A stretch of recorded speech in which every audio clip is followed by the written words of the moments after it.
Alright then, guys. We're here. Alright then, guys. Wait, I hear myself. Okay, no, we're fine. I hear myself, and it's just me, by the way, guys. I trolled you.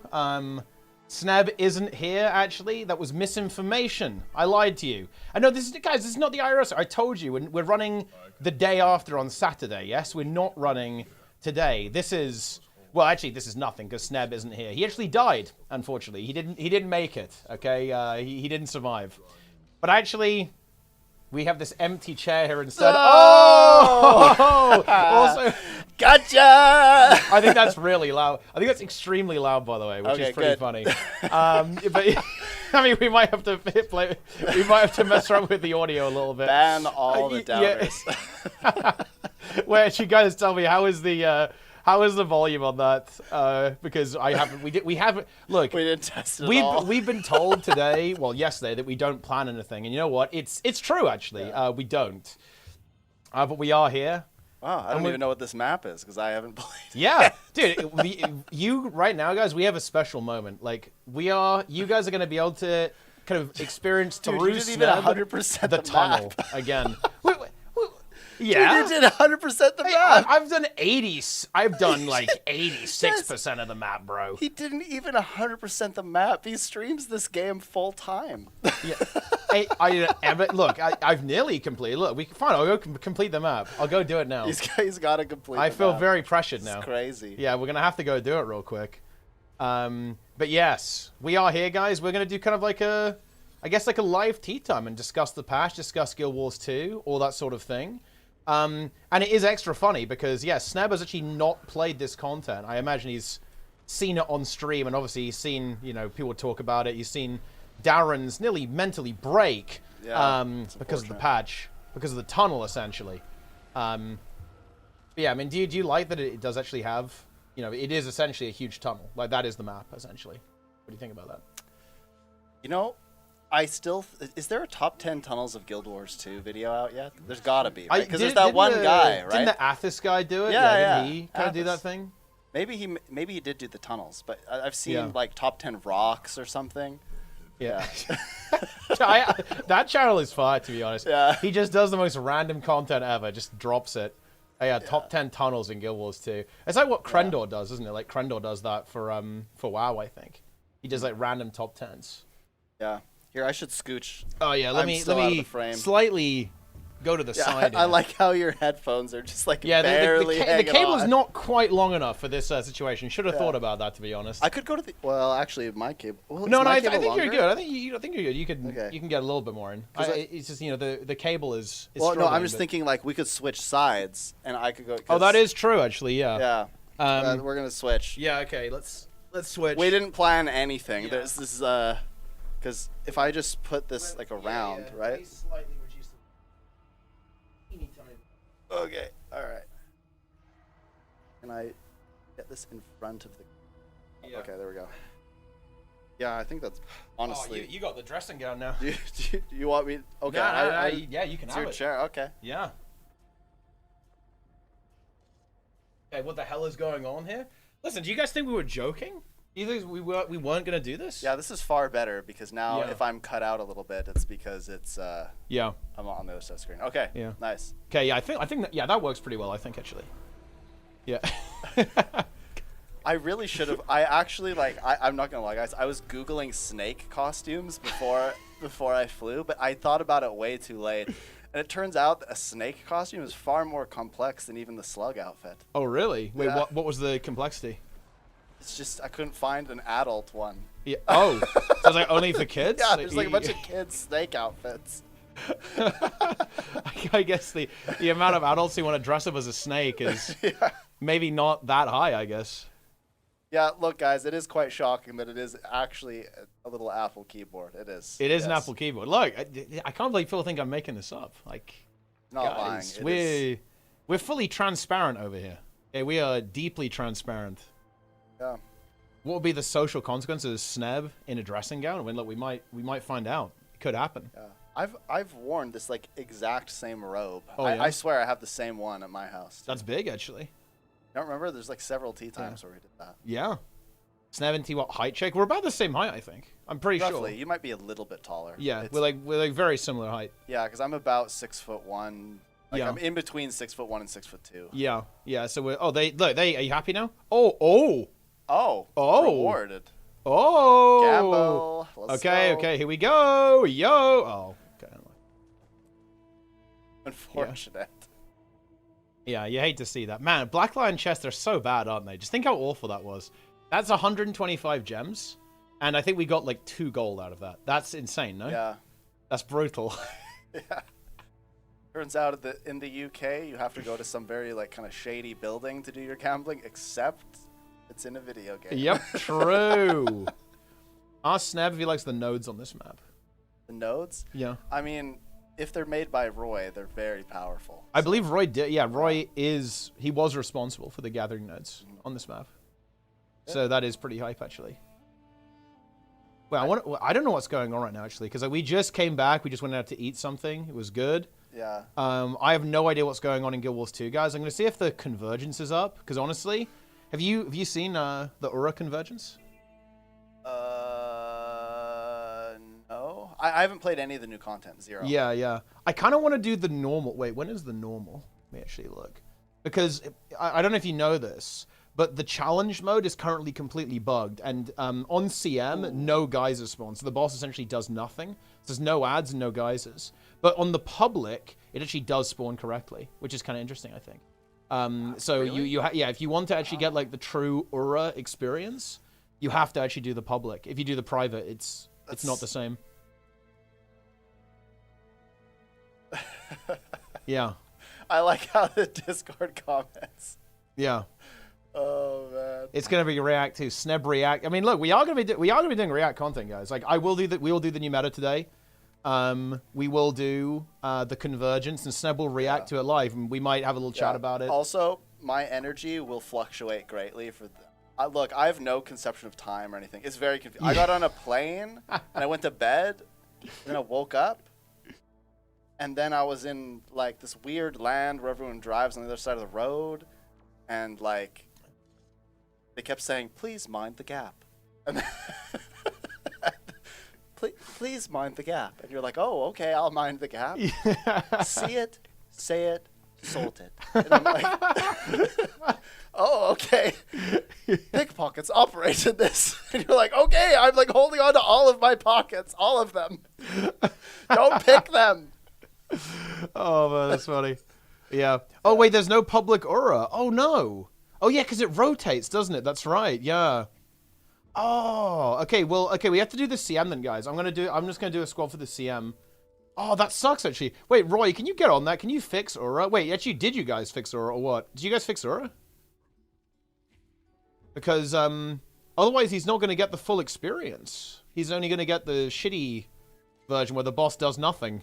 Like, it doesn't work. What the hell is a pasty? I saw that in a few places, and I was like, I don't know what that is, and then I just it's okay. Yeah, it's a traditional British food, like a pasty, Cornish pasty, and it's basically a pastry shell. It's basically like almost like a version of a pie. It's like a special pastry, and then inside it is filling. Can you explain this in RuneScape cooking terms?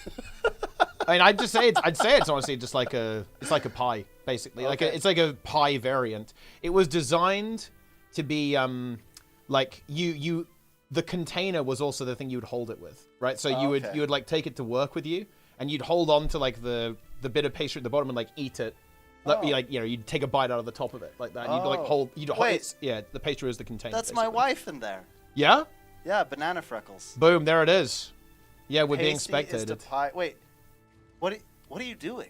That's actually a really good. I actually really like this. Yeah, it is like that. Yeah, that is actually how it is. Yeah, that does kind of make sense. That's a good analogy. I can't believe she's watching. Yeah. Yeah. Well, I mean, like, Teapot got to meet my wife, by the way. And we're both in trouble for not planning anything. Yeah. We're both in trouble.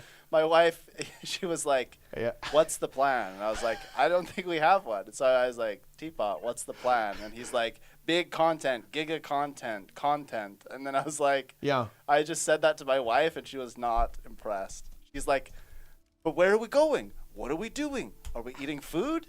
How long are we eating food for?" Like, she wanted the details, but there were none. Zero detail. If you guys were ever wondering if I'm like how I am on the stream in real life, the answer is yes. Okay, it's accurate. Yeah, it's pretty accurate. Well, yeah, I think Sneb does want to try the local chippy actually, so he does want to have the fish and chips experience. I do, yes. I had fish and chips from like some really greasy place in London, but it was not. I will admit I wasn't very impressed. It was kind of crap. So we got to do better than that. Yeah, we'll have to see what we can do about that for sure. Yeah, come back to the UK the first week of August. We can hang out. Oh Look, shit, Roy. If you'll let me stay at your house, I'll come to Seattle again. Yeah. And then we can hang out. Oh, look, I'll tell you, man, honest, I am really looking forward to the next opportunity where, like, everyone can show up, you know what I mean? Because I haven't had that for ages. The last time we did that was actually ages ago in Cologne at Gamescom, right? I really want ArenaNet to either do something like that at PAX, like to, announce something really big, or at Gamescom, or both. That'd actually be so cool, because then everyone can show up at the same time. And look, we could have Darren's. Like, Darren's could come. How sick would that be? Yeah. Like, Roy could be there, Orsus could be there, Trig, Lynn, Jester, like the whole gang. We can have our own G7 summit, but for Guild Wars 2 politics. Yeah. We could have a meeting of the minds and just discuss, like, really important political things. Yes, but about Guild Wars 2. Like Ellen Keel and Nashblade. Like, that's what we can do. No, I thought it was going to be more like embedding. But yeah, we could have a council. You want to have a live debate? Is that what you want? Like a live debate? Yeah. Like a one-on-one, head-to-head?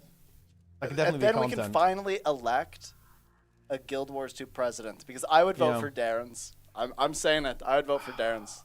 Yeah. Yeah, hold on. We got to set this up, okay?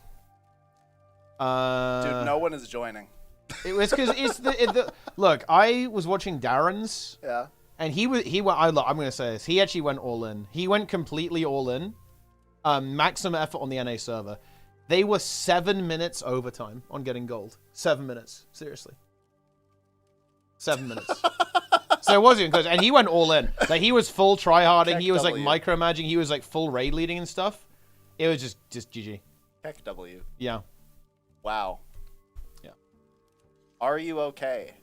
Yeah. So it was pretty tough. Wait, has Sneb seen this? Let's see what the clip is. Wait, what is this clip actually?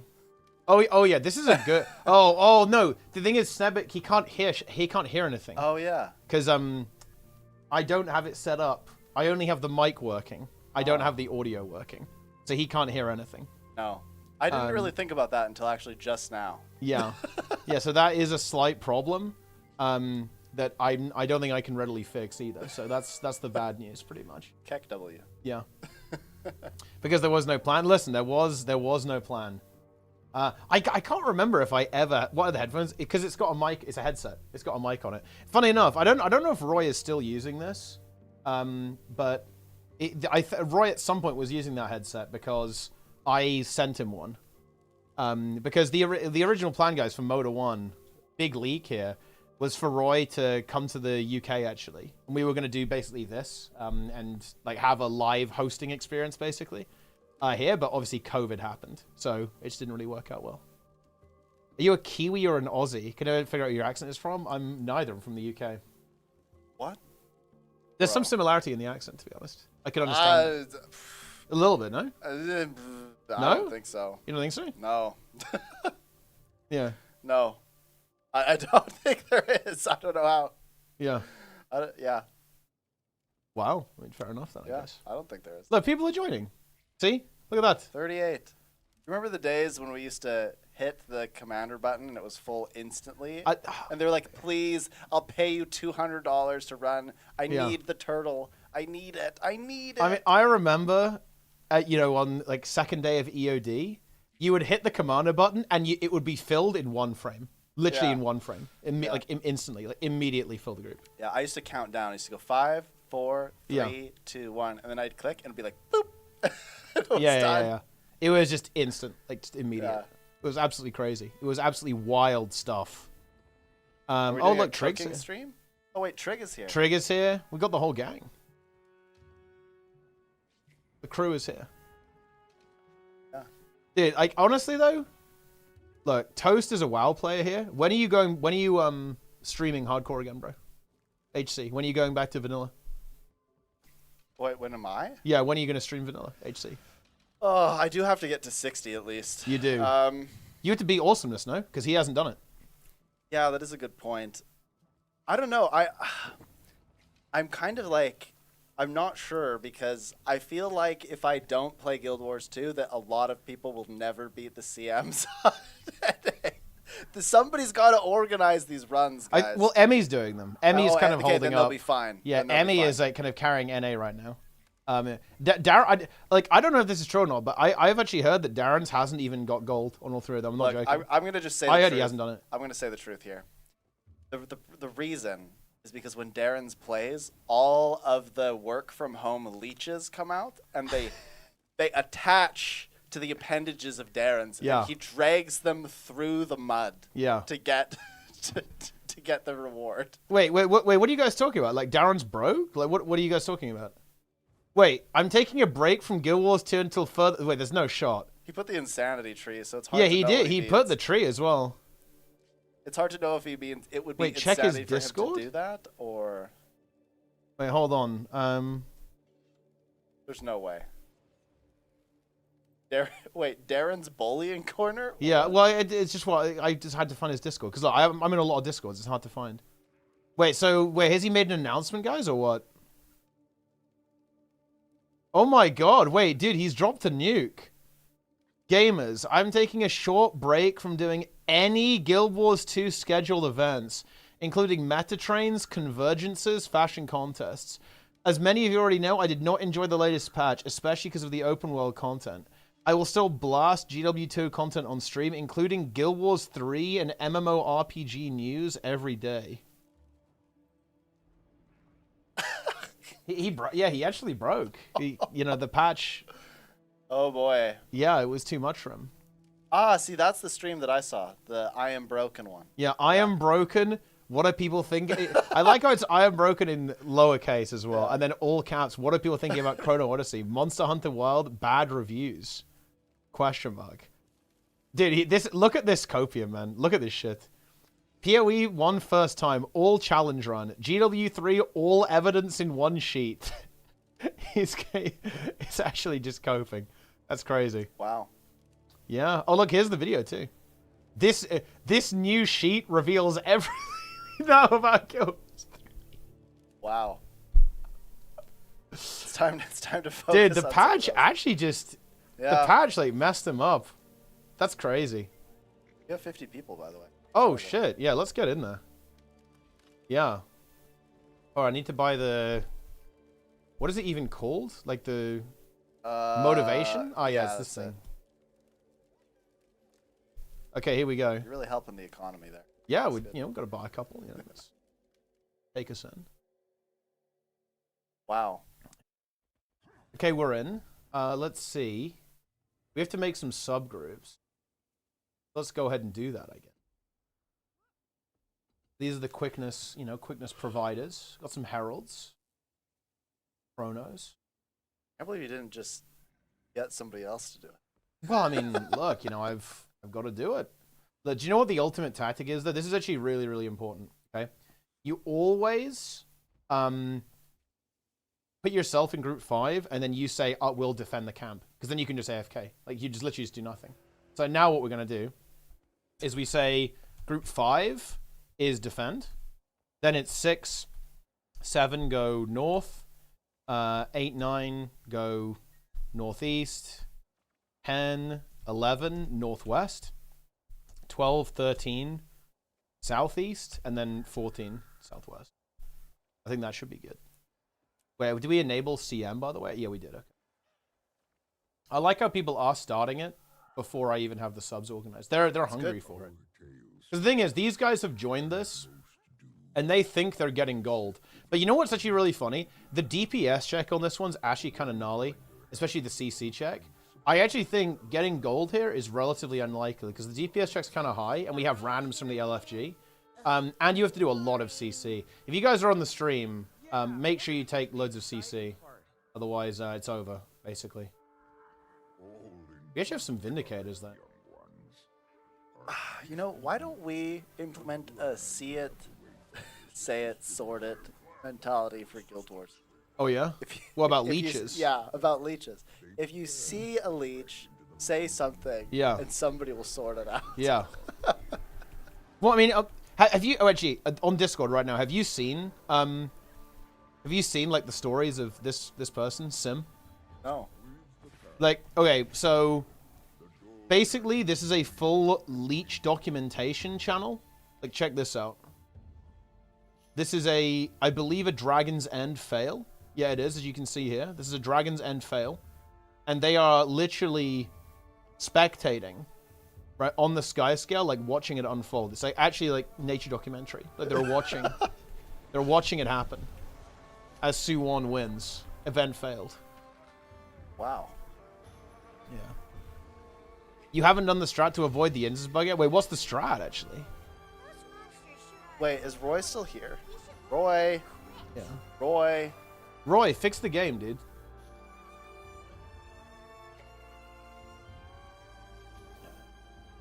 I actually am thinking about going to Seattle again. I've been quite a bit. There's only 1 year that I didn't go. I think that went last year. I stayed with Awesomeness.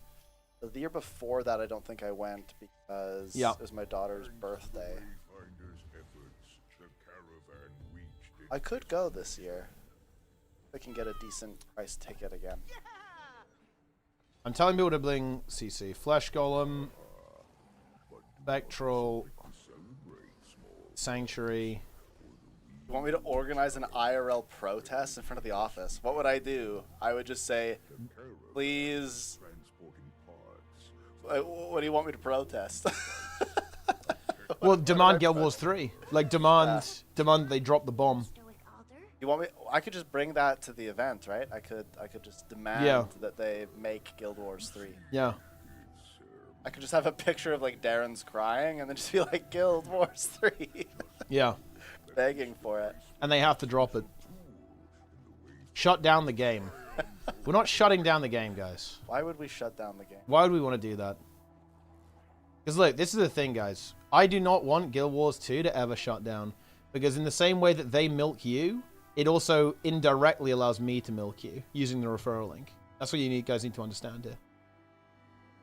Same thing with Guild Wars 1. Like, you know, you guys can buy Guild Wars 1. And you can also be milked. Oh, there is the tech where you can basically break through these walls a little bit early. And then you can get the essence. But nobody's doing that. Who cares? Like, yeah, you do.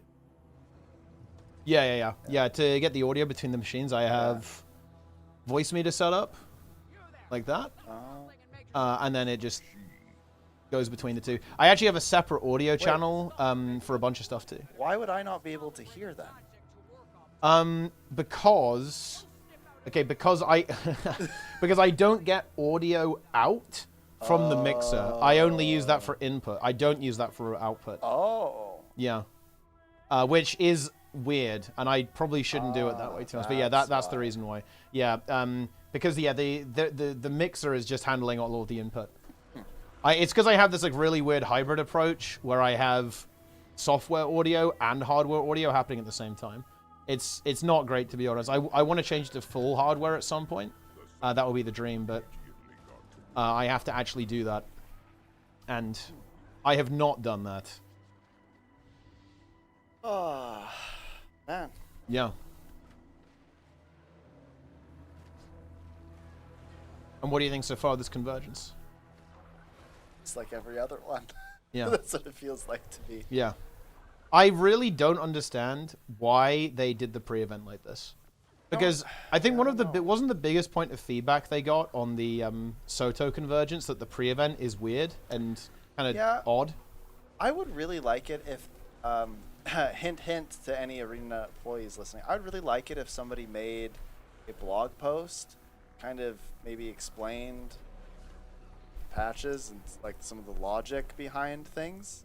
Like, just tell us what you're seeing on a player behavior level that explains why some of these decisions were made. Because Yeah. because to me, like I'm probably not the typical player, and neither is Teapot, right? But when I play this stuff, I'm just like, what? Like, why? Do other people want to do this? Like, is this fun for other people? Because to me, the pre-events are the worst part about Dragon Response missions, about there's like one strike mission where they did it, right?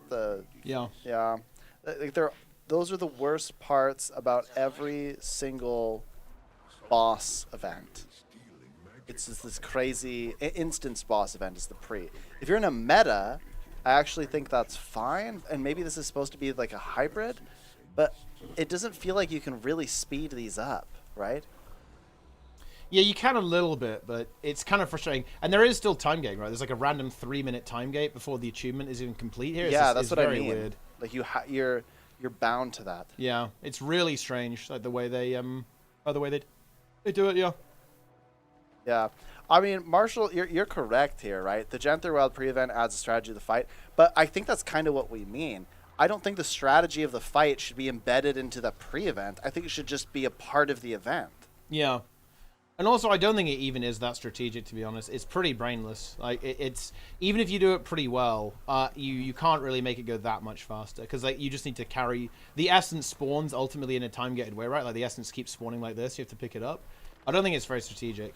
And yeah, as Snub says, right? Like if you want to add strategy, well, that's what the boss is for, right? Like why not have strategy on the boss rather than just like on this kind of like mind-numbing pre-event? Yeah, and I've said this a lot, but I think the big miss for a lot of the recent, it doesn't even matter if it's raids or whatever, is that there's not enough collaboration when it comes to like mechanics and stuff. Yeah. And there's too much DPS check. Yeah. And like I'm fine with complexity being like Triple Trouble, where it's like, okay, we have to time this correctly, everybody. And it doesn't necessarily depend on you being an uber gamer. It just depends on you like working as a team. I'm cool with that because I think that's fun. And games are all about fun. What I'm not cool with is when you release content and it's like a 20-minute HP sponge where your DPS check is actually like kind of relevant and you're going to get pissed off at everyone around you. I'm not okay with Eparch. Eparch is not fun because it is a 20-minute DPS check. And sure, I guess the collaboration you could argue is people have to go and kill the ads, but there's like so much going on that doesn't even become relevant. I mean, I'm not necessarily a designer or anything, so I'm just speaking from a player perspective, but it feels very unnatural to have these boss fights that they don't have any complexity with collaboration or with teamwork. It's all embedded in like being able to do X amount of damage. That's what it feels like to me. Yeah. Yeah, no, I completely agree with that.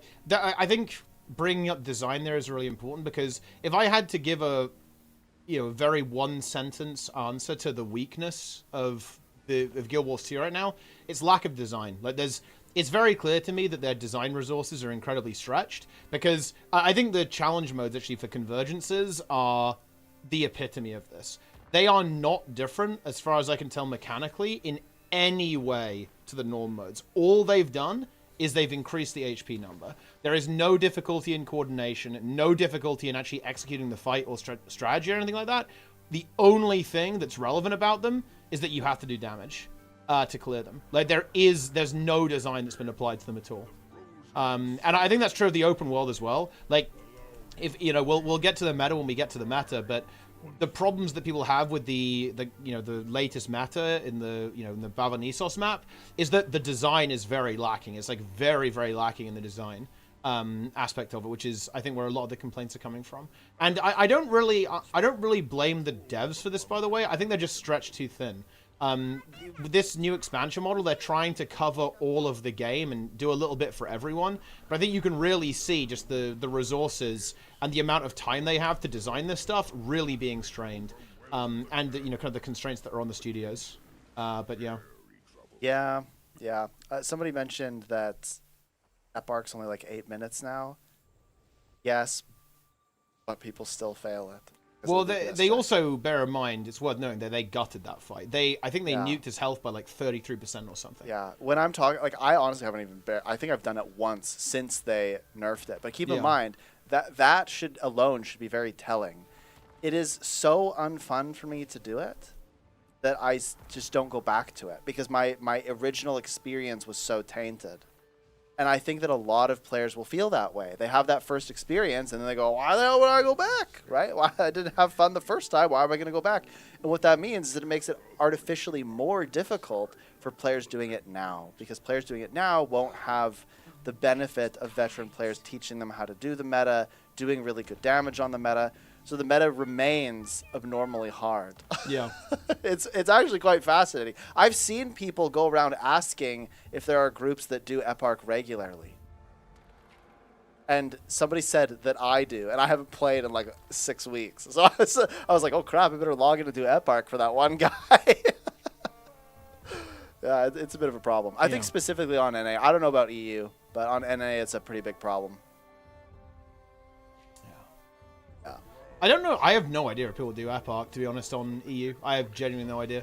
I haven't touched that map in a very, very long time, which, you know, again, is ultimately very, very telling. I think that one of the reasons why there is so much discontent, I feel like, about the new model is that are people going to be going back to these maps in 5 years? I don't think so, right? Like, I think that's ultimately like the really big problem, is that like nobody's going to be playing Janthea Sintry, Bavanisos, or Mistburn Barons in the same way that people are still playing the Octovine today, right? Like, people are going to be going back and playing the Octovine, honestly, until the game shuts down, right? Like, that will essentially be eternal.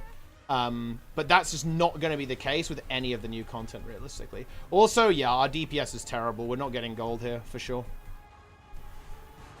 That's the bad news. Oh, boy. Yeah, the DPS is very bad. The DPS right now, group-wide, should be around 1.3 million. It's only 800k. So basically, we're probably just above 50% of what we want our DPS to be to kind of like cleanly get gold. So that's the bad news. Have you considered doing what Darren's and I did one time? We just made it so that our DPS showed all 50 people, and then we just publicly shamed. Wow. I know that's what Darren's does. Like, he does... Yeah. He shows a massive arc DPS window. Yeah. Oh, okay, the DPS is starting to go up, though. It's nearly getting to 1 million. People started to get upset. They were annoyed. Yeah. Wait, really? Feel like you got mad at that? No. I'm saying they probably, heard us. Oh, okay, they heard me saying that, like, flaming them. Yeah, they're like, we're ready. Yeah. Expose the leeches? I mean, listen, guys. There are no leeches here. Leeches are a myth. Only carnivorous slugs. Ooh. I wonder if... No, the DPS is too low to get gold. I think you want it to be, like, at least 1.2 million at this stage. We're 200k shy. Do you know how much HP this boss is, by the way? I believe it's 460 million or something insane like that. It's absolutely massive. Yeah. Yeah. You know, the real problem... Honestly, I think that the Guild Wars 2 devs are in, like, the worst possible position, because at this point, if they make something... Like, look, if they made it have, like, normal HP on release, you'd kill it instantly, every time, right? And like, all of the guilds who, like, actually do raids and stuff, they would go in and they would have 0 challenge. And then everyone would, like, be in an uproar about it. They're like, oh, it's too easy, it's too easy, it's too easy. Which is why I, again, think that they should focus more on collaboration rather than DPS checks. That aside, if they make it too hard, then we all just complain about how this is an HP sponge, right? It has too much HP, that is. Well, yeah, I think that it really is a design problem, though. Like, realistically, the only vector that ArenaNet have for making something difficult is HP. I don't believe they have the development resources to actually go into these fights and add interesting coordination mechanics, right? I simply don't believe they have the resources to do that. So they basically have 2 choices. They can either essentially release it with, like, no extra difficulty and make it very, very easy, or they can just, give it a bunch of HP and say, okay, well, it's a DPS check. Like, it doesn't have any mechanical difficulty, but it's a DPS check, so good luck, I guess.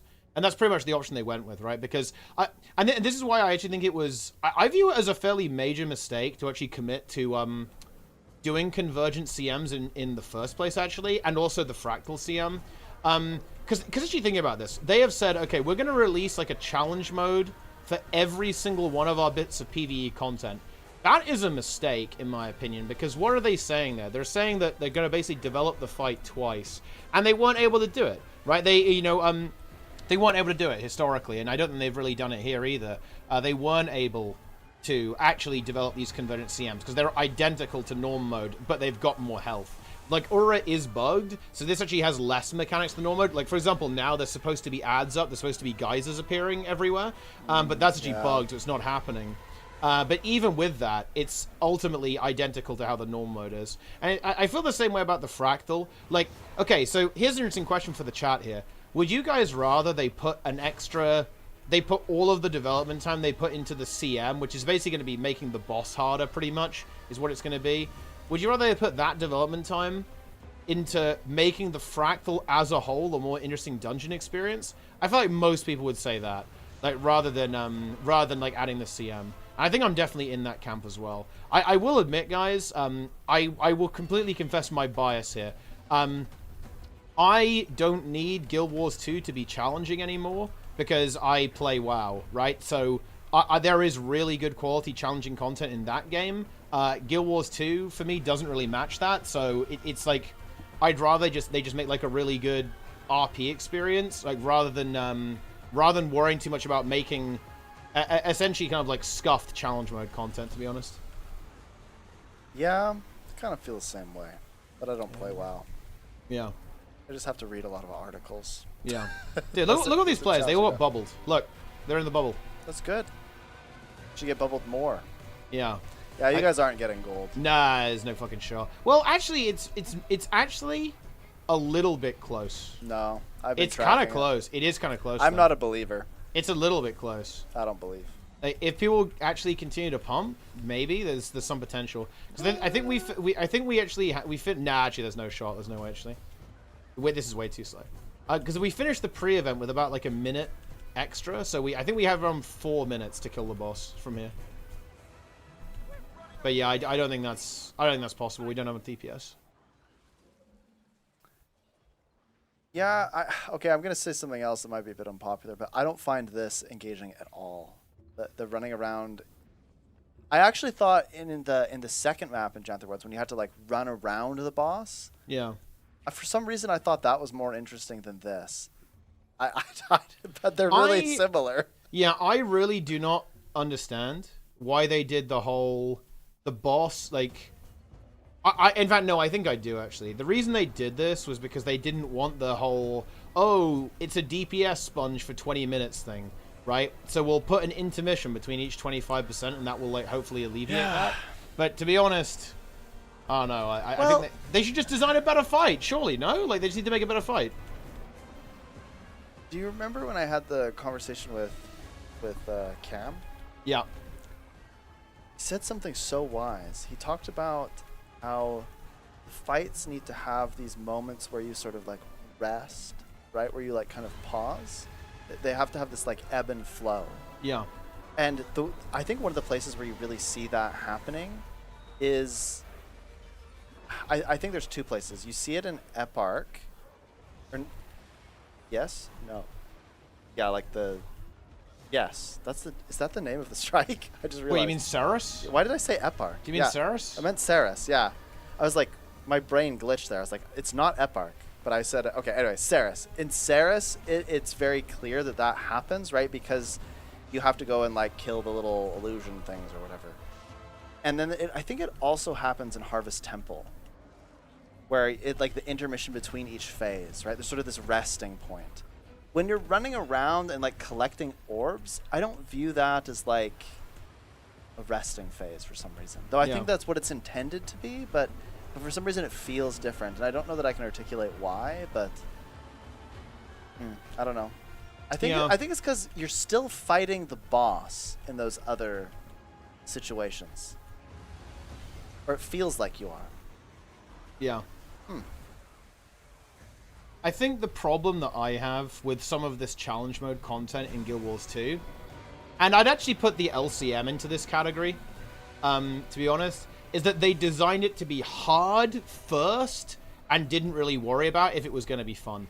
And I think that's kind of like a big issue with, I think that's kind of an issue with Janthir Wilds in general, is that they did want these challenge modes to be challenging, but they weren't able to do it in a way that also is kind of actually a fun fight to play.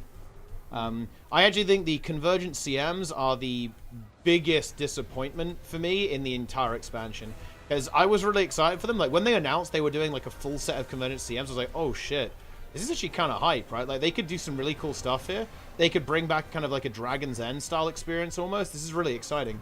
But then they didn't do that. You know, that didn't happen, guys. Unlucky.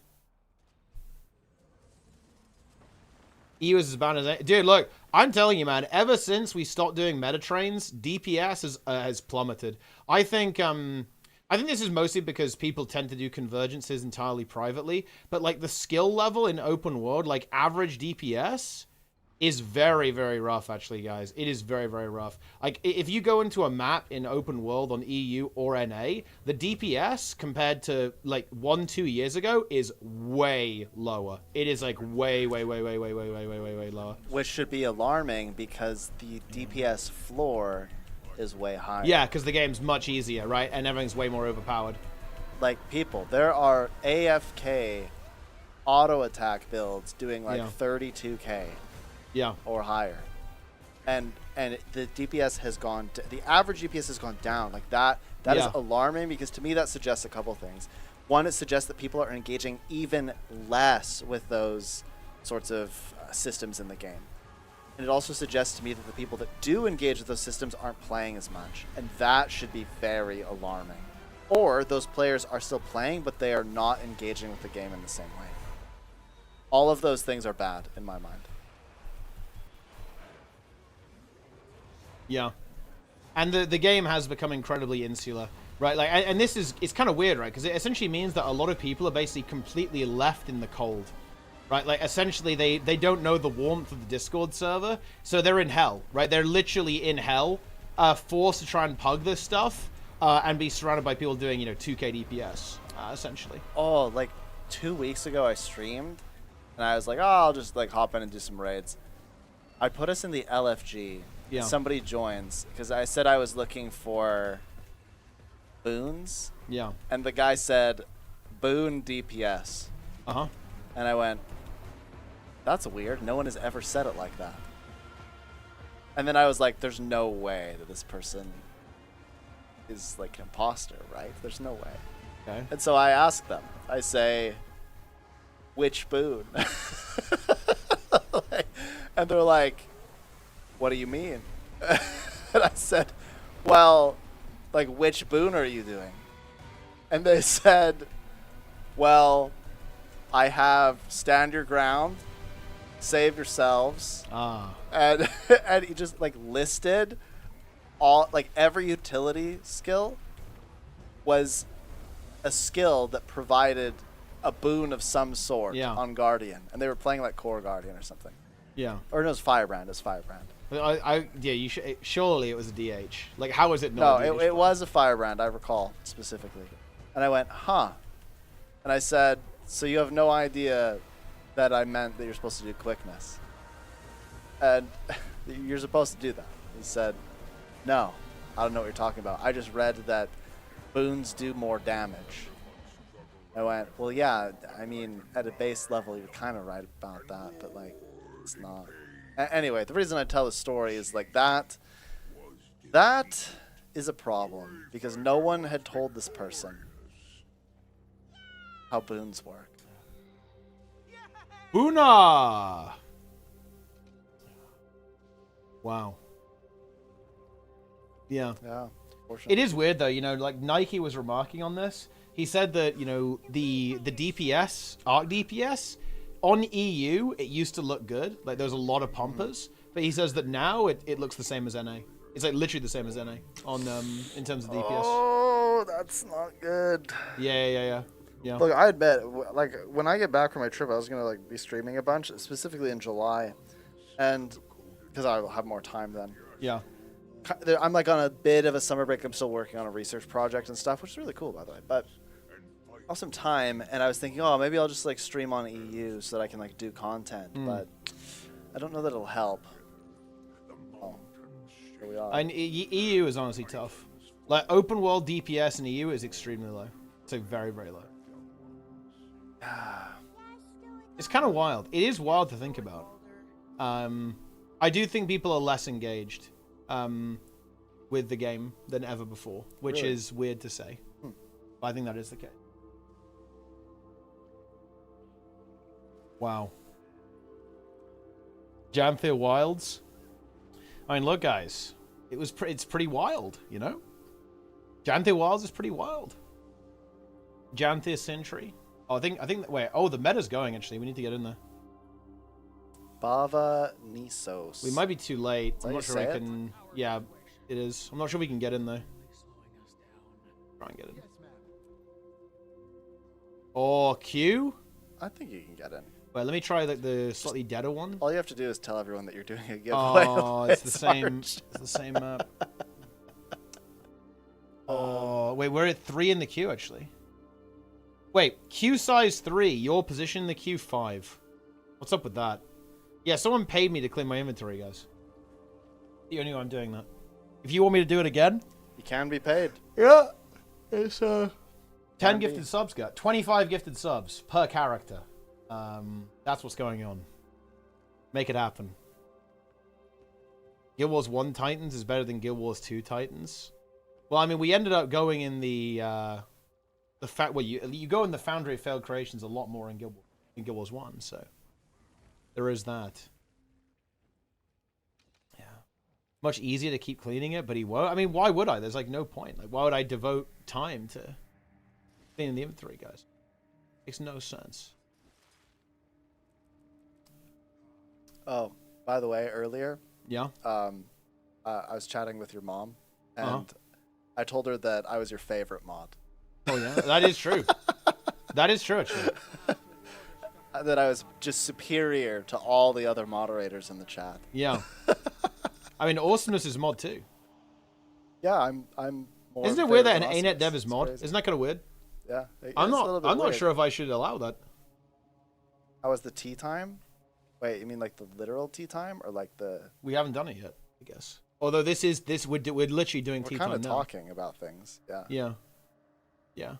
Did Darkbringer? Actually, I think there's only 2 VIPs. It's Darkbringer and Topic EU. Oh. Yeah.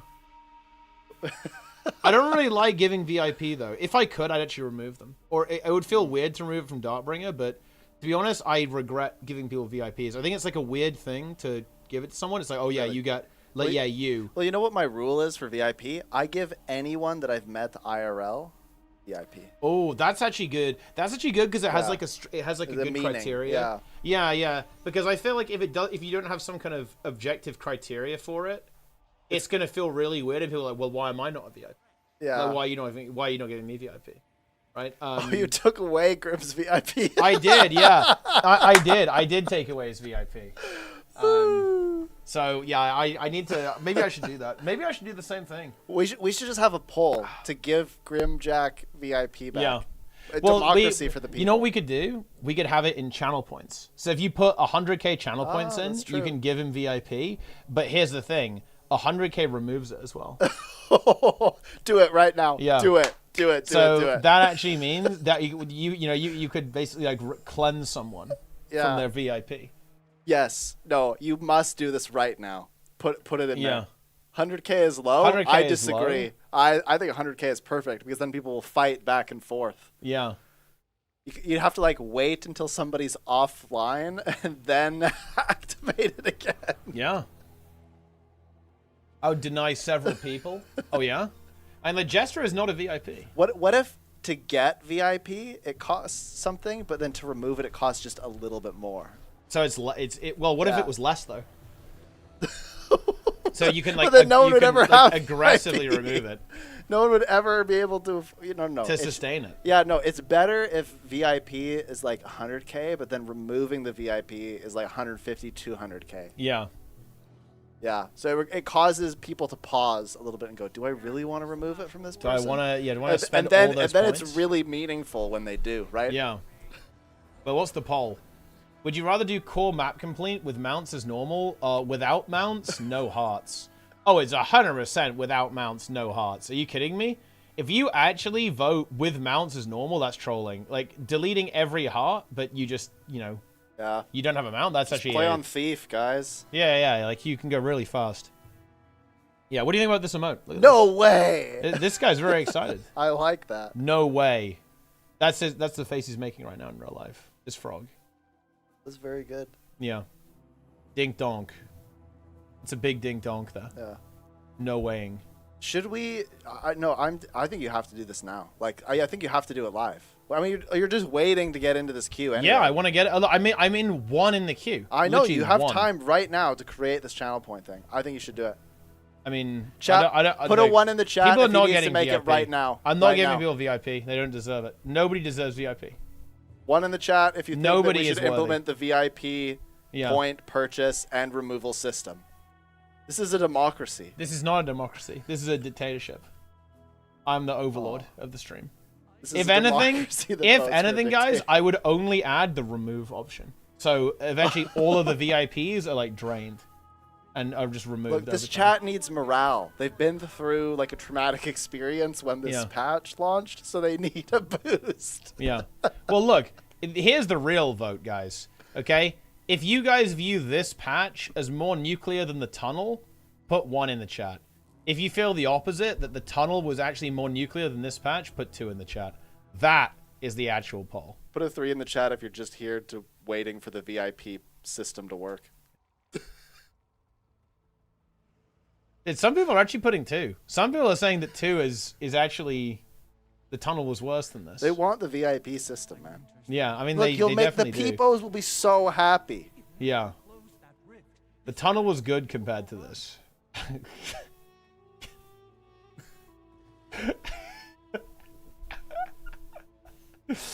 It's very funny to me. The tunnel has phase 2.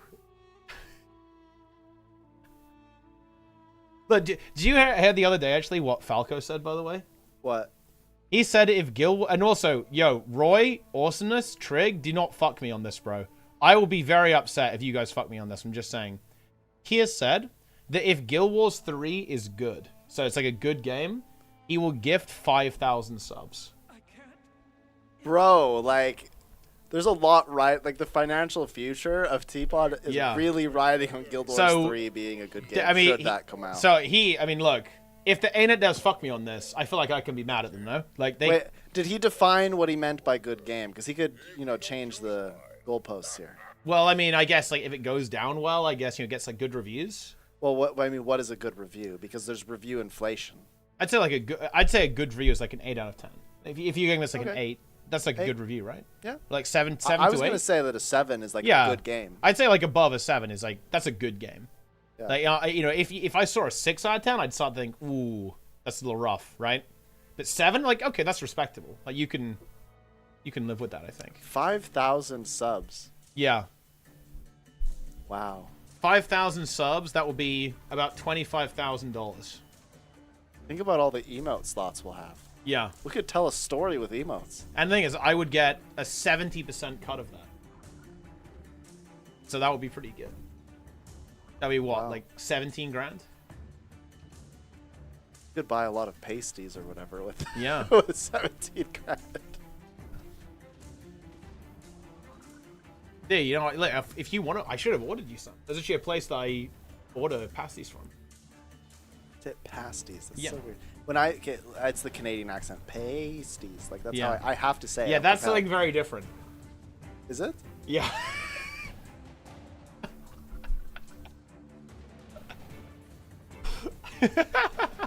I don't want to know.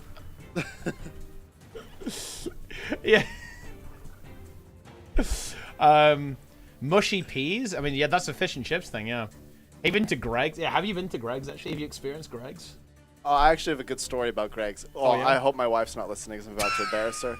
So, we're at the freaking bus station in Bristol. Yeah. And she's like, I'm so hungry. I need to get some food. And we're there, and I'm like, can't you just wait? We're going to go eat with Teapot after. And she's like, I need something right now. And I'm like, I have some stuff in my backpack. She's like, no, I need it right now. And I'm like, okay, well, do whatever you want. And so we go over and we see Greg's. And I'm like, I don't know what that is, but that looks interesting. So we go up to the door. Yep. And she pulls on the door. Uh-huh. And she's like pulling, and she's like, it's locked. And we walk away. And we get a sandwich from like the crappy place that's in the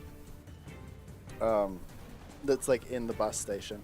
And then we walk out and we look over and somebody just pushes the door. Oh my god. Wait, are you serious? I'm dead serious. Wait, you didn't try to push the door? I didn't, because she was over there. She's the one who went in. Yeah, well, So she just like is pulling, and I'm like, maybe they're closed. I look in, there's all these employees standing there, but there's nobody else in there. So I'm like, this makes no sense. But I'm like, is there a different door? Maybe we have to enter from a different location. And no, she just didn't push the door. So no, we didn't go to Greg's because of that. wow. Yeah. Do you eat beans for breakfast? Yes. Yes. And actually, the place we went to eat today actually they do breakfast as well. They do really good breakfast.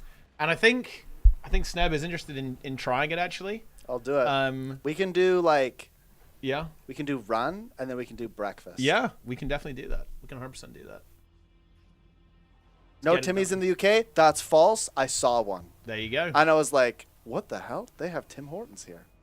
There was not an absurd line I think like there's in it's Canada, I think it's very uncommon. I think it's relatively uncommon. There's not that many. oh yeah, but it does probably exist. not. Yeah. It's probably a novelty Canadian thing, honestly. Yeah, it does exist. Yeah, Yeah. feeding Sneb beans is a good idea. I mean, anything well, can he's happen. not. I mean, he's not afflicted by No. Double Dragon currently. Yeah, I've been okay, actually. Yeah. I did Google. You say that that's like abnormal. That's like a shock to you. Well, you know, I just occasionally go through like an experience, right? Every once in a while. Guys, I've tried some interesting food. I went to the store and I just picked a bunch of chocolate that I'd never had before. And it was pretty good. Mm. Yeah. And then I tried Turkish Delight. Yeah. I guess I'd never had that before. I don't know, maybe I have it in Canada, but I'd never had it before. Yeah. So I tried that. That was okay. What brand of chocolate was it? It wasn't Cadbury, right? Because Well, Cadbury's been we ha- taken over by Americans. Like, we have Cadbury in Canada. Yeah, it's just I game over. did buy one Cadbury because it was a different kind than we have in Canada. It was like the little Biscoff one. So I was like, really? And so I tried that one because I thought it was interesting. But what else did I get? Oh, also the different soft drinks are interesting. I got a Fanta that was Yep. like raspberry. Classic. That was really good. It's crazy. And then there's this other drink, the other soft drink. If you said it, I'd know what it is. I can see the bottle in my head. I don't remember what it was called. Sprite? No, it wasn't Sprite. What? Do people love Sprite over here? Well, we have Sprite though. I mean, it was Well, yeah, one of the- I'm not saying it's like only in the UK you have access to Sprite. Ah, yeah, that's it. Lucas, that one. I don't know how to say it. Oh, Lucasade. Yeah, that one. Yeah, okay, yeah. I had that one. Yeah. That was pretty good too. Yeah. What else did I have? Oh, I had this white chocolate. It was just white chocolate. I can't remember what Okay. it was called though. And that was pretty good. Mm-hmm. I don't think of like other stuff that I've had. Okay, the most interesting thing about the food here to me is that it's not infested with sugar. Well, And yeah, so I'm talking about sweets that obviously has sugar, but like Yeah. but the other food that I've had tastes like more pure.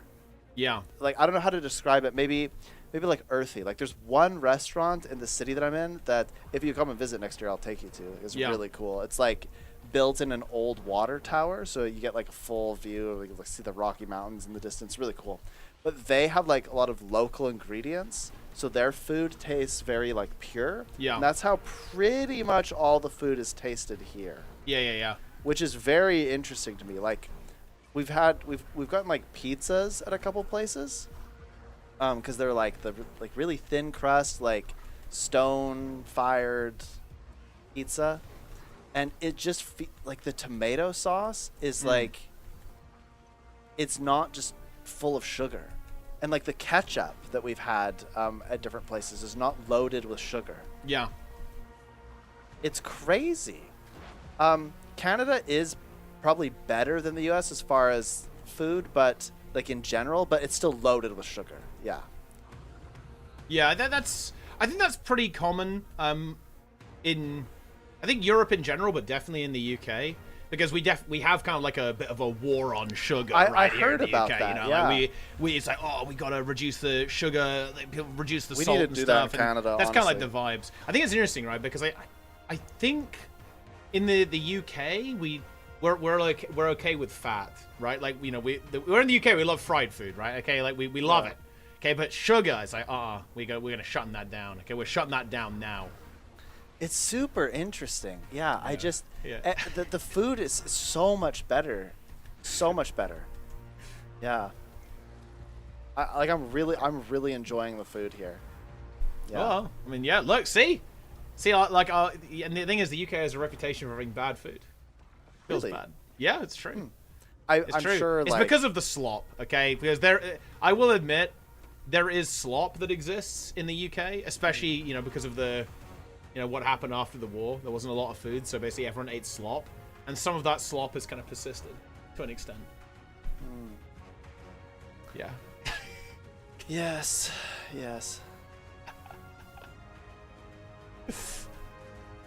Oh, a new Yeah. build. Yeah, okay, somebody just said something about the bread. This is very true. Oh yeah. The bread that I've had here has been okay, like you can get bread like this Yeah. in Canada, but it's so much more expensive and niche that you're probably not going to have it very often. I like right now actually back home the farmers markets are just starting, and I'll go like every freaking Saturday and get fresh bread from this French woman that owns a bakery in the town, because it's just fantastic bread. But it is like 2 to 3 times as expensive as a regular loaf of bread. But the regular loaf of bread you get at the store is just like, it's just like sweet and full of preservative. Like it's just garbage compared to the bread that I've had here. Yeah, the bread here has been so good that it's like indescribable. Yeah. Wow. I mean, wow, I'm glad to hear that. I am definitely a bread enjoyer. Yeah. Oh, wait, do they fix the CMs? Awesomeness has dropped it. Fixed issue. Fixed issue caused players to be redirected. Failed.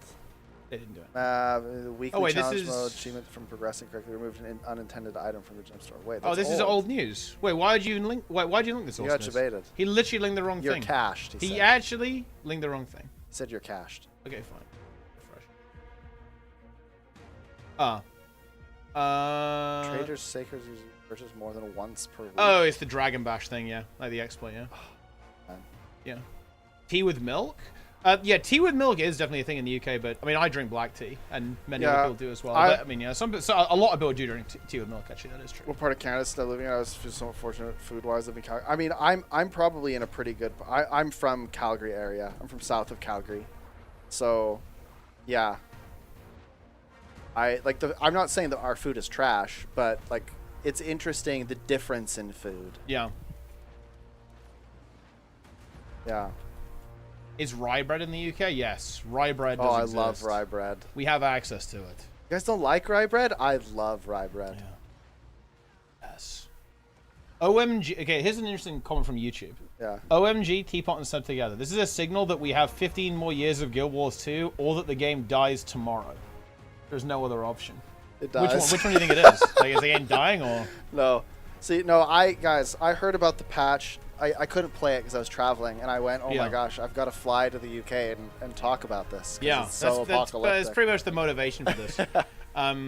Oh, you haven't seen the full meta, but like this right here, this is the end. Like what? Yes. You're killing a champion. Yeah. When this champion dies, the event will end. Are people at least split up on the map a bit? It looks like You it. have to do like 3 of them at the same time, and you kind of like converge and go help out the other ones. But and this. Wait, there's no timer on them? There is a timer, yeah, but it's like trivial. No, but like if you kill this one, there's no like. No, 1 there's minute. no coordination. Yeah, there's no coordination. Oh timer. my gosh. Yeah. And like this patch, this broke people more than the tunnel. Like Darren's lived the tunnel. He survived the tunnel, but he didn't live this. That's what you've got to always bear in mind. Wait, I think if we all believe hard enough, Phase 2. There's a phase 2. Yeah. Look, I honestly came into this thinking like, yeah, there is going to be phase 2. Something's coming out of the mist gate or whatever. They're going to drop something crazy. And I actually blame Roy for this. Look, if Roy hadn't gone as psycho as he did, I would have not expected that to be phase 2. Because when at the start of the map, he said to me in chat, you guys are going to get farmed. Yeah. He said you guys I remember that. I was there. And I was like, oh shit, he's actually feeling confident. Now I'm feeling really good. I'm feeling like hyped about this.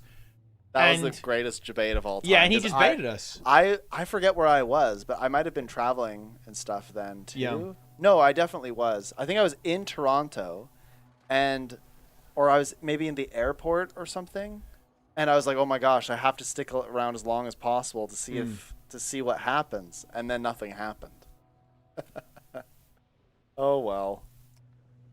He said the same thing with Dagda CM. Wait, did he actually? Didn't we one-shot Dagda CM? Yeah, he did.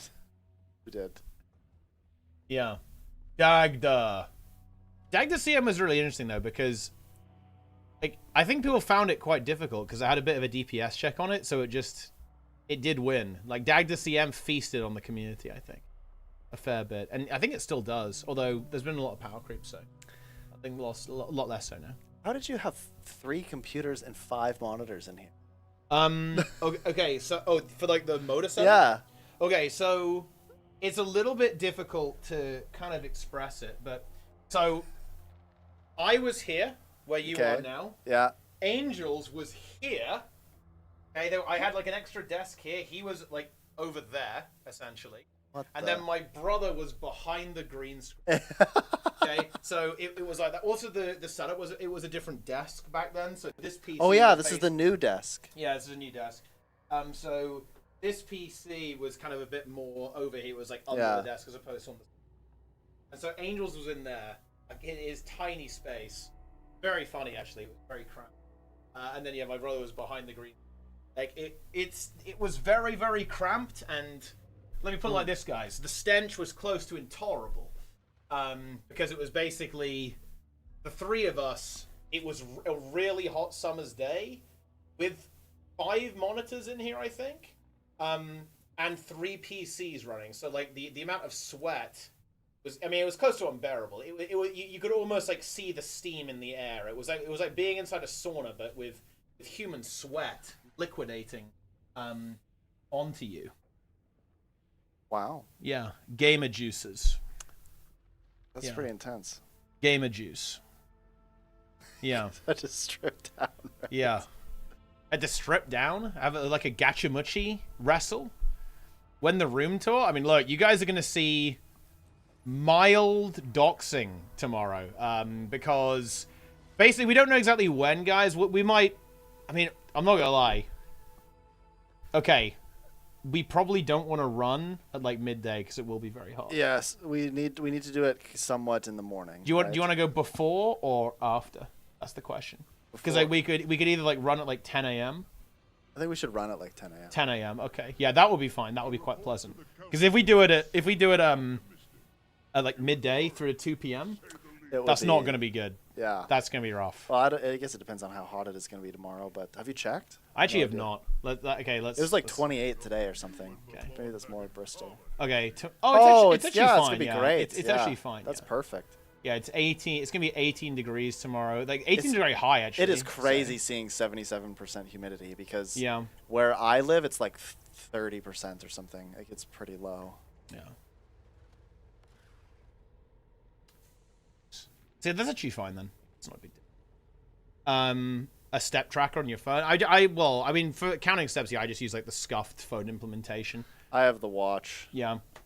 And I just kind of YOLO it. It doesn't, I don't go for like a precise amount. I just try to get some good distance. And yeah, tomorrow, guys, we are going to be running 5K. It's going to be big.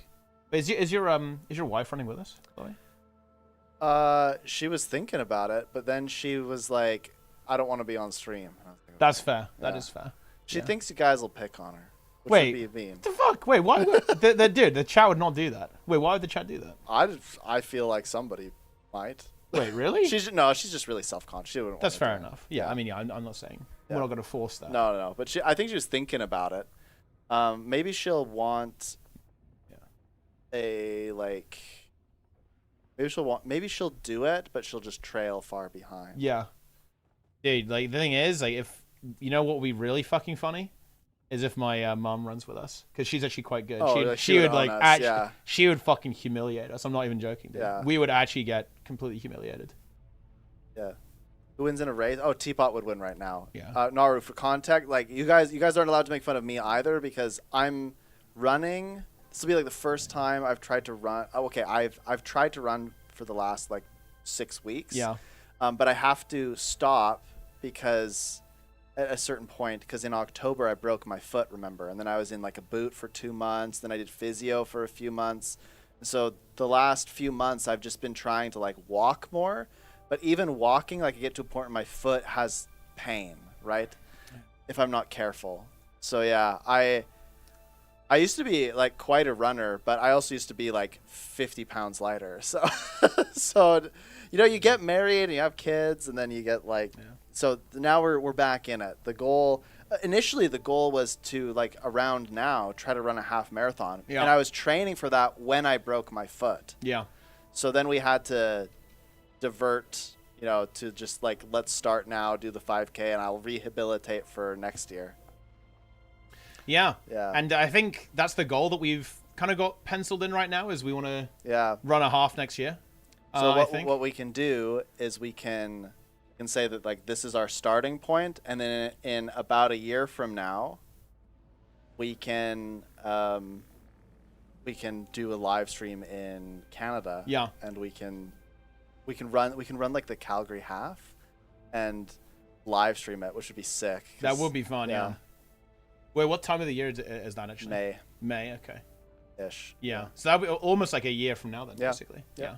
I think that's actually very doable, to be honest. Well, assume we don't. Oh, it's super break. doable. I've read a lot of. There's things where you can do, like it's pretty rigorous, but if you can do like a 6-month training regime, and if you do that, you can run a half. Yeah.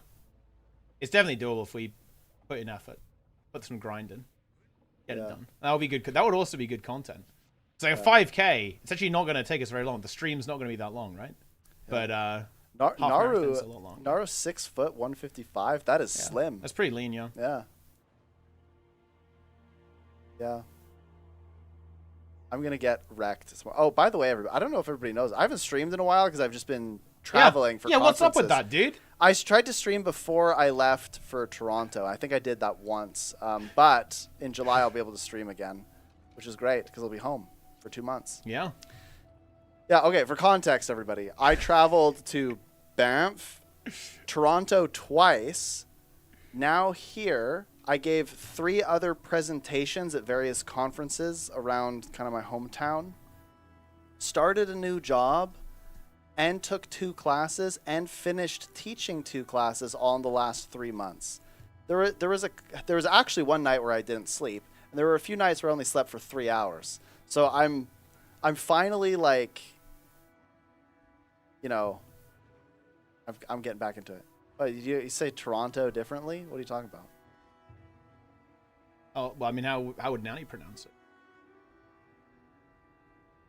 it? Do people out east say something different? I don't know. Maybe. Toronto. Maybe they do, maybe they don't. It's like saying Calgary. Calgary. I flip between the two. Calgary. Yeah. I brought to the Calgary Marathon in 2024. Oh, shit. I think that was one of the ones with... Wait, weren't we thinking of, at one point, like, a goal be... Didn't we want to do something in Arizona, I think? Yeah, because I have family that have a place in Arizona. So we could do that. But if we do that, Arizona is freaking hot, man. Yeah, you don't want to go when it's warm there, because we'd have to do it in like... That's GG. It's kind of tough, because we'd have to probably do it in December, or... It's frankly, I'll just be honest. Like, it's more expensive to do it that way because of when we'd have to do it. Because so many more people will go, that the tickets are like going to be, Yeah, it's gonna be rough. Toronto. And then the map just throws you out, by the way. Like, that's it. We just did the whole meta, and the map just kicks you after that.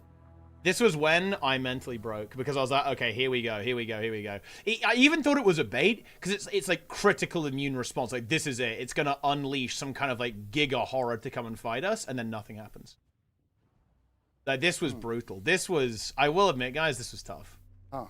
This was tough to watch happen. Of ice. Oh my god. That's a good meme. Topical humor. That Yo. That was good. We love to see that. Very good. I would like to, oh, I've been trailing. Okay, so my wife and I have a challenge going right now. And this is the challenge. I haven't been able to talk about it much because I haven't been streaming very much. But this just started like a month ago. My wife is currently kicking my ass, which is not good. But it's because I've been traveling so much, but she keeps rubbing it in my face. And I'm going to tell you that in July, I'm going to absolutely dominate. So just get ready. Ooh. But we have a goal. First person to lose 15% of their body weight gets $1,000. It's because we budget and then we put like a little bit in this like fun fund. And so whoever does this gets to pull $1,000 from the fun fund. So I could buy whatever I wanted. Yeah. And that's pretty big. What would you spend $1,000 on? Gems? Yeah. What if I just swipe and I just blow it all the black line chests? Gamba? Well, you could say that's research, no? Yeah. It's for your own research. 15. Yeah, I want to lose 50%? 50? You drop 50% body weight? Yeah, I think if I did that, I'd be like borderline anorexic at that point, guys. Look, I'll be super honest. Like, I've back like, was it like a year and a half ago when I went on my fitness kick? I was doing super well until I got hurt. I really hurt my shoulder and I couldn't do anything. And then I was like out of it for 6 months and I was like, oh, I got to get back into this. And then I broke my foot. Yeah. So I've been through a couple bad bouts of luck, but I had lost 25 pounds at that point. Yeah. And I was getting jacked. It was awesome. Yeah. I was doing really well. I loved it. So I'm like 240 right now. And I want to get to like, to beat my, it sounds bad, to beat my wife. No, to beat my wife at the competition. Whoa, guys, shut it down. To win the challenge, to win the challenge, I must get to like 205 or something. If I win the challenge, you can all call me wife beater Snow. That'll be super funny. Bro, oh my god. Okay. She would find that funny. Come on, it's fine. It's good content. Yeah. No, I think that's a good goal. I'm definitely in a similar position. To be honest, I'm really looking to kind of get back into fitness. I've been training for running and getting a lot of steps in since the start of May, basically. And I'm looking to carry that forwards, right? Yo, dude, Falco with the 10 gifted subs. Nice. Daily gifted subs. That is what I'd love to see, guys. Okay, and look, do you know that gifted subs are 35% off right now? Holy. That's a good deal. Imagine the value. That's crazy. Did you know that you can give me money at a discounted price? Wow. Also, Falco just sent me something. What is this? Oh, wait, what the hell? Wait, what the hell is this? Okay, check this out. This is, I believe it's Ceres.dll expanding to world versus world.dll. What do you think about that? I mean, honestly, that's based. Yeah. Did you see that Ceres.dll works for, look, this is the image. It works for the entire game now. They have full DLLs for every. Wow. You know, honestly, if you need a DLL to beat Spirit Veil, I kind of question like your ability. Like, should you be allowed to drive? Yeah, that's a question. Imagine thinking like, oh yeah, Veil Guardian is too hard. Guys, I'm not even kidding. If you legitimately believe that Veil Guardian is just too difficult to the point where you go out and download software to play the game for you, there's no way you pass your driver's test. Yeah. There's no way. Holy shit. Dude, the Wicked Frogs, they killed Greer. They killed Greer. Really? Yeah, look at that. Good for them. They had 6 seconds left on the timer. Jeez, yeah, that's close. I believe they nearly disbanded. They killed it though. They did. Now they can disband. They can now freely disband if they desire. But yeah, I believe this nearly mentally broke them. Green Death playing the forbidden one, as you can see there. Look, I like how you guys win when you have a DPS Scourge. Okay, that's what you needed. That is what you needed the entire time. Okay, you need the Scourge. Wait, who was top DPS? And look at that. Look who was top DPS below 10%. Wow. Scourge. Yeah. Okay, look at that. Okay, look at these cringe Mechanist players. The Scourge actually carried the DPS below 10%. Yeah, no will benders. They almost did. Greer nearly did break them. I guarantee it. Like, wait, I mean, weren't you talking about this, Greeneth? You were saying that you nearly, like, mentally died to that boss. It was just crushing your spirit. Daily. Do you think maybe they installed the DLLs? That's why they killed it. Didn't they all install there? Greer.dll. Maybe they did. Yeah. Wait, that tomorrow there's a moderate thunderstorm warning. Holy shit. That's great. That's crazy. What if we get struck by lightning? I mean, I guess it was for the content. Yeah. That would be content. So that would be pretty decent, actually. Wait, he's saying that it wasn't even wicked frogs? Wait, Green, was it not even frogs, bro? Who even is that?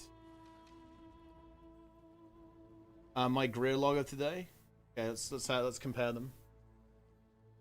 This was like a fair bit quicker. Wow, look at that. Pretty similar comp though. Willbender, ranking. Any Grees? Any proto Greers in the mix, guys? Us on Monday. 823. Yeah, this is like way higher DP.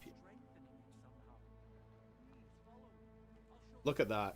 Absolute crank. You love to see it. Look, DPS Scourge once again.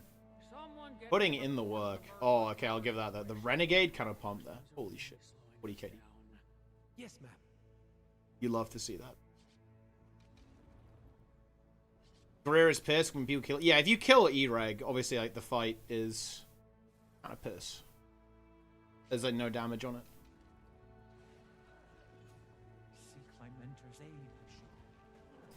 Wow. I know. You know what's weird though? You know what's really weird? You've basically seen the entire patch, by the way. That was it? Yeah.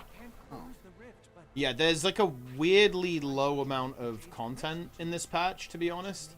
There's really not a lot. And, you know, the weird thing is about Bavanissos is, you know, because they split the map, right? Like, originally it was going to be this map would kind of, like, connect, and they instead divided it into two, right? They divided it into two instead. And I think that did make sense. I think this event going directly into this one would be really weird. But I think the really big problem is that this map is it essentially like doesn't even exist, right? Like there's like no content on it outside of the meta event, which is kind of weird. Yeah, you know, I pretty much well, except for the new patch, I 100%ed Janther Wilds up until this point. Yeah, and I gotta say, like I even one day I logged in and I was like, I want to make the spear, so I just made it like instantly, right? Yeah, and I was like, oh, all right. I don't know. I'm hesitant to be too critical all the time because I have been engaging with the game in a different way. And I don't know. I don't really want to be like super negative or anything. But to me, this is just my opinion as a big, long-time Guild Wars 2 fan. You might even call me a Guild Wars 2 fanatic. Ooh. I'm just really disappointed. Like, I'm not even like angry or anything. I'm just really disappointed as a fan. Yeah. I'm just disappointed because I really love the game and I want to see it flourish, and I don't view this as flourishing. Yeah, I view this as lower quality and lower quantity, and that's to me a step away from the Guild Wars 2 that I know and love. I think this is a really interesting point to talk about, actually, because I think this is where people get really confused about negativity. Like, oh, another 3 subs from Falco. Keep it going, bro. Keep it going. How about another, like, billion subs, bro? Remember the 5K. You better hope there's a discount when you have to give 5K subs, bro. I'd wait for the discount if I'm giving 5K subs. Yeah, I think that one of the things that confuses people is that, especially newer players, is newer players go like, wow, why are people so negative about this patch? I thought it was pretty okay, right? And I actually really understand that disconnect because, and I think now, especially because I'm playing other games, I actually get that a lot more because, in my opinion, Jantho Wilds is okay. I'd give it 6 out of 10. I'd say it's above average, right? Like, it's not a 5 out of 10. It's okay. It's all right. It's not mind-blowing, but it's okay. Mm-hmm. And I think that what happens is that, of course, like a lot of the like the long-term fans of the game kind of always compare like the peak of the game, basically, or the peak of their experiences to whatever new is coming out. I think this is like very common for like long-term like live service games, and that leads to this like really interesting disconnect where people can be talking about something like it's a complete disaster, even though like if you kind of analyze it, or you know, from an analytic perspective, it's like, oh yeah, this is like pretty okay. And that's what I feel about Jantho Wilds. Like Jantho Wilds is like pretty okay. But if you compare it to the peak of the game, yeah, it's really bad.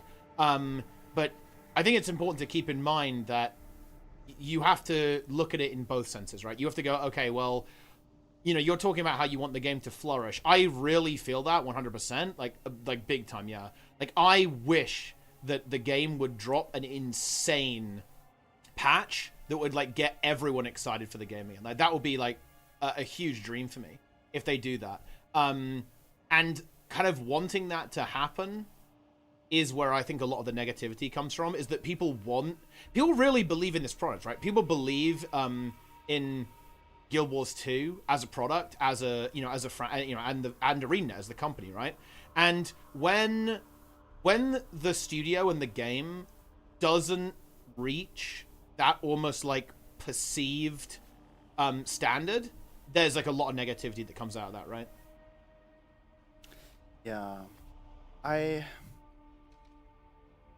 It's quite tough.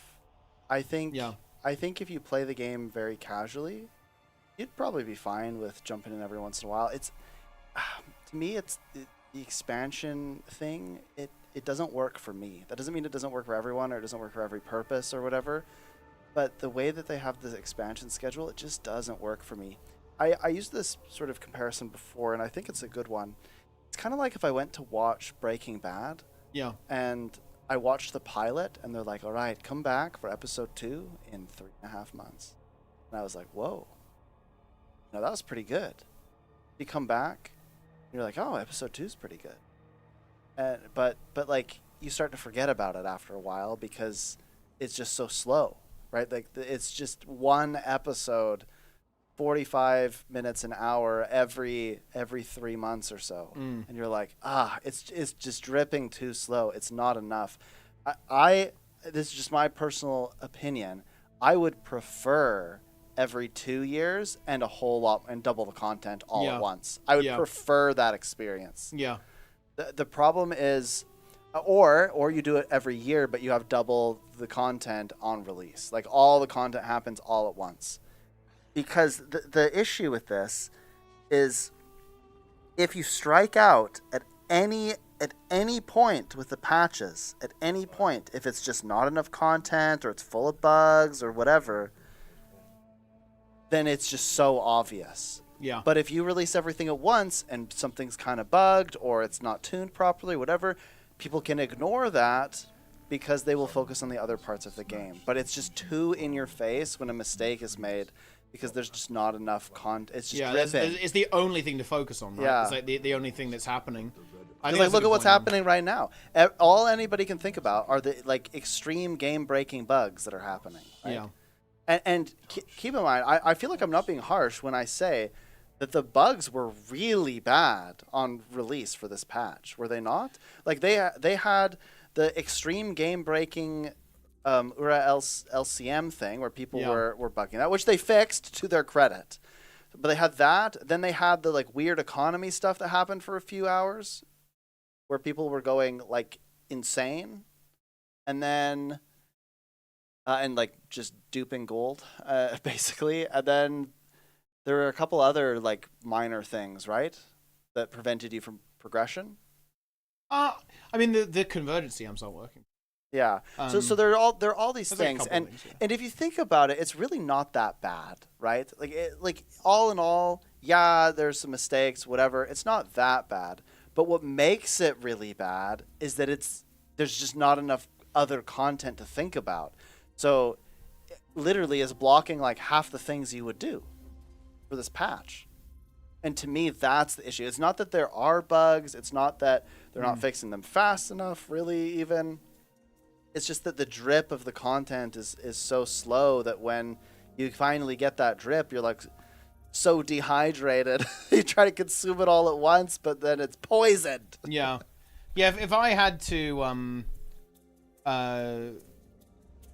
if I had to say something, I would say that I think it's a mistake. The big strategic mistake they made, in my opinion, is that they're trying to be the jack of all trades. They're trying to go, okay, we're going to make a fractal with a hard mode. We're going to do raids with CMs. We're going to do convergences with CMs. I feel like they've spread themselves really, really thin, and we're kind of seeing the cracks in that, because not only is the amount of content pretty damn low, it also is having a couple of issues with QA as well. Like, I don't think the bugs have been that bad. And actually, kind of on a more broad point, I think your analysis on this is good. I don't really view bugs as a problem. Like, stuff being released bugged is like kind of inevitable, right? Like in a game as big as Guild Wars 2, and old stuff breaking when you release a patch. I think that's not weird at all. I think that's exactly what you'd expect. I think it happens in like every game, to be honest.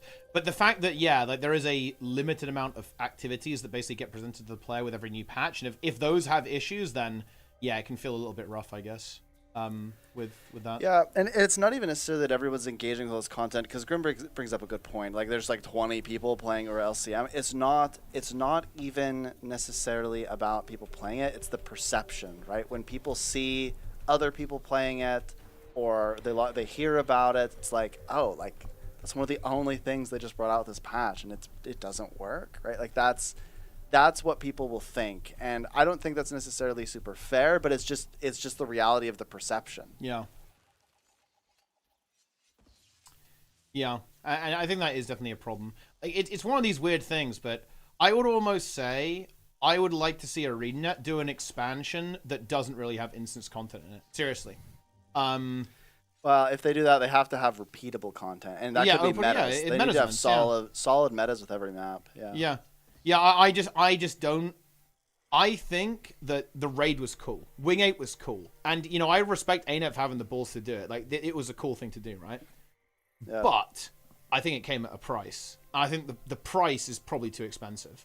Because I think the core demographic of the game is just not happy. Right? Like the amount of story we got is crazy low. Like, it is a very small amount. And more importantly, I want to be really careful with criticizing this, because I don't think the story writers are the problem. I do see this kind of like, oh, the writers have no idea what they're doing.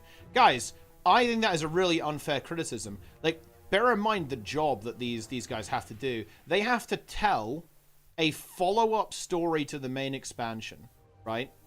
In less than 3 hours of screen time. They have 3 episodes, right? And each of those episodes is going to be around an hour of gameplay. And that's generous, by the way. That's generous. It can be less than that. That is very difficult to do, right? Because it's not like a TV show. Because in a TV show, right, obviously the story is very dense. Like, the entire thing is just, you know, you're watching this unfold. A game is much less dense in, like, how the information is being shared to you, if that makes any sense, right? Because you've got to have, like, actual gameplay attached to that alongside, like, dialogue. You can't have the entire thing just be exposition. That's not how video games work. So they really don't have much time to tell this story. So I think they're in a really tough position. Like, I think they're unable to deliver on delivering like kind of like a compelling story and stuff like that, because they just don't have enough time to actually tell something cool, really. And And you can see that with the open world too. Like, and you know, again, this is something that I think is kind of pretty based. Like, in my opinion, it's pretty obvious that almost all of the design, like encounter design, went into the raid. There's a reason why they reuse like Decima and Greer and Ura 50,000 times. Like, even like if you look at the Bava-Nisos map, right, a lot of the NPCs there basically use the same abilities that Decima uses in particular. There's a reason for that. It's because all of their design, in my opinion, pretty obviously went into that raid. Right, if you look at the new Fractal, right, the new Fractal is essentially a recycled Whisper of Jormag. That's the end boss, more or less. And again, it's because they put so much into that raid. And guess what happened? Yeah, the rest of the game suffered because of that. Like, the open world suffered massively in terms of the quality of the encounter and, like, replayability of the open world.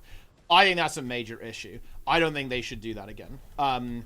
Because that is, like, the core demographic. Right? That's the player base. Like, Guild Wars 2 is not known as a raiding game, right? Like, Guild Wars 2 is known as an open world experience. And I think Janthir Wilds does not deliver on that open world experience like nearly as well as it should have done, especially considering like how cool Lowland Shore is. But like the other maps just like really did not hit. That's just conjecture. I don't think it's conjecture, to be honest, because I think there's evidence to support it. I'm not like random. The way you're phrasing that is you're saying that I'm randomly speculating. I don't think I'm randomly speculating. Like I can point to you some pretty compelling evidence that I think a lot of their design time like went into that raid. Because you can see that with like how often those mechanics get used. They used it in the open world. They used them in the convergence. They used them in the raid itself. They then reuse, in particular, a lot of the, you know, they reused the Greelings, right, on Bava-Nisos. They reused Decima's abilities on the end boss of the new meta event as well. It's like, yeah, I don't know what to tell you. It's the way it is. Yeah, to me, it's very clear. It's very clear that the whole team is not working Guild Wars 2. That's what it feels like. Yeah. There's no way. Just simply because of the amount of content we're getting and the quality. And that's not a knock, by the way. I'm just a fan of the game. Right? I'm just a fan of the game. Yeah. I'm not angry. I'm not like mad at the devs or whatever. I'm just saying there's a big difference in quality and quantity of content. Yeah. And it is. There has to be a reason, and I don't think it's because the devs aren't talented or something. No. I think the devs are remarkably talented. I've been to the studio, guys. It is incredible, right? It is absolutely incredible, and the people there are all very kind. They care about the players. There are people. Look, some of the devs pulled me aside to just ask me for feedback. Like, they care a lot about the game, guys, a lot. I just don't think all of them are working on Guild Wars 2 right now. That's my speculation, just based on what we've seen from like leaks and from like and just the hiring posting. Yeah, the hiring postings, yeah. Like, I think it's pretty obvious, guys. Like, you know, to be clear, me and Sneb don't have any something like this is not like a coded message. We're not like tapping in Morse code or something. But listen, okay, you don't have to be a rocket scientist to realize that, yeah, ArenaNet is very clearly working on something else. Like, I'm of the opinion that it's Guild Wars 3 at this stage. I think that's very likely given the nature of the job postings, the way they've been described and so on. If it's not Guild Wars 3, then it's some other project, some game that they're working on. Just the reason that I feel like it has to be a sequel at this point is because it feels like so many of the people that would be working on Guild Wars 2 are working on this other project. That's what it feels like based on what we're seeing from the game right now and the new expansion cycle. Look, all of this to me adds up to like preparing for something. So there you go. Yeah, no, I think it's very likely that it will be something like that. I think that would make a lot of sense. I think because look, in my opinion, Guild Wars 2 is in a really interesting spot. Like, it almost has like a bit of a weird reputation problem in a way. Like, you know, Guild Wars 2 is obviously a very good game, but it kind of has some issues that I think are best resolved by actually just making a new game. There was actually a conversation I saw. This was kind of regarding Path of Exile, right? And that some of the motivation behind making Path of Exile 2 was to actually kind of renew the brand image in a sense, because, you know, obviously, like, players play the, I mean, you can see this, right? Like, and if you've played any MMO, you've definitely seen this. Go to forums and go to, you know, anywhere where people discuss this stuff. You will hear statements and opinions about a game that are very outdated, right? That don't really make any sense.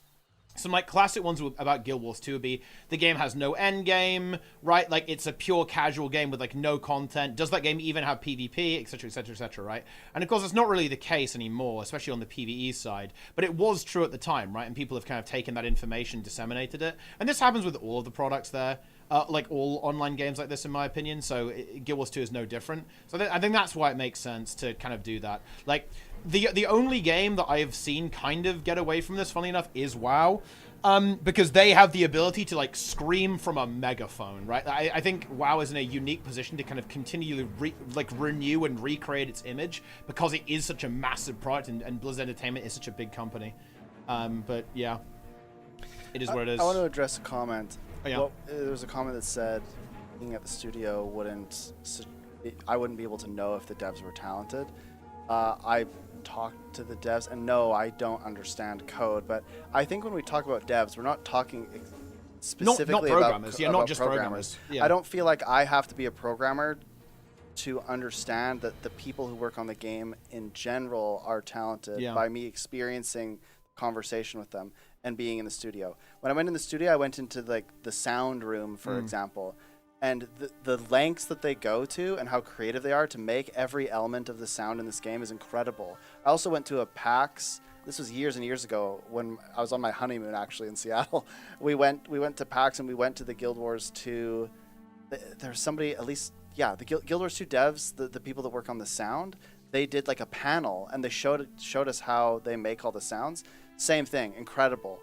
I then got to see the artists and the sculpting and like concept art and like all of those things. To me, it's very clear that these are people that care very much about the game, and that, look, I don't know what else to say. Like it's very evident that these are talented, caring people.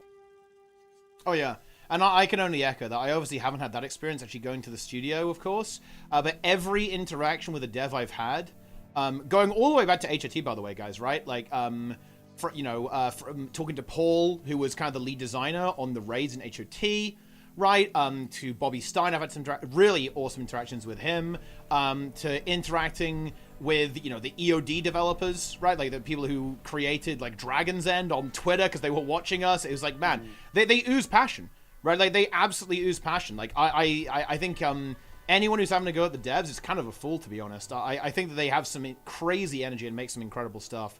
But that's just, I think Guild Wars 2 is in like a really tough spot with its development because of the resources, and again because I think many developers are moving to this next project, so they have like limited resources to actually continue to make the game.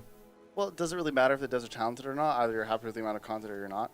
Well, I think it's relevant to the conversation because what we're saying is that I don't think the entire dev team is like making bad content, if that makes sense. I think that my thought is that they have just a very small group of people that are trying to work on the expansion. They have a whole bunch of other people that are working on something else, because otherwise there's no way that many talented people would produce this. I think what we're also trying to do, though, is have a responsible conversation, right? Because I think that because we're on a platform here, we've got in total about 450 people watching. I think it's important that we actually do contextualize what's going on here, no? Like, because it is relevant why things are potentially going, why things are rough. I don't think it's fair to criticize something and like flame the devs, right? Like why would we do that? Yeah. So it is irresponsible. Yeah, for sure. We do not know that. There's conjecture. Well, I mean, that's the point. That's the point. Yes, but that's the thing. We're trying to rationalize our position. Yeah. And I think it's a fair rationalization, personally. I don't know. To me, it's like very obvious that this, like when you look at Soto, I was not a fan of Soto, to be clear. I was not a fan of Soto. And then Janther Wilds came along. There was actually like one patch that I liked in Soto, I think, and then I liked the beginning of Janther Wilds. I still stand by that. I thought that Lowland Shores was one of the best maps they ever made. It was super fun. Yeah. But I think that the way these expansions have gone, it feels very clear to me that they're doing something else. And then when you couple that with all the other evidence we have, it feels like they're doing something else. And I think that the quality and quantity slips a little bit if you're working on something else. And I wouldn't even say, maybe slips isn't the right word. I think you have to sacrifice some quantity and quality if you're going to work on something else. Well, I mean, think very that's clearly. Just the reality. I mean, very clearly. At the end of the day, like the quantity and the quality have both decreased with the new model. And I think, I think people have been saying, is it the new model? I think it kind of is and it isn't. I think it's the combination of having like a reduced workload and the new model. Because the new model is very specifically aimed at trying to maintain all areas of the game, right? And they're basically trying to do that with less developers, right? Than say when they were going all in on Guild Wars 2 during like, the HO. Because like the big golden age of Guild Wars 2 was HOT, Season 3, Path of Fire, Season 4, right? Like Season 4, it had its problems, especially if you weren't a story enjoyer, but like broadly speaking, that was the peak of the game, right? And the thing is, I think one of the reasons why they did a really good job with the story and the narrative design in Season 4 was because basically they pretty much ignored the rest of the game, right? Like they were like, yeah, PvP, what's that? World versus world? Never heard of it, right? And now that they're trying to maintain these things, they're essentially trying to do more with less, to an extent, right? And that's like going to lead to problems. And I actually, I have to say this before I'm derailing the conversation here a little bit. I just kind of want to draw a line here, guys. The reason why I'm trying to contextualize this and not blame the devs is because these are real people, and I think there's like, I don't think it's ever productive to like say, oh yeah, the devs are incompetent, right? Or like it's the developers like who are useless. Yeah. I'll contextualize it more. Yeah, when it actually makes me mad when people say that, because I've met Roy and Awesomeness in real life, some of them multiple times. I've talked to devs like Chelsea, who does the legendary weapons. She comes in stream sometimes. She's in Lara's stream quite a bit. She's visited my stream before. I've met, and there's some of these devs that are actually like incognito, that don't say that they're a dev, that are in the streams, that have talked to me before, and they prefer to be like that because they don't want to draw attention to themselves. But I've spoken to lots of these people in real life, in private. These are good people. And when you say really, like, it's kind of like, imagine if somebody came up to you and just said you're shit at your job like every day. Like, that would be super annoying, especially if you were actually quite good at your job. And so I think it's unfair to blame the devs for stuff. I just don't think it's productive. I think it's almost never the case that, oh yeah, like this the developer is actually just being incompetent. I think that's very uncommon for that to happen. I also just don't believe that's the case. I just completely echo what Sneb is saying here. Like, all of the interactions I've had with developers, they're always switched on. They know what the fuck's going on. And they're working on doing their best, right? And we have to remember that this is a workplace. These people aren't like wizards or something. Like, there's also some like work politics. Sometimes, like, I imagine, like, think about the conversations that we have and how there is just polarizing opinions about what should or shouldn't be added to the game, how certain things should go. Those same conversations happen in the boardroom at the ArenaNet office. I guarantee it, right? There's people on one side where they're saying, hey, we need to focus more on this. We need to patch these things, focus on these bugs. And then on the other side, they're saying, no, we need to do this. And they probably have to contend with one another on those decisions. And they have to make those decisions all the time. So no matter what they do, they're going to anger someone. It's never going to be perfect. But we can still say, look, this patch was not very good without shit-talking the devs. In fact, I'm trying to be really charitable to them, because I again, really just believe, based on all the evidence that we have, that it's not necessarily a dev thing. It's that I think they're working with, like, just like fewer bodies. To put like an even more precise point on it, like, okay, it's not our job to determine if the devs are competent or not. That is something that should be handled obviously by the company on an individual basis, right? I think it's unproductive and just it's kind of poor taste, in my opinion, to go like, oh yeah, like this dev is just like worthless. They have no idea what. I think that's just. I don't see how that like improves the conversation. I don't even think people know like which devs work on what. Yeah. So it's just not really and like, I don't, right? I don't think Teapot knows every dev that works on every little thing. I think it's impossible to know. It's actually quite weird, because sometimes I meet devs and I'm like, what do you do? Right? I have no idea. And so I don't like saying the devs because it's just Yeah. such an all-encompassing, sweeping statement that has no directionality. Like, how can we really know what we're talking about? I think it's better when we say, I don't like. Here's a criticism I have. I think that Wing 8 is just not like there's something just not quite there about it, right? Like it on paper, I feel like it should be really good, but when I experience it, it's just not what I was hoping for with Wing 8. I don't think that means that people who worked on Wing 8 are bad people, but I think there was some kind of disconnect, and I'm not even really sure how to articulate it. Yeah. Yeah. Yeah. I don't know. I don't like it when... I don't think it's a good conversation, guys, when people are like, going berserk on the devs. Because honestly, I also think it derails the conversation. Because I feel like this conversation has now been derailed. Instead of talking about what's actually important stuff. For example, the thing I want to talk about next is actually, should ArenaNet say something about this? But like, we got derailed because I'm feeling like I have to defend like these real people who like work hard on the game, right? Like whether or not you like it, I think it's just, you know... It's not good, but like I want to talk about actual relevant things. Like I have a really strong opinion about this. Actually, oh yeah. Should the devs? Let's talk about it. Let's just switch gears. Should the devs say something right now? I feel like, on one hand they should, but on the other hand, based on history, I don't know if it's a good idea. Because if they say anything, they kind of have to keep saying something. Yeah. Because, I actually want to know. Put a 1 in the chat if you agree with what I'm about to say. So hold your 1s. Yeah. I think that there was a time when they started to set a precedent that they were going to communicate with us more. And in that time, I became very hopeful. But then when they stopped, I am now more frustrated with them than I was before. Put a 1 if you agree with that. See what people put.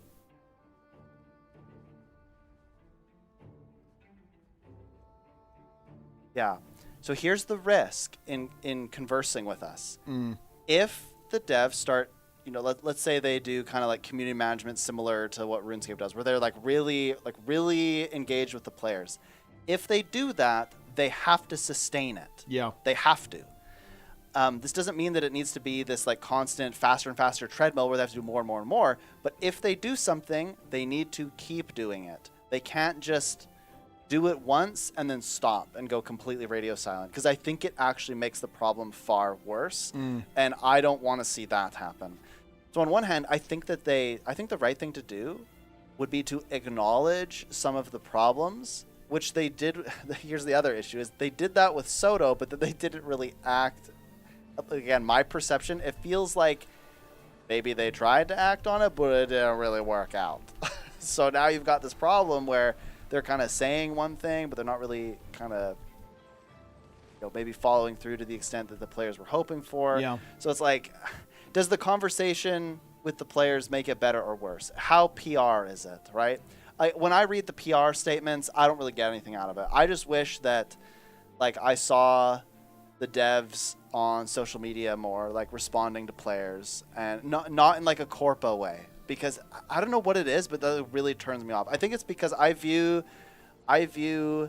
Guild Wars 2 as like a piece of art. Yeah. And I'm a big fan of the art. And so when I hear people treating it like a business and not like art, I just find it kind of frustrating. So I would rather see like a community management team just talk to players like they're players too, but in like a still semi-professional way, if that makes sense. Like the tone and what you say, how you say it, it's like so important. It's so important. I just hate hearing the corpa. I don't want to hear the corpa. Do you not think, though, that the reason why this is a problem is because of the elephant in the room? Like, and correct me, and chat, correct me if I'm wrong on this, and Sneb do so as well. I feel like a really big cause of frustration and lack of trust in the company is because the new model for Guild Wars 2 was presented to us in good faith. I'm not saying they were lying here, guys, or anything like that, to be clear.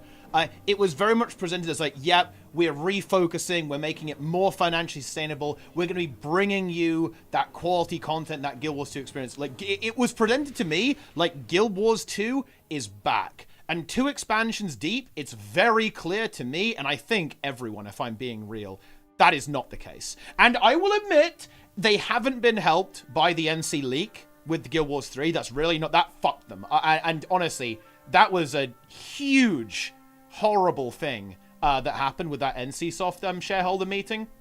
That it basically confirmed that ArenaNet is cooking some other stuff up, potentially Guild Wars 3. But I actually think even if that leak hadn't happened, I think we'd actually still be in a similar situation. I think people would still be not feeling a lot of trust towards the studio because the way things are presented and how they actually like end up going, there seems to be a disconnect there, and I think it's really eroded community trust because like you're definitely saying some things that I really agree with, right? That we'd love to see that non-corpo, that kind of like on the ground, you know, in the, you know, direct communication from the devs. But my question is, I don't think that would honestly even be effective or work very well until we actually understand the state of play. Like, in my mind, the problem with Guild Wars 2 right now and the community relations is the uncertainty. And I personally feel this a lot, actually, with Guild Wars 2. Where are we? What are we doing? Nobody's talking. What's the plan for Guild Wars 2?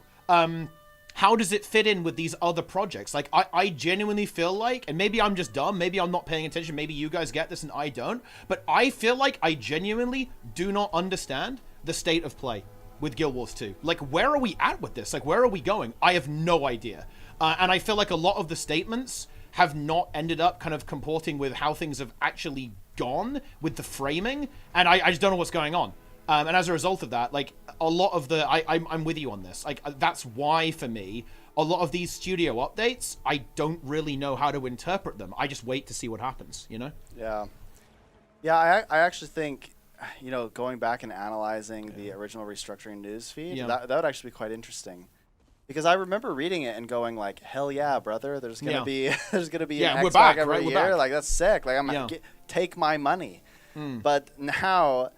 okay, here's a very interesting consumer behavior thing. I'll talk about my behavior as a Guild Wars fan, how I engage with the game, and how I purchase and how it's changed. Now, I can't extrapolate this to everyone because that wouldn't make sense. I'll just tell you my personal habits. I generally buy gems when there's something like Giga on sale that I really wanted, like a character slot or something. Or I was like just really enjoying the game and like playing it a lot. I just stopped buying gems, like around Soto, right? That was me, right? I'm not saying that everyone probably did that, but I stopped buying the gems. And also, I used to buy 3 versions of every expansion at least. One for my EU account, one for my main, and then I would have like another alt or something. I stopped doing that with Soto as well. So the way that I engage with the game is I used to raid on like 4 accounts. Yeah. Now I barely raid on 1. Now my IRL circumstances may have changed a little bit, whatever. So there's other reasons for this. But I also think this happened to a lot of people. I feel like the way that people engage with purchasing things in the game has changed a lot. Yeah. A lot. And I think it has a lot to do with how the expansions have been. Like when I think about it, like I tried playing. Oh my gosh. Again, I'm just being very honest as a fan of the game. But when I played Wing 8, keep in mind I have a shout out in Wing 8. So he's a slug. Yeah. So it's tough here. But I played Wing 8 on stream the other day, and when I turned off the stream, I was just really disappointed. And I think part of it was because I got really frustrated on stream because I was like doing Wing 8 and I'm like, I should love this, but it just wasn't it, right? Like I had the same problem that I'd had for literally years, but it was even worse, which was you go to do the wing, a bunch of people in the wing don't know how to do it, so you have to train every single time you do it. Yeah. So it just happened again, right? And I look at that and I go, there are these like looming problems that have haunted the game forever that everyone has talked about into oblivion, that we've talked about on podcasts for weeks and weeks and weeks, hundreds of hours of us talking about this stuff. And then I just go, well, it's not going to happen. Yeah. I think that's really important, what you just brought up there. It's that we've been here, and I think one of the reasons why, it's been linked to me now, like the studio update, like the reason why this kind of stuff hasn't hit, we've put renewed emphasis in developing Guild Wars 2 with player-centric approach. Player-centric approach, yeah. The conclusion, like having the development bandwidth needed to iterate on core systems is especially important to us. Like, we've been hearing about this sort of thing for such a long time. Like, do you guys not remember? It's basically a meme in the community how many times ArenaNet has said something like, we're restructuring our internal development process, right? So we can deliver more content. We've heard this so many times. It's really, really difficult, I think, for especially veteran Guild Wars 2 players to actually trust what the studio is saying. And I think that's a big kind of part of why there's kind of this panic and uncertainty now, is because I feel like people are feeling like they're watching history repeat itself in front of them. Especially because, of course, guys, like a big reason why why Guild Wars 2 had its initial kind of like scary moment in Living World Season 4 was because of literally the same thing. Like, they were working on other projects that eventually ended up getting cancelled, of course, and then like NC like made them do EOD, right? After that. Like, so there's so much context behind why people feel this way, especially more veteran players. It's because people just think it's happening again. Like, it's happening again. I cannot believe this, right? And I don't know, actually. Like, you're the expert. How do you fix this, right, from a communications perspective? Like, what could they possibly say? I think one of the reasons why they haven't said something is because I don't, and I freely admit this, guys, as the literal armchair critic. I'm in an armchair right now. How on earth do they unravel this mess? When you say that, what do you mean? Do you mean specifically with Jan Through Wilds, or like sort of the grand context? Like, the last couple of years of the expansion? Yeah. And like where the studio's going. Okay, this is just my opinion, but I mean, actually bring up the thing again. Let's go through it. We need this for context here, right? Okay, where do you want to go? Well, it's defining the problem. Okay, this is important because this is essentially what we're talking about. Yeah. Because when I read this, I remember reading this and going, huh, they get it, right?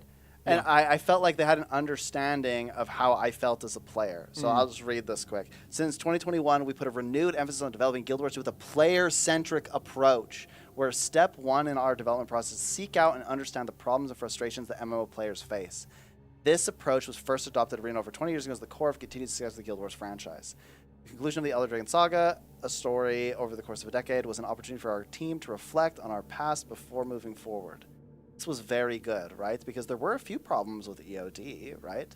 But anyway, we evaluated that what has and hasn't worked over the years and used those insights to redefine how we develop and release content for our players. Our goals for the next phase of Guild Wars 2 are simple. We want to deliver content updates in a more timely and consistent manner. We want to provide better support for the wide variety of systems and game modes that make up the Guild Wars 2 experience.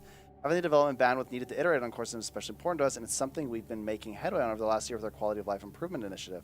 There are so many systems in Guild Wars 2 that have good bones, and they can be even better with just a bit of love. Okay. When I read that, I went, holy crap, they get it, right? Yeah. There are so many systems that if they just fixed, that the game would be so much better off. But from the perspective of somebody like me, that was like raid rewards. That was the like LFG and like getting people to group up, and they touched on some of these things, right? Like when they made the queue system, that was a massive improvement, and I celebrated that so much, thinking, hey, maybe they're gonna keep going with this, right? But then, instead of fixing these systems and continuing that, they've dabbled in it, right? Like we even got a quality of life patch just recently, right? And those are good things. But there are core systems like how you find a group, how you engage with groups, how you can decide if somebody's playing quickness or alacrity or not. These are fundamental things that are very, I think that in other MMOs, they're like pretty ingrained in the systems. Like you should be able to tell who's playing what. You should be able to see what gear somebody has on, or like their stats, or some indication of like what they're doing, so that you can team up and be better. Yeah, and Without solving some of these systems, nothing else, like everything else, kind of has unraveled to me. Like everything else has kind of crumbled because when they release this new content, it's like, okay, well, you haven't fixed the core systems and problems that people are having, and so these expansion models feel very hollow because the repeatable content, like who do you play with? Like, I don't know. I feel like I'm kind of rambling, but I think it's really difficult to fix this right now because that message made me feel like they understood, but then the product has made me feel like I'm not so sure if they understand, or maybe they understand but aren't able to do it. And because we haven't really had much chatter from the dev team, at least that's my perception, I think that anything they say now, I feel like it's going to be really difficult to fix. They have to say something and then follow up on it. Yeah. If you can't do that, then you have to say nothing. Yeah. And I think ultimately that's kind of what they've been doing, right? Yeah, that's they've the been scary going part. with, and I actually don't blame them for that because I think this is an absolute nightmare to navigate. And because, look, I'm gonna keep coming back to this, man, but I really think this huge elephant in the room is Guild Wars 3 right now. Like, what do you think they should? I think they should handle that. Do you think they should say something? Do they have to say that this is like coming? I think we're in a period of time where they basically, in the next couple of months, they have to say something about something. Yeah. Right? Yeah. It can be the next expansion. It could be whatever unannounced project they're working on. They need to give players a new reason to have some like hope and encouragement in the game. They have to communicate. But I would actually say that right now, if they communicate right now, I actually think it would make it worse because I don't think that they can follow up on much right now, especially if they're working on the next expansion. Like they could come out and say, "Oh, we're going to fix a bunch of stuff in the next expansion," but what would that really do, right? I think that the next time they talk to us, they have to tell us that they're fixing some stuff and make it really concrete how, and then announce something cool. Yeah. Well, I think, the other thing, though, is that it's what's really difficult is that what are they supposed to say, right? Like, should Grouch have said in this studio update, like, yeah, we're at a late stage in the game's life cycle at this point. It's not realistic that we're going to do major overhauls, but we're going to tinker and add content the best we can. Because that's what happened, right? Let's be honest. That would be a more accurate description of what's happened. So I actually have a lot of sympathy for ArenaNet trying to present it this way. It's big, it's bold, like we're making big changes. And that didn't happen, right? But like, is it viable from a PR perspective to actually essentially describe it as it is and say like, yeah, we're here, we've got a team working on this, we're going to make the game better for you in small ways, we're going to keep the content coming, right? And you are going to be seeing expansions and additional content, maybe on a smaller scale to, compared to HD Apollo. But like, can you actually be that explicit with that? Because like, surely, I can understand why they would never want to say that, because like, surely you can't say that, right? Yeah, interesting point brought up in the chat. Is that the moral thing to do? Maybe, but the problem is that I don't think they would ever be able to come out and say, yeah, we're gonna make less content, right? Like, I don't think they're gonna do that. I think they're always gonna try to hype it up a little bit because that's marketing. You want people to get excited.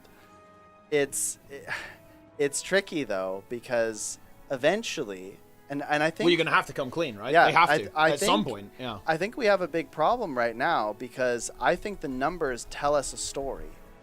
The numbers with Soto, people well, hopefully, people bought in, right? 100%. The numbers post Soto, people are skeptical now. They're like, I wasn't having fun with that, right? Yeah. They don't trust it as much, and I think Asmongold actually said this recently, which Asmongold's not always right about every take, but I agreed with this. He was saying that you often see a bit of you often see the effects an expansion or two later. Yeah. And I think that's what we're going to see. EOD, I thought was quite good. It had its problems, but it was quite good, and I was pretty happy with it overall. Soto, I did not like it very much. And then Jam Through Wilds, I liked it at the beginning, but then after, it hasn't been so great for me specifically. So now I'm at a point where I'm like, like, What could they do to win me over in the next one, right? How much do I trust it? And I'm a big fan, and I think many of us in the chat are big fans. And so I think it takes a lot for us to question if we're going to buy the next expansion. I think out of habit, we'll almost buy it. For the more casual players, if they didn't have a good experience, they're not buying it. They're not buying it. So then what? I think that's what we're seeing with the Janther Wilds. Money. What was that? The little report, the shareholder report or whatever that came out. I forget what it was. But, yeah, like the quarterly earnings. Yeah, the quarterly earnings. Yeah, I think that's what we saw there. And I'd be curious to see how the next quarter does. I think it'll be worse. Personally.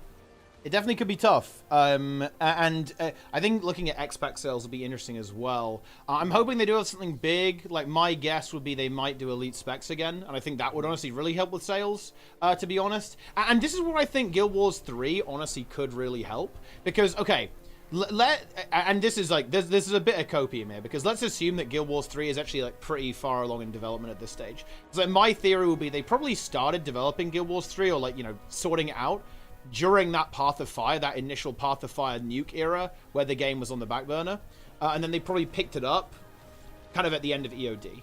Or that would be like my slightly copium-filled guess. So let's assume that Guild Wars 3 is relatively far along in development. Like, if the next X-Pack is the Hall of Monuments X-Pack, and they say, oh yeah, by the way, there's going to be loads of content and achievements that will, you know, kind of give you, like, skins and stuff in the next game, I thought that could actually be really positive, no? Like, because that's going to get people engaged with Guild Wars 2. They'll be in Guild Wars 2 buying the expansion, buying gems and stuff, like, you know, completing all the content, all that kind of stuff. I feel like that could actually play if they went that direction. Like, I think they could do that. And it could be, as opposed to like a negative thing for the game, it could be a positive for the game. Because do you remember, like, Season of the Dragons? Season of the Dragons, I felt like, was a little bit like this. Even though it was literally zero content, because it was, like, a bunch of activities that people could do, and it kind of got people engaged with the game, I feel like it was really positive. Yeah. What do I have to say about that? I agree with you. Like, I think that was really positive. Yeah. They're doing that now, though, but in, like, micro levels, right? They did like the return to End of Dragons, and they've done those. I think those are still popular, but I don't know if they're as popular. I have no idea. Obviously, I don't have the data, but I just know for myself that I haven't engaged in a lot of them at all. Yeah. And I don't really have a good reason for why, but I just would be curious if I think it certainly attracts players to go back to that old content and stuff, but I don't know if it's more or less effective than it used to be. Yeah. Not the return. I think they're pretty cool, actually. I mean, look, personally, the reason I think they're doing return to events, by the way, and why this is happening, and why they're putting a focus on kind of like weekly stuff, like bi-weekly stuff, is, look, I'm going to be real with you guys. I will give you my full transparent take on this. I believe they're trying to make Guild Wars 2 as automated as possible in preparation for Guild Wars 3. And if the population does dip, then that of course means that open world events won't fire quite as effectively as before. So I think it's really, really important for them that they have systems in place like automated events that will basically funnel players around the world so that that content is accessible. And will remain being accessible afterwards. I think that's also a big motivation behind world restructuring, because it's completely automated. The tournament stuff in PvP, it's completely automated. The event stuff, completely automated. Like, all that stuff just kind of like does its own thing and essentially just, like, you know, ticks over. And I think that's a huge part of their motivation right now, like, is essentially getting the game to be, like, maintainable, so they can, like, maintain the game as well as possible. Like, I genuinely would not be surprised at all to hear something about Guild Wars 3 this year. I'm not saying that's, like, likely. I'm not saying that's, like, guaranteed or anything, guys, but it wouldn't be a surprise. Like, if ArenaNet actually announce the, you know, Guild Wars 3 pretty soon after they announce the next X-Pack, or after the X-Pack drops, that wouldn't be a surprise to me. I would not be surprised by that. I'm going to put on my tinfoil hat. I believe that they've been working on this unannounced project since, like, EOD, basically. Yeah. And if that's the case, then I think it's cooking, right? Yeah. Like, I think it's probably, you know, it's getting pretty far along. If I had to guess, I would say we have 1 or 2 more X-Packs for Guild Wars 2, and then it's unannounced project. Yeah. Right? Now, does that mean that Guild Wars 2 completely stops? I don't know. I have no idea. But I look at this and I go, there's no way that this can go on like this forever. No way. It can't, yeah. It just can't. Like, unless they obviously, like, massively improve the quantity and the quality, it's not going to cut it, to be honest. Well, that's the thing. It's not going to cut it with the current context. Like, for example, I know this is going to sound weird, but do you not think that if there was transparency on this, people would be like, okay, I can make my peace with that? Because I feel like right now, the reason there's so much anxiety and negativity around the game is because people's expectations are not being met, right? But if those expectations are kind of a bit more grounded, I feel like it becomes way less problematic. Like, for example, if there is this, like, if Guild Wars 3 exists, I think people will kind of realize that, oh, this is not their main game anymore. Like, they're working on Guild Wars 3 now. Like, Guild Wars 3 is, like, the main project, but we're still keeping Guild Wars 2 kind of ticking over. We're adding a bit of new content. We're adding quality of life. Because right now, I feel like people's expectations are very, very high. People are expecting, unironically, we're going back to EOD. We're going back to HOT. Right? We're having the resurgence. Because, and you know what? Also, I think people look at other games, and they watch them recover and go, why can't we have that? Like, for example, of course, World of Warcraft had a super rough period, right? Where people were mass exodusing over to Final Fantasy, right? During the battle, particularly Shadowlands, but a little bit in BFA as well. But guess what? The game recovered, right? They listened to the players, and they made massive changes to the game, and they got Dragonflight. And then they got The War Within. And it's like a very consistent upward trend of kind of listening to player feedback and kind of improving and making changes to the game based on that, right? Of course, the same thing happened in Final Fantasy, right? Like, the original Final Fantasy was rough as fuck, right? It really did not go how people wanted it, right? It was not that good. But the game had its, like, massive redemption arc. Like, and Guild Wars 2 did as well, by the way, to an extent, because EOD existed. Like, people thought that it was over, right? We went from Icebrewed Saga to EOD, and that's what people are kind of hoping is happening. But in a way, if ArenaNet, like, very explicitly say, yeah, guys, that ain't happening, we're not going back, we're not going for that, like, Guild Wars 3 is our focus here, and ultimately Guild Wars 2 is going to be something that we're going to keep going, we're going to have a couple of devs on it, but it's not going to be, like, a major development project for us. I almost feel like the game will find its audience there, and people will kind of make their peace with it, and people will continue to enjoy the game basically forever. Like, under that situation. But the problem is, right now, is that people are expecting EOD or, like, this resurgence, and I just don't believe that's on the cards whatsoever. Yeah.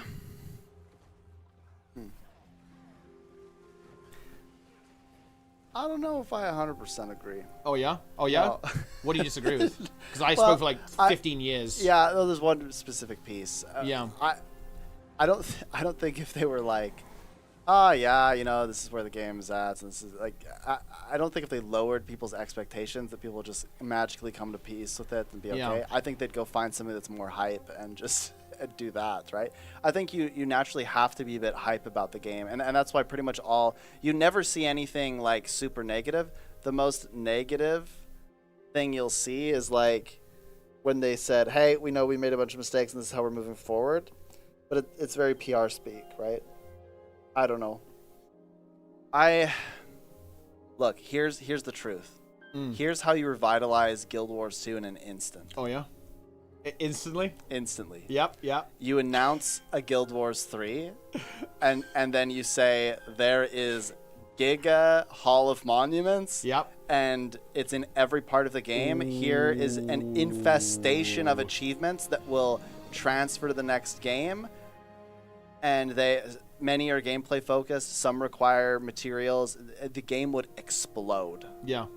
And nobody can disagree with that. The game would explode because people would be anticipating the next game. Yeah. No, yeah. And also, I think it would get people engaged with the brand. Yeah. Right? Because, look, guys, meme, like it or not, ArenaNet is a major studio. This is an important game company. If ArenaNet dropped an announcement, that's actually big news, right? That's actually like a thing that people will pay attention to. I think it would 100% get people engaged with just the brand, Guild Wars in general, and absolutely with Guild Wars 2. Like, I think it would get a lot of new players to go like, oh, what's this about?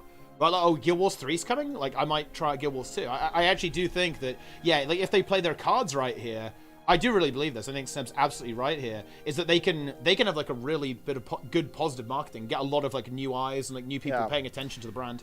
And here's where some people be like, well, that's just the death of Guild Wars 2. But in a sense, no, that's the longevity of Guild Wars 2, because what you're doing is you're guaranteeing that people will always have a reason to come and play, because if they bring out something new that has a tie with the old one, just like Guild Wars 1, people still have a reason to go back and try Guild Wars 1 because of the Hall of Monuments in Guild Wars 2. So if that's the case for Guild Wars 3, if that exists, then people will play. I don't view it as a manipulation, because manipulation sort of implies that there's some sort of like malicious intent, or that, you know what I mean? That they're just saying, look, like, we're making this other thing and we're adding a bunch of stuff in this game that feeds into the other one. And I don't feel like people viewed that as manipulation for Guild Wars 1 and Guild Wars 2. I remember when that happened, by the way. I was so hype. Yeah. I was just charging ahead, trying to get 50 out of 50. And it was like a big deal when you got it. So I think that's the way. Like, if it were me, and again, we don't know for sure that it's Guild Wars 3, but based on the shareholder meeting, it certainly seems like it, right?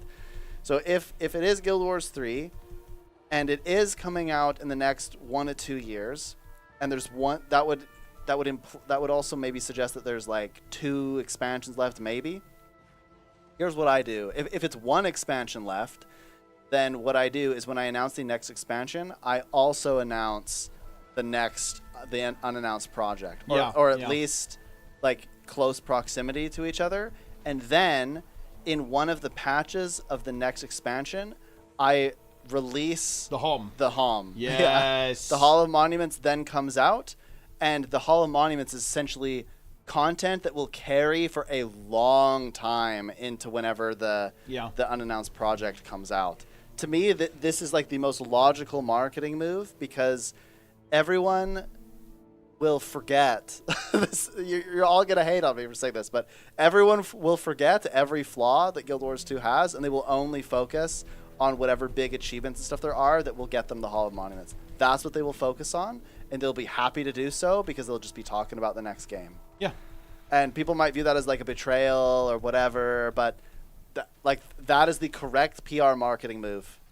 It is, with absolution. It's the reality of the situation, guys. They're gonna have to do it.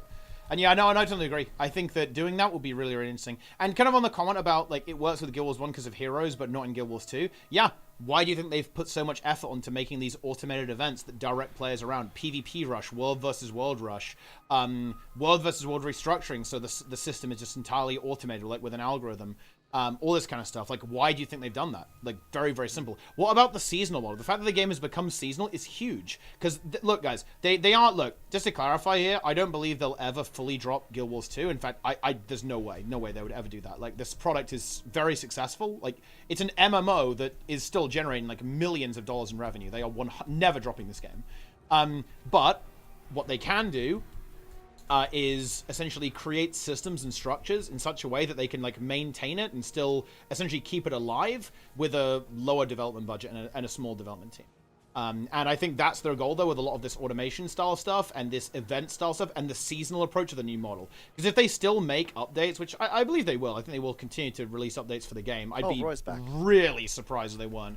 Yeah, yo, Roy, you should definitely get involved in this conversation, dude. We're talking about Guild Wars 3, okay? You know that thing that, you know that thing that you can definitely talk about? Yeah, we're talking about that right now. Okay, tell us about the Gatherer. Are there Gatherer nodes in Guild Wars 3, bro? Are we doing that too? Roy, I have a different question. Roy, if you're serious, I'll buy the plane ticket. I'll go to Seattle, even though my country advises against going to the United States for reasons. Oh wait.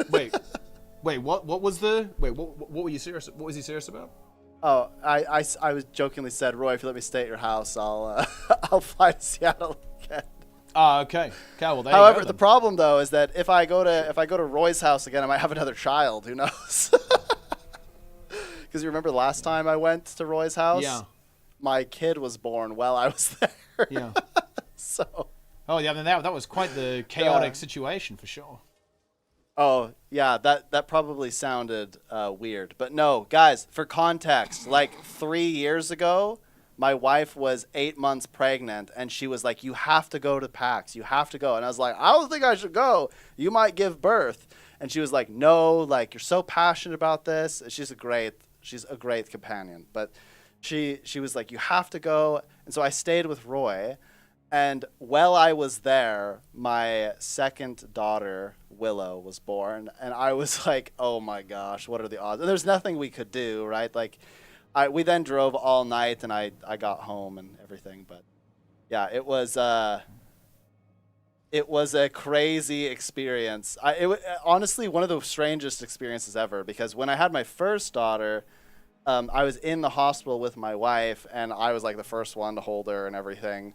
But my second daughter, I just parked my car in the driveway, walked in, and my wife was like, meet Willow. I was like, Hell oh my yeah. gosh. So I was a little late to the party, but I still made it. Yeah. So that's what I was referring to. But yeah.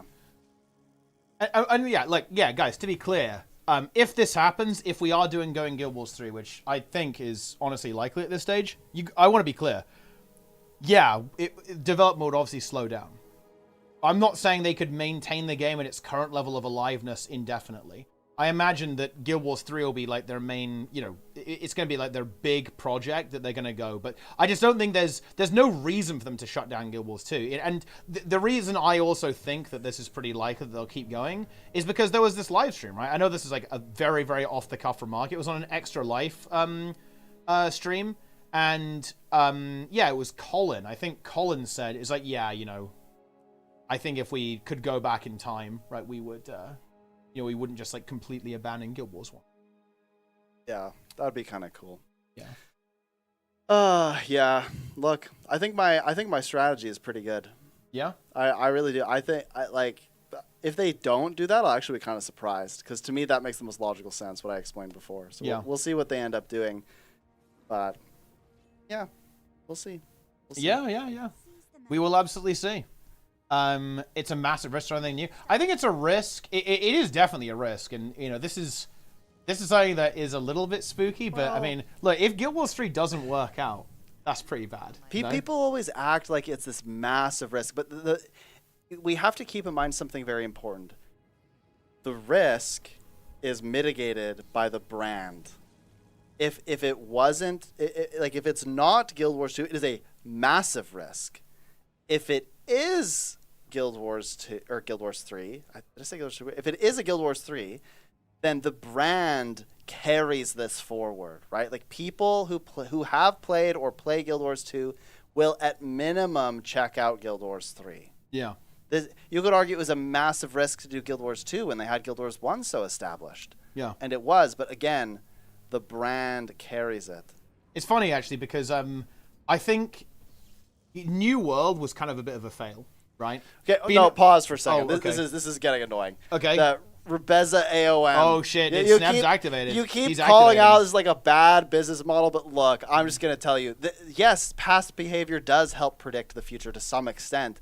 That's literally this, like, Guild Wars 1, Guild Wars 2, Guild Wars 3. Yes, it's past behavior, of course. It makes perfect sense, though. They did this exact thing with Guild Wars 1 to Guild Wars 2. I think they could do it with Guild Wars 2 to Guild Wars 3. Yeah. Also, they said something earlier, too, that I can't remember what it was now, but I was going to address that. Wait, click the name. guy? Click the name, yes. So, yeah, you want it? Chat log? Okay, Let me see. let's drop the bomb. Oh, ArenaNet have employed a psychologist. I wonder what they are used for. They hire consumer psychologists oftentimes, and the reason they do this is to analyze player behavior, or well, look, I'm gonna tell you, a lot of companies. And to be clear, I don't know if Guild Wars is doing this, or ArenaNet's doing this rather, but a lot of companies hire consumer psychology people like me, because they want to take advantage of exploiting people's like gambling behaviors. I'm not saying that's what Guild Wars is doing, but like, a lot of companies do hire consumer psychologists to get people like really hooked on like the exciting parts of the game and like how they can keep players and also engaged. how to like interpret data, I imagine, right? Like identify like spending patterns and stuff, like and understand like how to analyze that information. Yeah. By the way, look, I'm one of the good guys. I'm literally going to a conference in 3 days where I'm talking about actually sports betting. and influencers and stuff. So, worry not. Well, that one's actually less about influencers. I'm talking more about like consumer psychology and identity as it relates to sports betting. So how people connect with their teams and what that means for fan identity. But anyway, that's another story. But I'm one of the good guys. Don't worry. Yeah. Yeah, and to be clear, guys, they're obviously not planning on making Guild Wars 3 fail. Like, Sneb's just saying that, like, it won't utterly apocalypse the studio if it doesn't quite work out as well. And kind of the New World point I was bringing up, I actually think, guys, that New World probably actually paid for its development budget. That's why it's alive. I wouldn't be surprised if New World, even to this day, is actually still profitable. Like, purely because of how many copies they sold initially. And bear in mind, guys, Guild Wars 2 is not a sub-fee-oriented game, so the same thing could happen. Like, even if Guild Wars 2 maybe doesn't, like, have a crazy giga population, long-term, just, like, the box prices alone is probably gonna, like, essentially pay for itself. Because it's gonna be, look, it's gonna be a major launch, guys. I know that people are memeing on Guild Wars 2, but it's actually funny, guys. That is exactly why they want to do Guild Wars 3. Like, because you guys are in the chat saying, oh yeah, Omega lol, ArenaNet Omega lol, Hyper lol, Giga lol, Omega lol. Yeah, that's why they want to do a new game. It's because they're aware that the game does have some problems with marketing. For sure, well, and kind of like how people perceive it. Oh yeah, I think that the game. I think you're absolutely right. By the way, I think the game Yeah. does have a certain perception at this point and whatever. Yeah. And I think that a sequel cannot necessarily. It's interesting because when you go and do sort of like brand extension, right, toward a sequel, it's you carry some of the weight of old with the brand, but you also give yourself an opportunity for new. Yeah. So they can't like completely get rid of. It's not a blank slate like a new title would be to some extent, but you still are lent some leniency because it's a new game. Yeah. Because Guild Wars 1 and Guild Wars 2 are completely different games, right? And they have very different perceptions. And I think that they'll have something like that with a Guild Wars 3. So that makes it very interesting, me at least. Oh yeah, for sure. No, I know. Honestly, this is new technology, right? Yeah. There's new MMOs are rare. If you think about the current MMOs that are really successful, they're old as fuck, right? They're running on very old technology. And ArenaNet is a company that has historically innovated. So I am really interested to see what they come up with, right? Like if they have the ability to use basically the most modern and interesting technology, and they're a company that does like to do new things and come up with new ideas. So yeah, it's like inherently like a very, very interesting idea to me. Put a 1 if you like quickness and alacrity. No, we're not doing perma that. stability again. We're not doing that again. Put a 1. Put a 2 if you'd rather eat your own fist or something. We are not doing that ever again. But yeah. But I mean, yeah, it's definitely high risk, high reward. I definitely wouldn't have predicted. I would not have predicted Guild Wars 3 for sure until recent pieces of evidence have kind of like made me believe this, right? Or like given me reason to believe this. Because I would say that, yeah, the safest bet is like going all in on Guild Wars 2 and basically trying to replicate EOD, which I believe is doable, by the way. I think that was an option they could have gone for. Why they decided to go a different direction, I think I do understand as well. But it's definitely the riskier option, which honestly, I respect it, man. Like, I love to see a little bit of spice. Like, I think one of the biggest criticisms of the modern games industry is that a lot of studios play it safe. I feel like it's, you know, similar with movies, really, is that, yeah, oh, wow, I can't wait to play, like, the next re-release of the seventh re-release of this game. Wow, I'm hyped for that, right? Or like, oh yeah, we're remaking a movie? Oh, how daring. Yeah, like, I think, you know, this kind of stuff is a little bit boring. To an extent. So yeah, like trying something new and making something as opposed to remaking something, I think it's pretty hype. It will be less stale. Very, very cool. You know, one thing that I also do want to bring up, I think you'll have some strong opinions on this as well, is that do you think there need to be some changes in kind of company culture to basically handle Guild Wars 3? Because I kind of feel there is. With community management, I feel like we still haven't got there yet. I don't know if I'd say company culture, but I think I would say communication, community management. I don't know if maybe that's at least partially with company culture, but when I think about company culture, I think of that more as an internal thing that has maybe some consequences for external perception. But I I think it's difficult because we can't really speak to the internal culture. So it's like, can you name one person that works in HR at ArenaNet? I can't, right? Yeah. And so I think it's kind of hard to like look at that. However, I would say that community management is a big problem. Well, I guess it depends on your perspective. For me, when I compare Guild Wars 2's community management to other games that I have played or do play or at least observe, I go, this is kind of weird, right? Like, I always bring up this example, but old school RuneScape is just like, wow, right? Like their community management to me is some of the best in the industry. There you go. The best in the industry. Now, like right now they're going through like a pretty nightmarish thing, and I don't really know how they're responding to that, so we'll see how it goes. But in the past, they've been pretty good at handling things and communicating where needed. Sometimes they let it cool off a bit and then they communicate. They're just really good at like being present with the players. That's my perception. Yeah. And it's something that I would really like to see, actually. And they do need to have a really strong plan going into it. I feel like if you're going to launch a new MMO in current year, you almost need to launch your MMO with the next expansion almost like ready to go. Like, oh yeah, in a year, we're dropping the next X pack. Here we go. That's what needs to happen at this stage. But yeah. Where'd you get to in Guild Wars 1? I'm level 10. I have to go talk to General Wait, Morgan. did you die? No, Jester did. Jester died. Oh. Wow. We're playing Nightfall characters right now. Oh, Yeah. okay. Yeah. Yeah, I think that, when do you think Guild Wars 3 might be launched realistically? I think if you're absolutely, like, injecting the copium direct into your veins, I'd say it will be after the next Guild Wars 2 expansion. It's hard. There'll probably be a gap, but I don't think that's actually outside the realm of possibility. Like, I think it could be 2027. Could be the Guild Wars 3 release. It could be 2027 or 2028, for sure. Wouldn't be that surprising to me.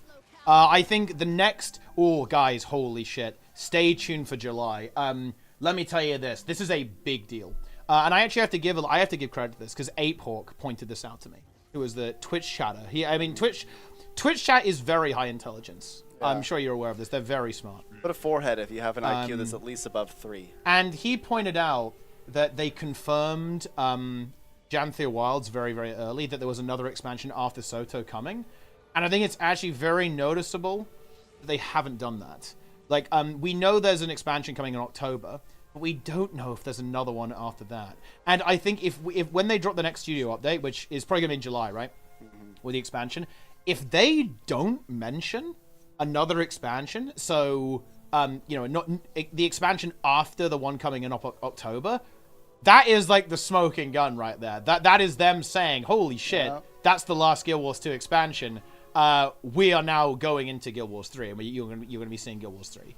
Is going to be the next thing. Yeah. And this is why I almost feel like they kind of do have to talk about their upcoming project a little bit, because there are some things that they would not say that would actually be saying a lot, right? Because if they don't confirm another Guild Wars 2 expansion in the next studio update, okay, people are going to put 2 and 2 together, right? People are not stupid.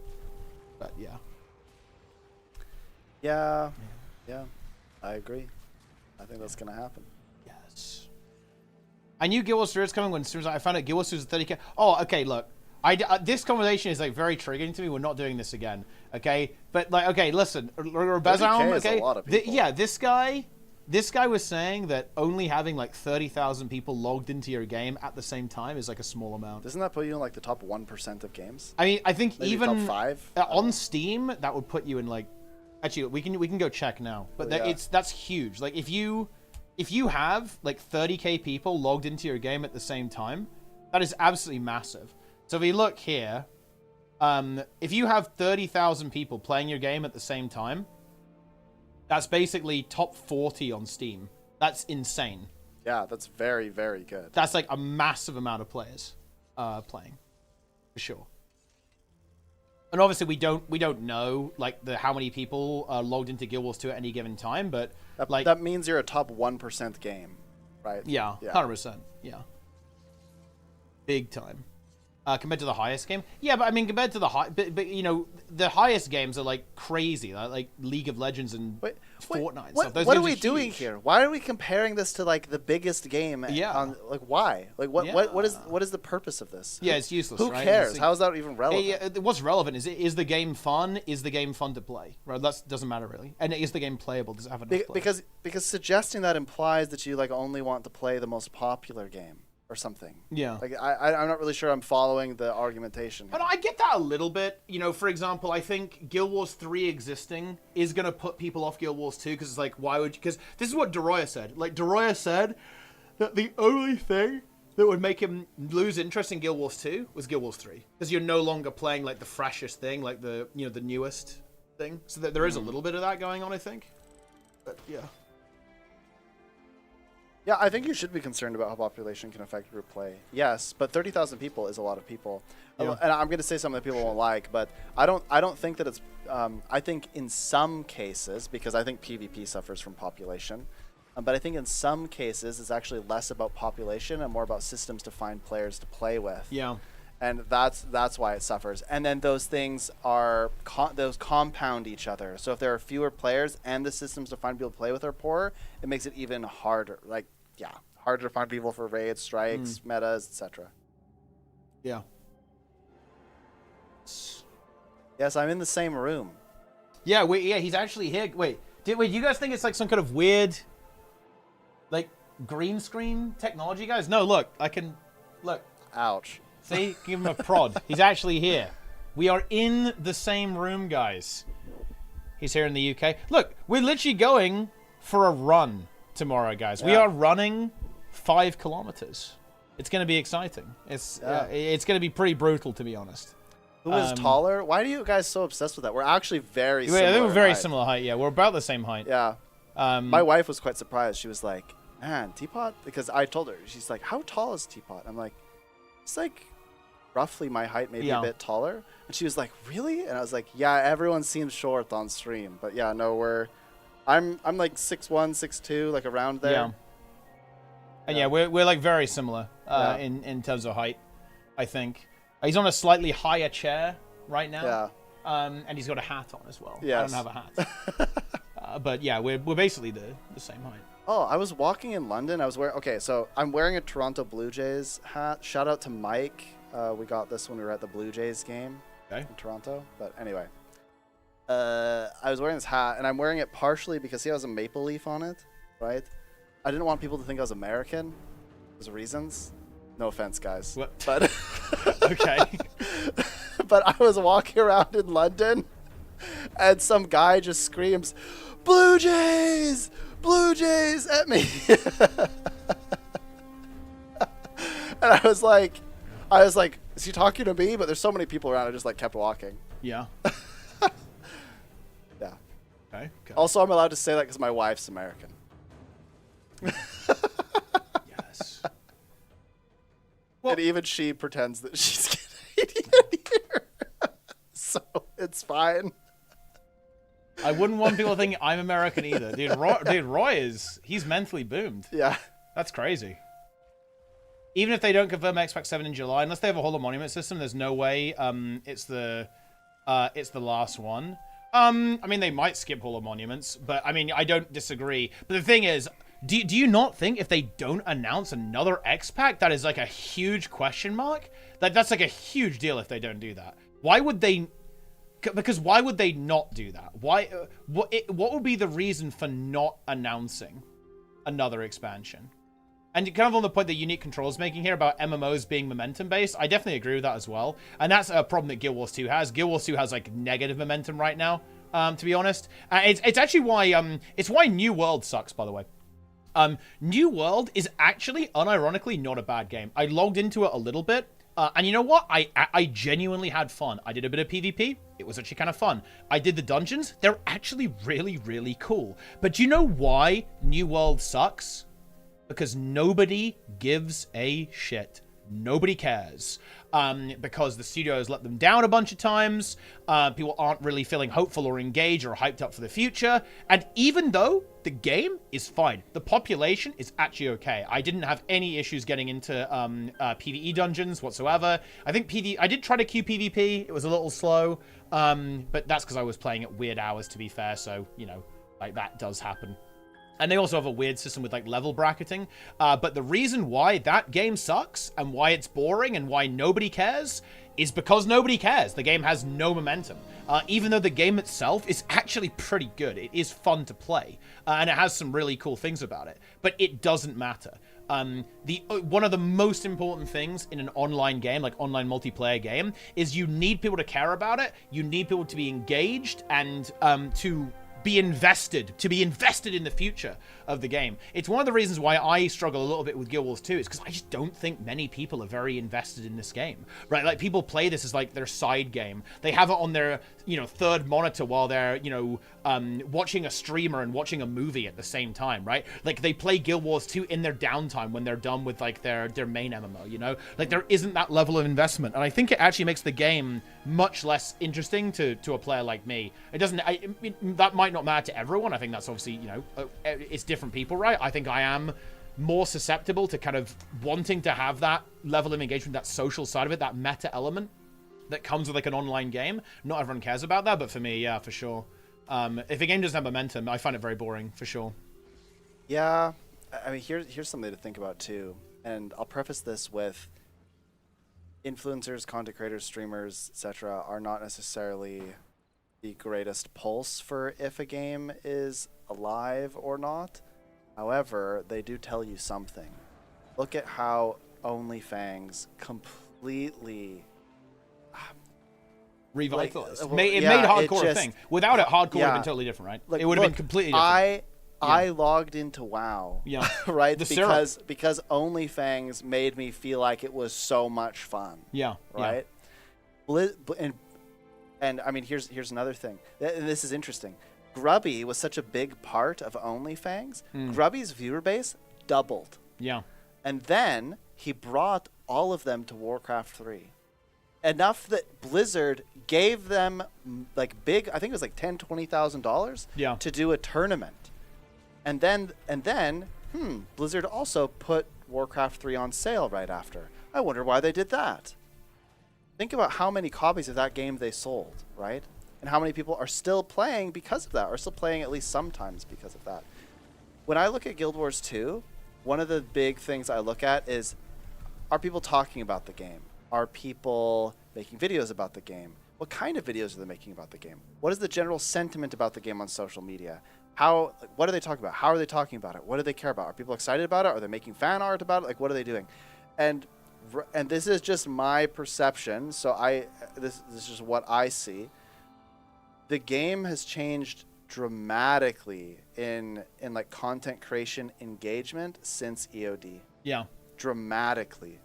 A dramatic shift. I feel like there were way more people streaming way more. I think a lot of people, and you could argue there are maybe other reasons for this or whatever, but people are streaming less. There are fewer people streaming the game. I would argue people are making fewer videos about the game. Some of the bigger content creators who used to play the game more often are playing it less. And I think that's really interesting. Again, that isn't the end-all, be-all. But I would argue that that's one of the, like, New World had such an interesting strategy. They paid everyone to play the game.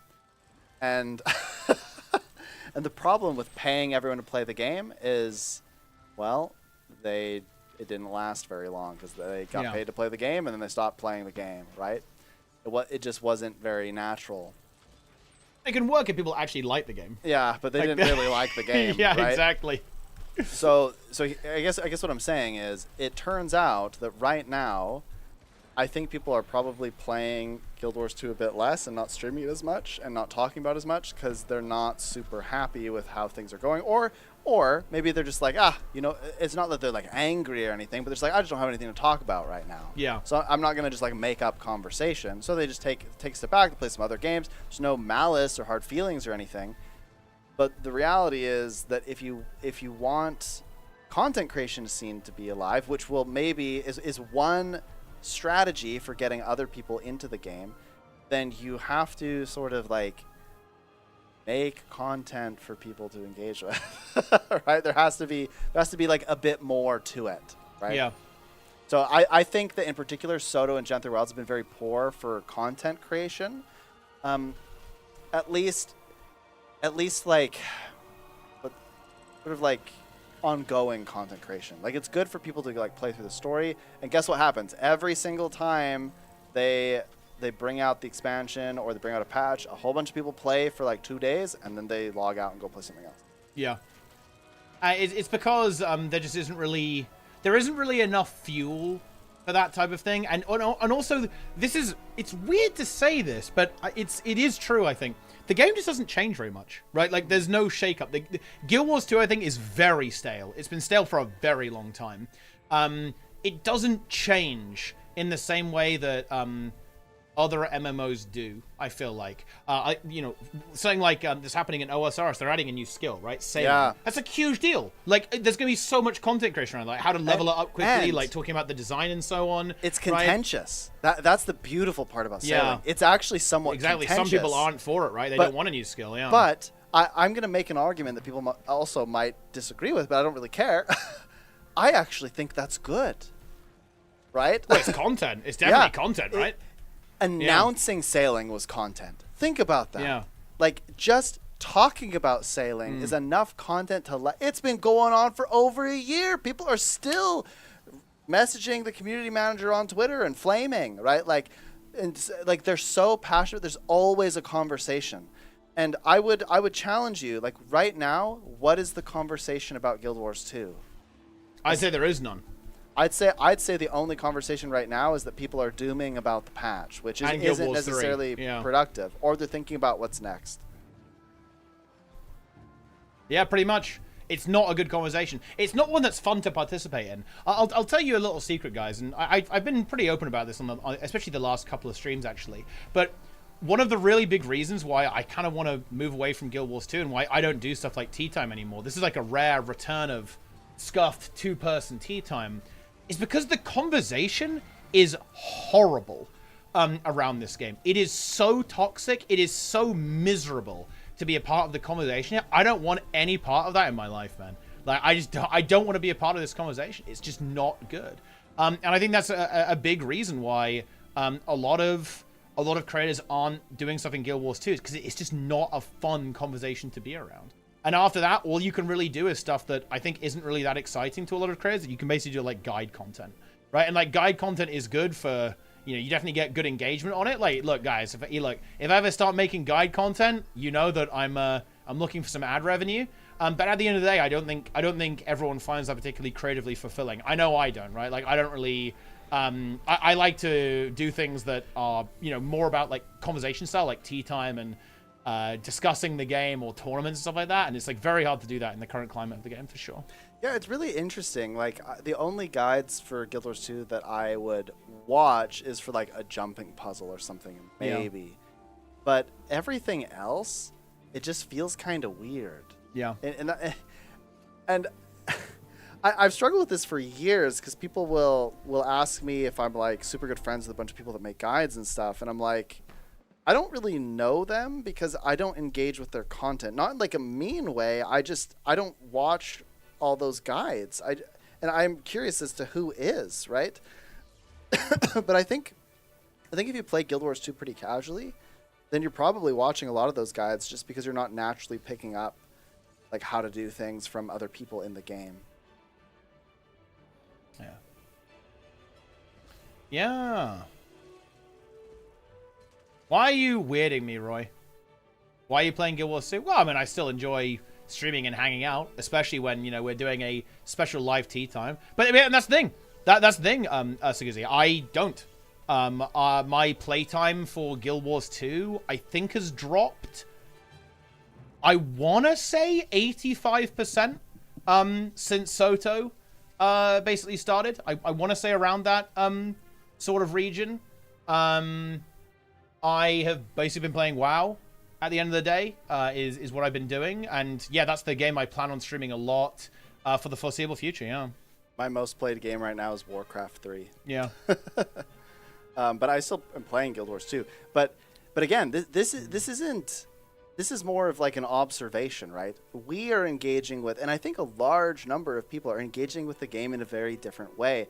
And here's the funniest part about this. People, when Soto came out, I raised a big red flag and I said, I think the Wizard's Vault is very good, but has changed players' behavior significantly. And I think we should be concerned about this.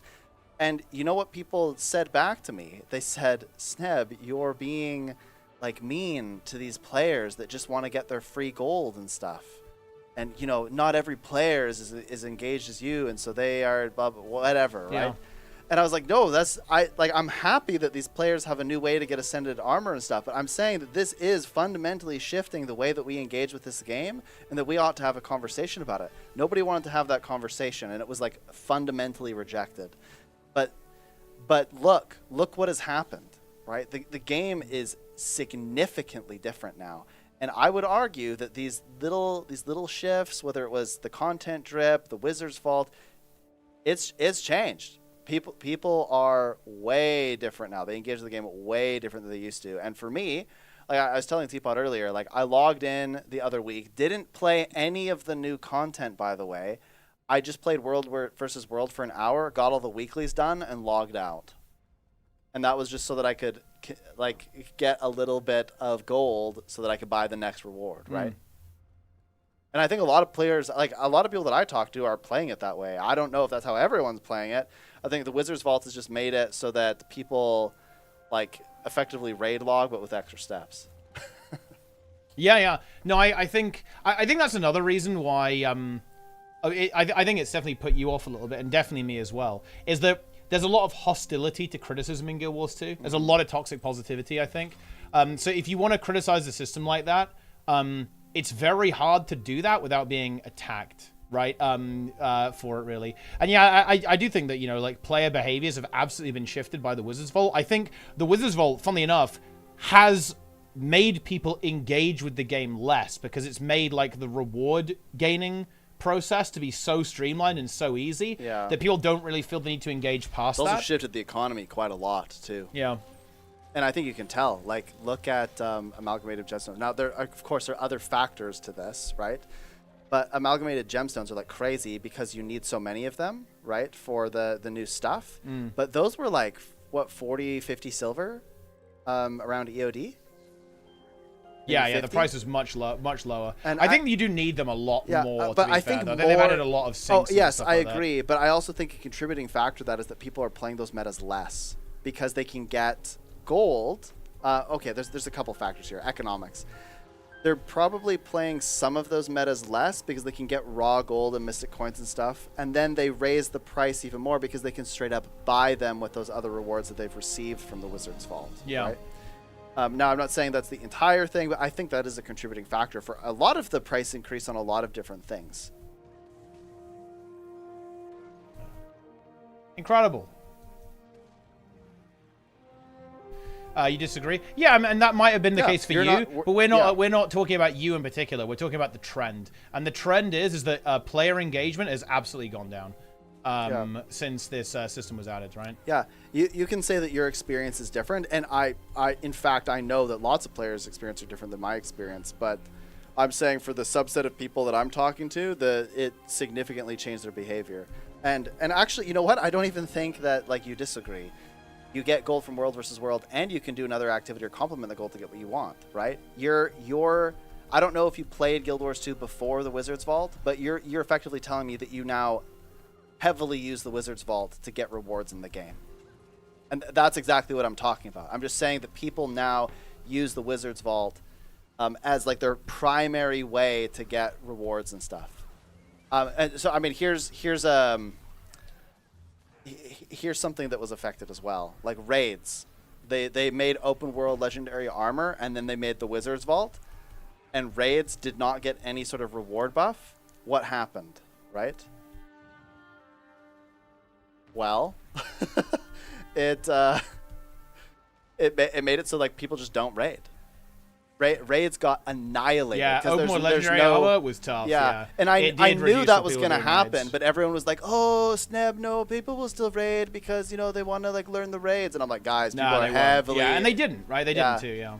people are heavily incentivized to do the raid armor, and there are still some people that want to go get the raid armor for the skins or whatever, but it's just so few, right? Because it's not good. Yeah. It's not about me. We're discussing. Well, yeah, that's our point though.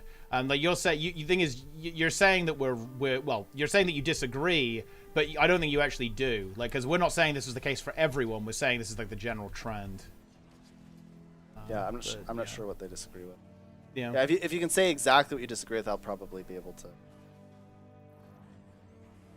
But like, at the end of the day, the system incentivizes kind of like daily logging, and like it heavily incentivizes you to engage with that system, and then that's basically it, right? And then people log out. And I think and to be clear, there's nothing wrong with that. I'm just saying, what we're saying here is that it changed player behavior. That's it. Like, my only claim here is the Wizards Vault changed player behavior. Like, and I think that's just not really... Yeah. There's no moral implication for that either. It's not like it's you're not a bad moral, person if you like it or dislike it or anything. And because I'm not even saying I dislike it. I actually think that the Wizards Vault is quite good. It certainly motivates me to log in and play. I just described that. But I also feel like I've become...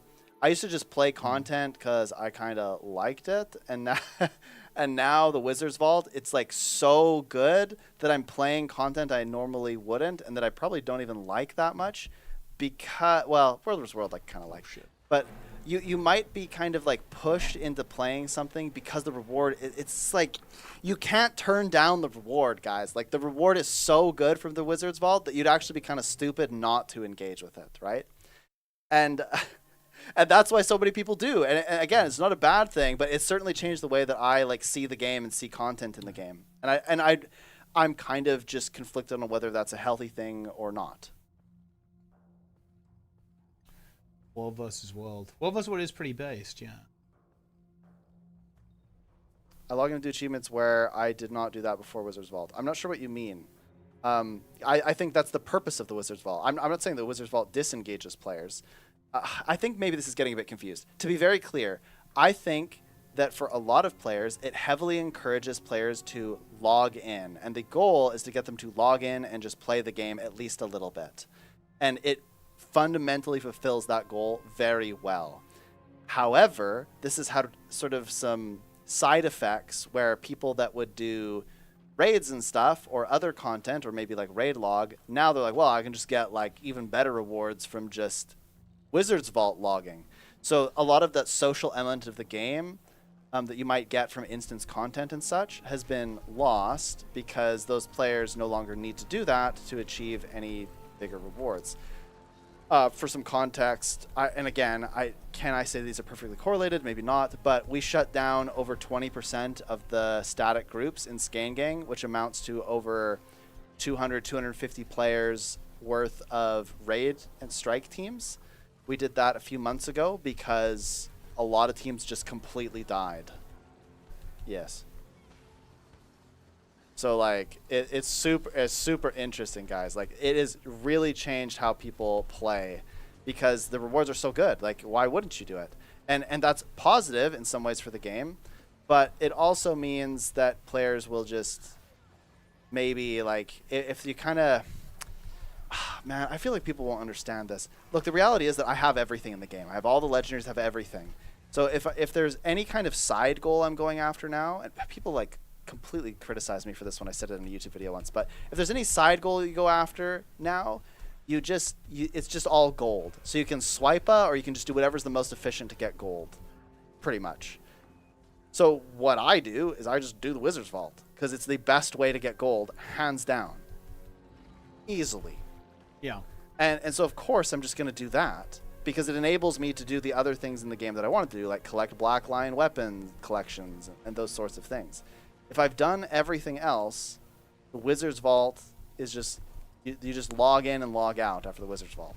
So it serves its purpose in some ways, but before, I used to like sort of spread out my activities. Like I'd have a purpose to go to World versus World a little bit, and there was like PvP dailies, and I was kind of like spreading out more. But now I just do like the 1 hour of World versus World, and then I'm good, right? Yeah, like nothing with the Wizards Vault. It's part of it though, because the Wizards Vault was part of kind of centralizing rewards into basically like of centralizing rewards into a more gold-oriented system. And I think if you want to split the hair and say that the reason why people are why this has happened is because the game has become way more about farming gold than ever before, I think that's true. I think that definitely is like a good point to bring up, and how like there's like less specific things to go after. It's all about farming gold a lot of the time. That's definitely an accurate thing to say, but yeah, I don't know. Yeah, honestly, when I'm just talking about this, I just feel like it's like a pointless conversation, because I feel like the Wizards Vault, it's very individual, right? Like when people say they might disagree with me, I don't know that we disagree. We just play the game differently, right? And that's fine, right? That's totally fine. I'm just saying that it has changed how people engage with the game, because that's literally what it was designed to do. It was designed to make it so you feel like you're missing out if you don't log in. And they've tried to mitigate that by saying, oh, well, you can get the rewards later. But look, the reality is, if you don't log in this week, you're not getting your 450 wizard coins. And if you don't get those wizard coins, you're going to kind of fall behind to an extent, right? But not really, because you can still get the skins next season if you don't play. But in reality, like if you want to stay up and get all these really good rewards and stuff, then of course you should be engaging with the Wizards Vault.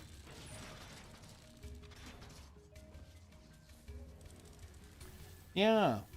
I don't think people are understanding this, to be honest. Because, guys, we're not talking about, like, individuals. Well, I mean, I actually do think the Wizards Vault makes people engage less, because people just, like, do it and then just go, like, okay, that's, like, I'm basically done. I think that's what does happen a lot. But that's not really the point. Like, the point we're trying to get at here is that a lot of the things that have happened during Soto, one of them being the Wizards Vault, is that it means that people just do the things that farm gold. Right, like people just do things that farm gold, and then that's enough. What about this? I think this is a better way to describe it. I think what happens is some people engage less, and some people engage a little bit more. So it kind of like middles out, right? So overall, maybe engagement is actually up to an extent, but there's a certain population of players that engage far less now, and then there's a certain population of players that just engage a little bit more, because that little push to get that weekly would be that extra 20 minutes they play during the week. And that extra 20 minutes might have like a $sign attached to it, because they engage with the gem store a little bit more. And so the ROI is good for doing something like that. I feel like that's a pretty fair, that's just my thought. Again, I don't have data, but that's just kind of my observation. That's what I would guess is happening. Some people engage a little bit less. Some people engage a little bit more. It kind of evens out. But overall, there's a net positive for engagement because of the Wizards Vault.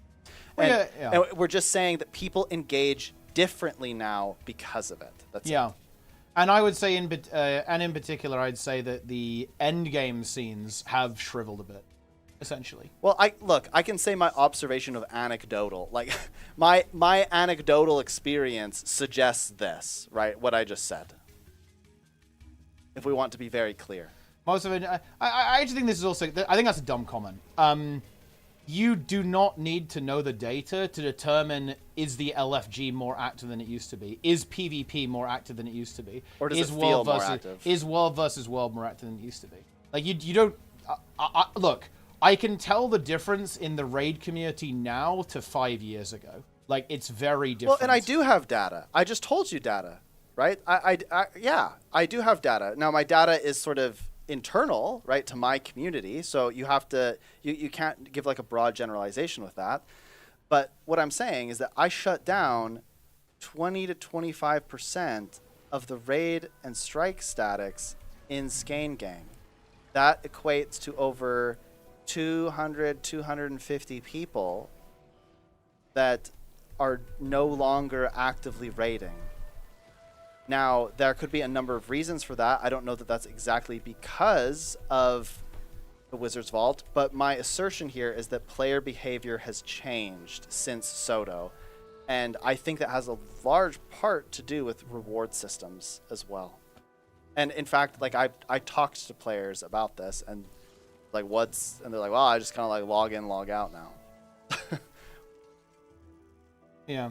This thing affects veterans more. Well, yeah, that's our point, though. Again, I think you've got confused here. You're not understanding what we're saying here. I'm not saying nobody here is saying that the Wizard Vault is bad. I think I think we want to internalize that. Yeah, it's so interesting. Every time I talk about this, people immediately think that I'm criticizing the Wizard Vault. You're confused. We're not saying that it's bad as such. I actually do think it's negatively affected endgame scenes, to be honest, because I think that it means that players don't feel kind of compelled to kind of get involved in that stuff, because you can get all of your rewards very easily just by engaging with like very entry-level content, which isn't something I have a problem with, by the way. I'm just saying that it has had this effect at the end of the day, which I think is honestly a little bit unfortunate. Did you just fall off the edge there? Yeah, I got knocked off. I got knocked off the edge. So I don't think it's actually necessarily a problem, but it has changed player behavior. It absolutely has, right? And if you want to say it's better for new players, because that's what you guys are saying. Like Rodgart and Patrick, you guys are saying it's better for new players, and I agree, right? And it is, agree. But we're saying it is worse in some other areas, and it's changed things in other ways. I would say it has made things worse as well. Yeah, I mean, here's another way to think about this. Yeah. The Wizards Vault doesn't really reward players for instance content very much. There are some times, like a couple things where it says like do a strike or do a dungeon or do a mini dungeon or like something like that, but it's very seldom. When you choose PvE, you're basically saying open world PvE. This is a big criticism I've had of the Wizards Vault. Why is there no instanced content PvE where it says like all of your daily things are like do like kill one raid boss, kill a strike, do the fractal. Why is that not there?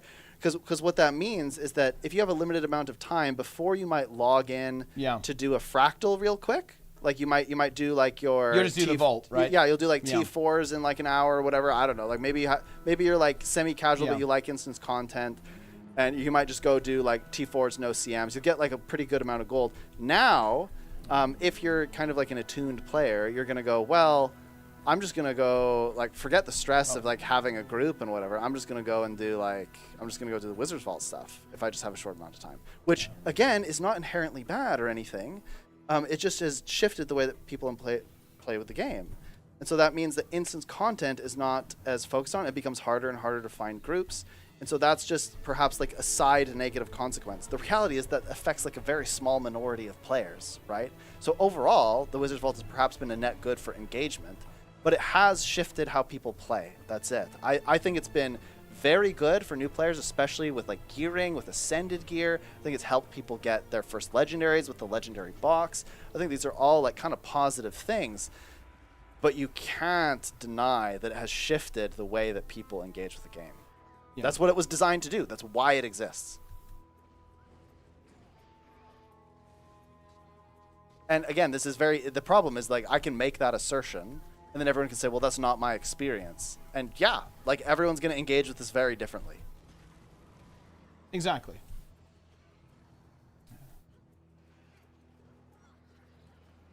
But that's how it is.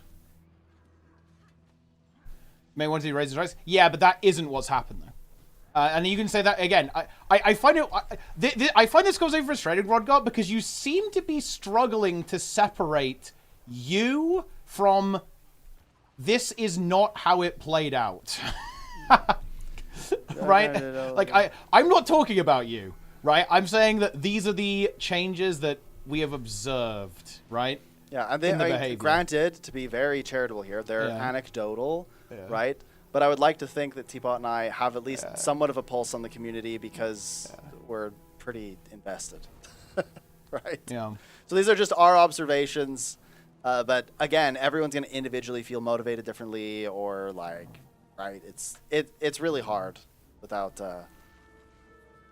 It's really hard without like concrete data. I actually wish that ArenaNet would come out and say things like, "This is how many weeklies were completed this week," or do like fun stats like this, because I think that would be really interesting. Really interesting. Yeah. So the player is something you probably can't afford now. Well, I mean, but again, like that may well be the case. I think some of it is probably because it's a little bit awkward because the Wizards Vault is kind of a core game system. They probably don't want to put too much expansion content in there, and a lot of the more instance content is kind of associated with that. Yeah, so that is probably part of it to an extent. Yeah, I've always wished that raids would have kind of, you know how they have like daily strikes and everything? I kind of wish they would do that with raids, but it's kind of tough because if you can't start at a particular raid boss, then it's kind of, you have to say like complete a wing, you know what I mean? And completing a wing in a day, like, I mean, it took me 2 hours to do wing 8 the other day. I don't think that's going to be very popular. What change you want from my perspective? Well, I don't care about rewards. So for me, actually nothing. There's honestly nothing ArenaNet can do that would make me engage with the game more. If I'm being completely honest, which I am. But I think it will be good, and I think it will be healthy for the game if like stuff like raid rewards in particular are pretty bad in my opinion. I think they're not very competitive, especially with the Wizards Vault stuff. So I think that kind of like updating that stuff to be essentially a bit more competitive will be good.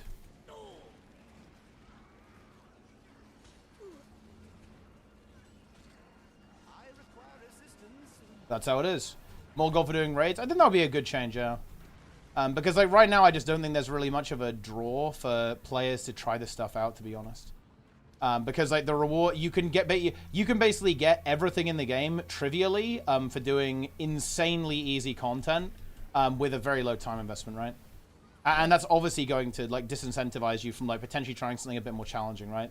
To get. Have you read Run Through the Tapes comment? Like you're 100% correct. This is, well, like that's really what I think. To add on to what you've said, yeah, it doesn't take very long for people to complete the weeklies, maybe an hour or two. I actually timed myself when Soto first came out, and to see how fast I could do it, and I was completing the weeklies in like an hour pretty consistently. And I sat back and I started calculating the gold. Now, keep in mind, these were old numbers, but it was like 90 gold an hour for the first week. And then it went down to like 80 and then 70. And then I think at like bottom tier, it was like 20. Now, those numbers may or may not have changed or whatever. It depends on if you factor in legendary, et cetera, et cetera. But the point being that it is big gold to do the Wizards Vault, especially for the first 6 weeks. And it is undeniably the best gold per hour, in my opinion, especially for something that doesn't necessarily take any like learning, right? And again, not saying that's a bad thing, just saying I think that that's what's going on. And so what this ends up meaning is that casual players, which are the foundation of any MMO, but especially the foundation for Guild Wars 2, these casual players who only have an hour or two a week, who want to progress their account, want to get legendary armor, if they think about what they should do to accomplish those goals, what do you think they're going to choose? I think they're going to choose to do the Wizards Vault because it will easily help them get to their legendary goals. Yeah. I mean, think about the number of posts you see on the Guild Wars 2 subreddit. They're like, I finally got my first legendary weapon. I mean, why do you think that's happening? It's because it's way more streamlined on how to get gold, how it's way more accessible. Like all the stuff you need for legendaries mostly is in there. Right? And then people are able to sort of like engage with stuff after that. So if you think about that, yeah, that's exactly what people are doing. And I don't think there's anything wrong with that, but that means that there's less incentive to engage with things outside of that if you don't have time to. But at the same time, if you do have time to, because you're logging in more consistently because it's so heavily rewarding you and you get the like happy juices and whatever, then you might end up going and exploring something else. But will that be instance content? Hard to say, because instance content, if you already don't have a lot of time to play, is like way low on the hierarchy of rewards, right? So yeah. I mean, and at the end of the day, like this is essentially ArenaNet just kind of, I would say, catering to the base, really, because like, that is the demographic of the game at this point. But of course, it's just pushing it more in that direction, right? Like a really big thing that definitely took me out of, yeah, Wrath of Cain said exactly what I was about to say, right? Like it accelerated what was already the case. It made like the game more extreme than it already was. Like, I massively noticed that people were just, you know, essentially not kind of getting into, or not like playing the game as hardcore as before, when, you know, and it was already happening anyway. Like the hardcore scene was basically dying since Path of Fire, more or less, or honestly, arguably since HOT. But like, it's not actually new, but I'm saying it absolutely accelerated it, 100%. Yeah, I mean, maybe this was always going to happen. Maybe it accelerated it. I don't know. I just think it still changed people's behavior. Yeah, it's so. I just want to make an observation. I think this is so interesting. Every time I've ever spoken about the Wizard's Vault, I feel like I have been completely misunderstood every time, and I'm not sure if it's because I'm just not explaining it well, or because people are become maybe a bit defensive about it because it is such a powerful tool in the game. I think maybe it's the latter. Maybe I think it definitely is, to be honest. Maybe a mix. Maybe I could do a little bit of a better job here, but I think people do get a little bit defensive about it because it is such a good thing, right? Like it is so productive for players that they kind of feel like, I don't know, like if it was taken away, it would be really bad, and I don't disagree. So it's just really interesting to me that this same conversation happens in the same way almost every time.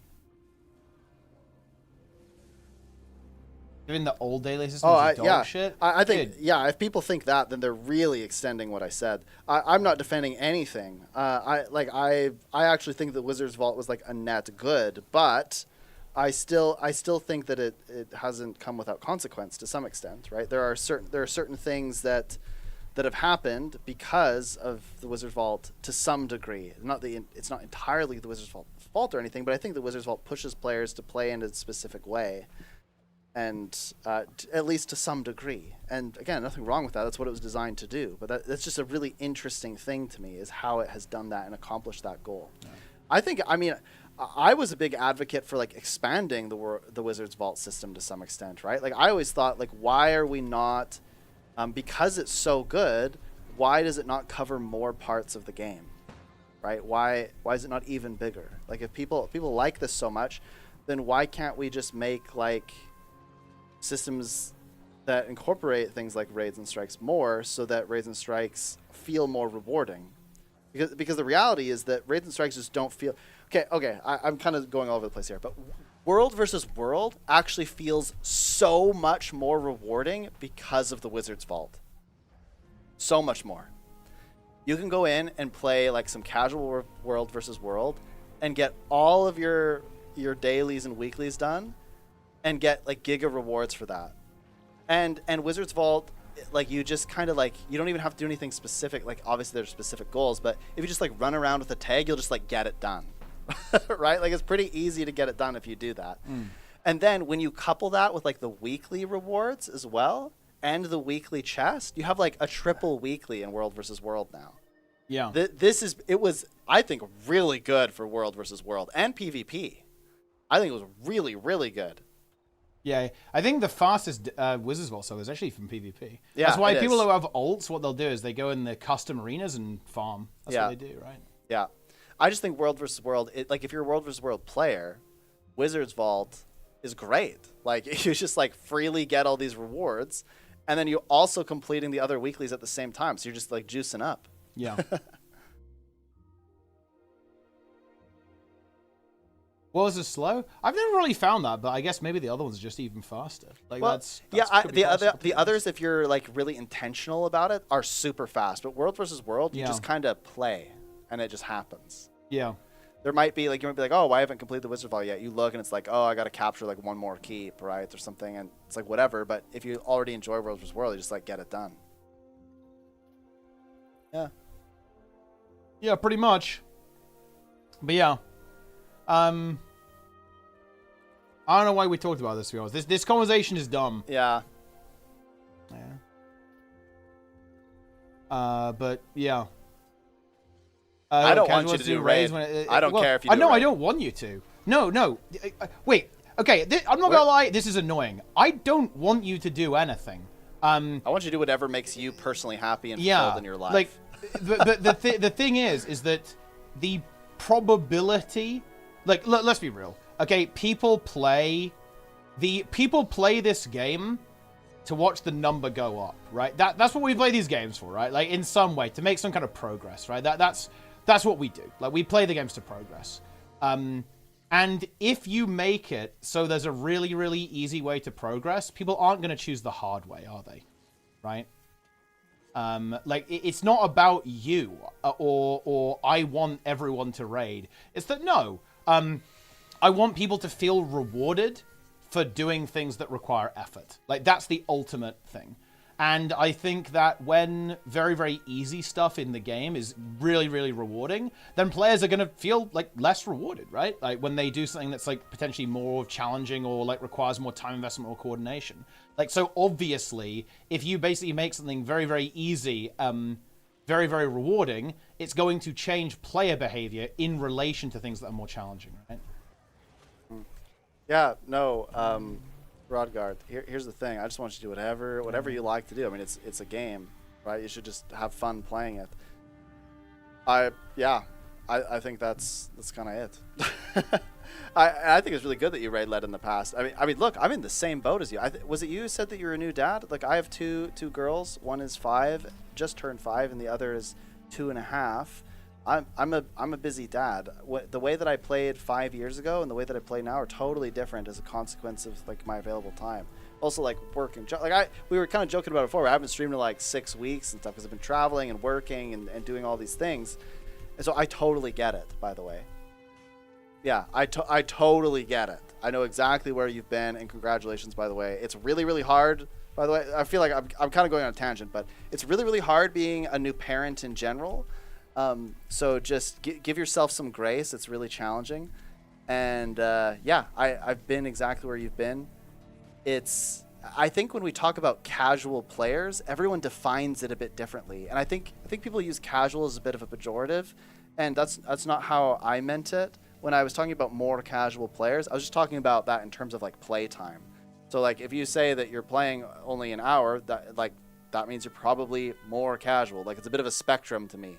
Like, there's some people that play for only an hour or two, and maybe they would raid if they had time or whatever, but it's not as accessible, so they jump in and do the Wizard's Vault. And that's fine. Nothing wrong with that. I just think that the Wizard's Vault is like a big default for people now because it's so rewarding and will help you achieve your goals later for when maybe you do have more time to play.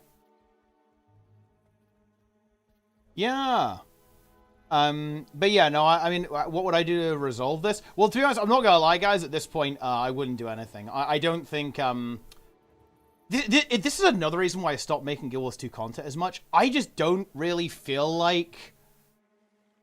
I don't feel like my opinion on this game is relevant anymore. Like, if that makes any sense. Like, I'm a relic of the past, right? That a lot of what I would want the game to be is just incompatible with the player base. And we're seeing that here. Like, it's interesting. It's so interesting to me that, like, it seems that people can't comprehend my perspective here, which is remarkable, right? It's, like, so unbelievably interesting. That, yeah, I think it's good when ultimately, like, effort and skill are rewarded. I think that's a good thing, right? Like, that should be the case. But yeah, no, I don't really feel that I wouldn't change the game because this game isn't for me anymore. I'm not the target demographic. There was a time when I was. I'm just not anymore, right? So I wouldn't change the game because I don't think that would be appropriate. It would be incorrect to change the game. Somebody added me. Wait, can you scroll up? Oh yeah, wait. Somebody added. Where? I missed it. Oh no, it was up a bit. No, it was up a bit more. Chat's been just flying. It's hard. Yeah, there's a lot of people talking. Oh yeah, it won't highlight because it's on. Yeah. So because I'm on this stream. It was like right at the end. It said my name instead. Here. Yes. Indirectly nerfed instance content by making them retroactively. Yeah, exactly. Yeah, exactly. That's exactly what we're saying. You get it. Yes. Yeah. I'm waiting for that to happen so much and more better raids. Yeah, but the thing is, that's just not relevant to the population. I don't know, it's just not relevant. I just don't view my opinion as relevant on this game anymore. Like, that my opinion is relevant in a game like World of Warcraft, maybe, but I just don't think it's relevant in Guild Wars 2. So I don't really advocate for change in this game. The only thing I actually give my opinion on, and I think it's relevant, is like balance stuff. But in terms of the direction of the game, no. I think everything I say, all of my opinions and all of my interests and tastes are irrelevant to the game. So I don't really talk about them very much.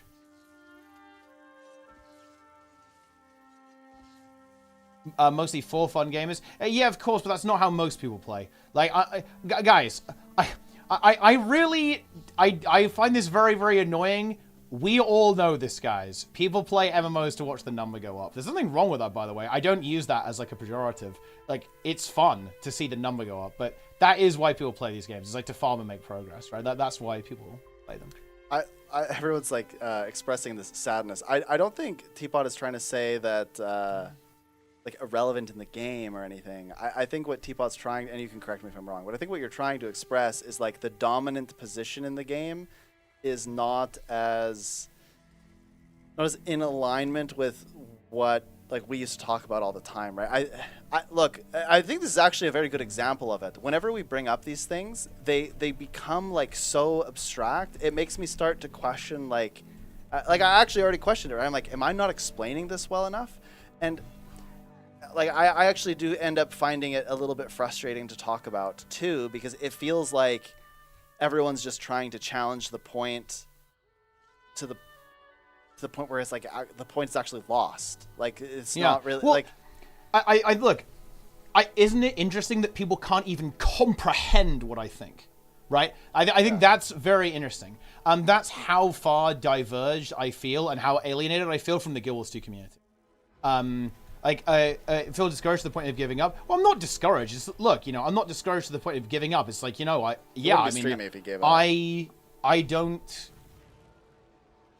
don't belong here anymore, guys, right? That's the reality. I don't belong here. I am an artifact of a time long, long past in Guild Wars 2. I just don't belong here anymore.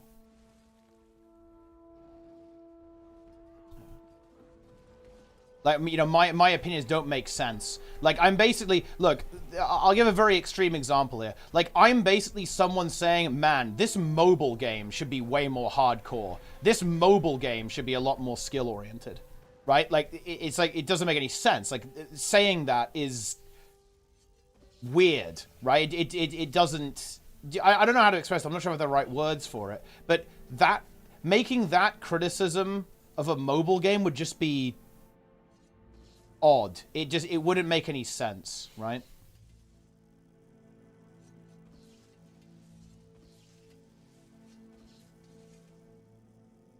Yeah. Is Snap rendered in 4K? Well, I mean, basically, we have a pretty good camera, but yeah, we do have there's a big green screen in it. My shirt says "Talk about innovation." Yeah, that's we have innovated this stream. Yeah. Yeah, it's really hard. Yeah, I mean, I don't know. Yeah. I just like the game. Yeah. That's why I talk about it.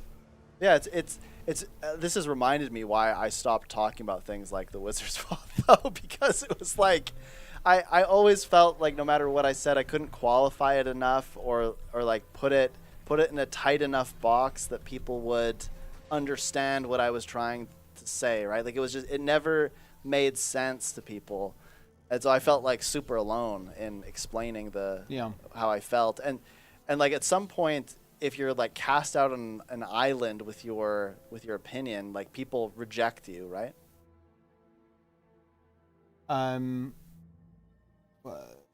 His taste will never be reflected. Anyone do something that's against the vast majority. Yeah, exactly. This is the thing. Like Rodgart, read Mortal Sandwich's comments. Like my opinion is not relevant because what I say will never influence development.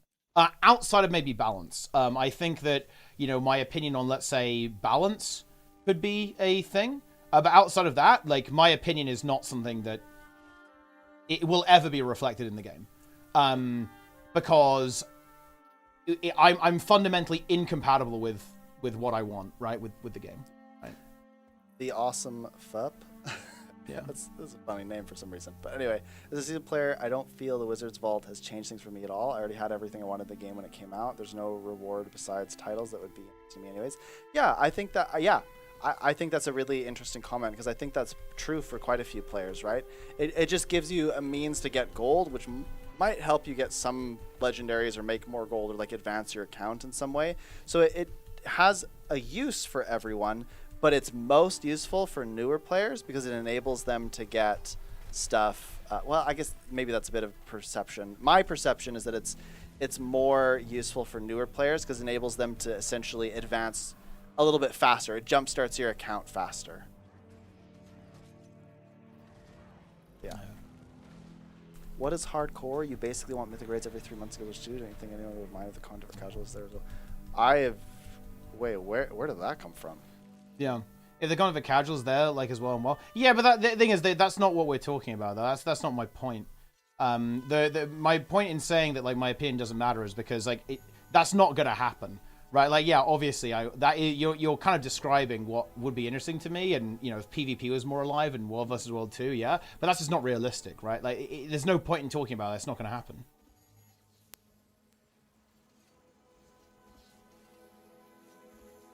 Yeah. Wizard Vault buff the rewards for all activities that can contribute to the objectives. Strikes and raids do not meaningfully contribute to Wizard Vault objectives, thus many players shifted away from strikes and raids. Yeah, I mean, this is the point, right? Like, I don't know why this was... I think it's because, like, players just aren't really engaged in these scenes. They don't understand why that would be the case. But yeah, that is basically what happened.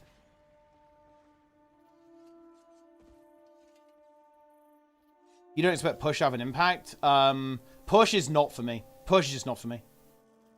I'm not the target. Like, I think push is the perfect example of what I'm talking about here. Push is not something that's aimed at me. Wait. Do you guys think that push will have an impact? And I'm not saying that with any. I played push maybe like, I played to get the achievement the last beta or whatever. That was my experience with push. So it's small, probably relative to some, but and by impact, what do we mean? Do you think that push will revitalize PvP? Is that what we mean?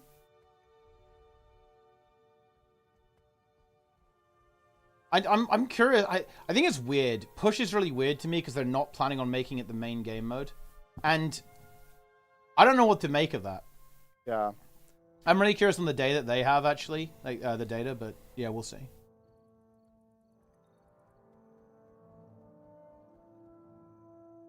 Wizards Vault killed all skill-based progression. Now it's all login rewards and checklist. T-Wars version of Elite Guild Wars 2 is dead. Welcome to Guild Wars 2. That's honestly, that's actually kind of, man, it's clever. It's kind of impressive that it was able to generate that. Pretty good. It's a good copy pasta too, honestly. Yeah. Yeah, it's not bad. Perfect people who think shoutcasting matters more than gameplay. Wait, what? That's weird. No wonder Sneb loves it. It destroys Sneb in debate.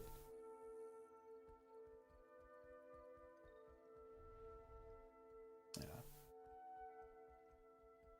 But yeah, it's basically, look, if you the way to put this is content. Click the link. Yeah, okay, I'm clicking the link. Ultimately, guys, like, my interest and taste has diverged away from Guild Wars 2 since EOD very aggressively. And You mean the end of EOD? yeah, the end of EOD, yeah. And you know what? That's okay, right? That's okay. But, like, Wait, what is this? yeah, wait, what is this? What do we got here? I'm stream. I can't read the text. Okay, wait, hold on. Wait, this is Sully No. Oh, I think this is my stats. Time streamed by game views during 2023. Guild Wars 3, Guild Wars 2 rather, and this is WoW, I guess. You can see here that. So this is basically the green is how much I'm streaming Guild Wars 2, guys.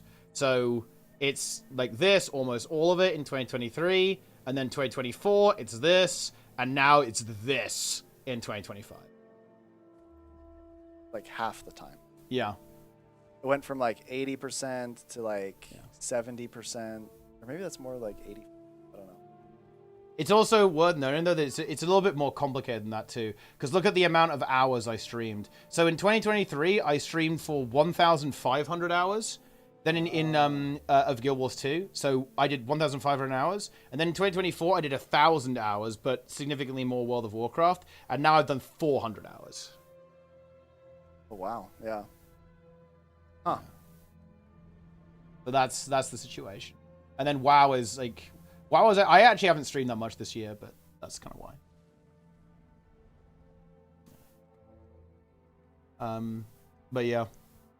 Like, you know, the thing is, guys, is that ultimately, I'm just not the target demographic for this game. I don't really feel like the game is made for me, to be honest. And that's fine, right? That's not really the issue. I'm not saying that's a bad thing. It's obviously a bad thing from my perspective, but, you know, I'm me, so I obviously have that perspective.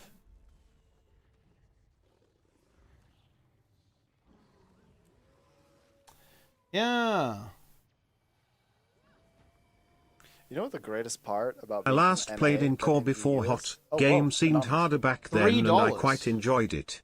I don't like WV. Wow. Gold's nice, but I prefer running Frost Gorge Sounds Champ Train over Wow. logging in for WV He likes the champ train. dailies. That's content, In my actually. opinion, I picked a hard game then. I want it to stay hard. Wow. Well, there you have it.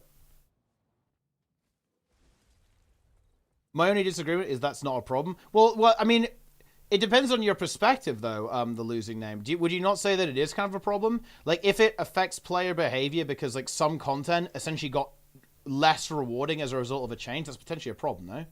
I guess it depends on your perspective, but I think it's definitely something that you have to consider. But I don't think any of us would say it was a problem. It's a problem if you care about that type of content. If I said it, wait, I thought I specifically said it wasn't an issue. But wait, what are we talking about? I said that the Wizard Vault has maybe some slightly unintended consequences, or that it changes people's behavior. I don't know that it's necessarily a problem. In fact, I think that it's a net good because it makes people engage with the game. Yeah. And by net good, I'm specifically talking about like financially for the game, for players to be able to progress. Like all of those things are like positive, right? So I don't. If I said it was a problem, it was spoke. I was trying to express that I don't think it's necessarily an issue at all. I just think it changes how people behave. Yeah. I think it can be. Yeah, maybe this is what I said. I think an unintended consequence of that, which might be a problem, but I don't know if it's directly a problem caused by the Wizard Vault. Maybe it only contributed some. Is that maybe some players feel like they don't necessarily need to extend to other pieces of content because if they only have a couple hours to play, they can just jump into Wizard's Vault and just kind of get their rewards needed to get the skins they wanted stuff out of that. So people never learn to do things like fractals, and thus maybe the skill level of the average player slightly declines. And I think we can kind of extrapolate what we're seeing like in open world and stuff and say that player skill level went up at EOD, and then it's kind of like gone down a little bit lately, maybe. But there could be lots of reasons for that. So it's really hard to say. I can't say anything definitively. I just wonder if they're related.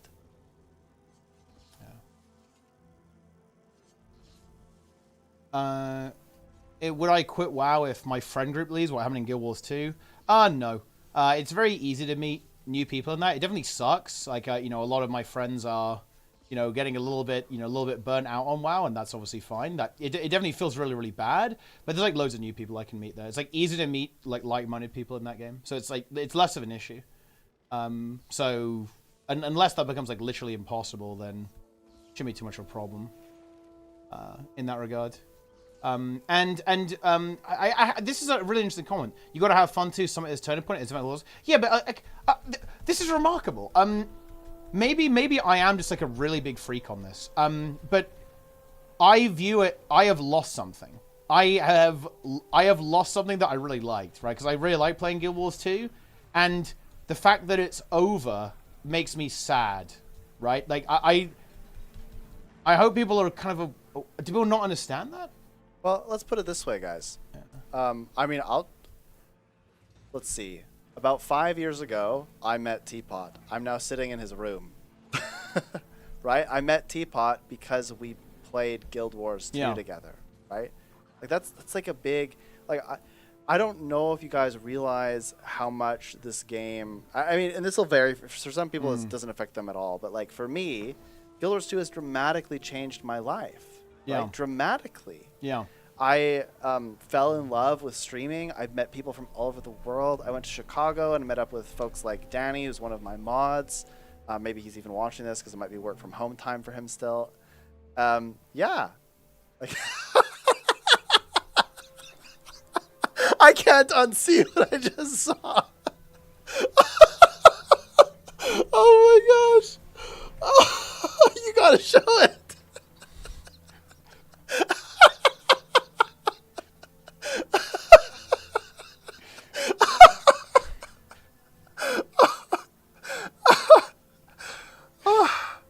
Oh my gosh. You know what the best part about being a Teapot mod is? Guys, I click all of your names and read your entire chat history. I get to see shit like that all the time. Holy crap. But anyway, what I was saying before was that, you know, it's like Guild Wars 2 is like really special because I've met so many cool people from doing this. Like I got to go meet Roy and Awesomeness and like all the other devs and stuff, and like that was really cool. And I've met people like Danny, my mod, in Chicago. We did an SG meetup in Chicago actually, and there was like 3 or 4 people there, and we all like went around and saw some sites together, and that was like really, really cool. And then I've also been to Seattle. I met up with somebody in Texas, Sorenth, who's like a really good friend now, and Sorenth has come visit me, and so have a bunch of my other like mod friends and stuff. They've all flown to Canada, and they like I got to show them around where I live, and you know, isn't that like so cool, right? So when the thing, like the kind of glue that was like keeping your social connections together starts to like, you kind of feel like it's changing, and you know, people are going different directions. I feel like it's fair to say that there's almost like a bit of grief with that, right? And sorry, I'm laughing because there's a funny image on the other screen again. But anyway, yeah, I feel like it's fair to say that kind of like, that's kind of sad, right? It's maybe like happy sad. In some ways it's like, you know, like people are moving on or doing different things or whatever. But you also like hold on to all of these memories, right? And you're like, oh man, like it's hard, right? It's just change. It's just life, you know? Yeah. Yeah, it's just, I think it's interesting that people don't see this, or maybe it's not immediately obvious, but yeah, guys, I'm sad that it's over for me. I didn't want it to be over, but it is. It's over for me.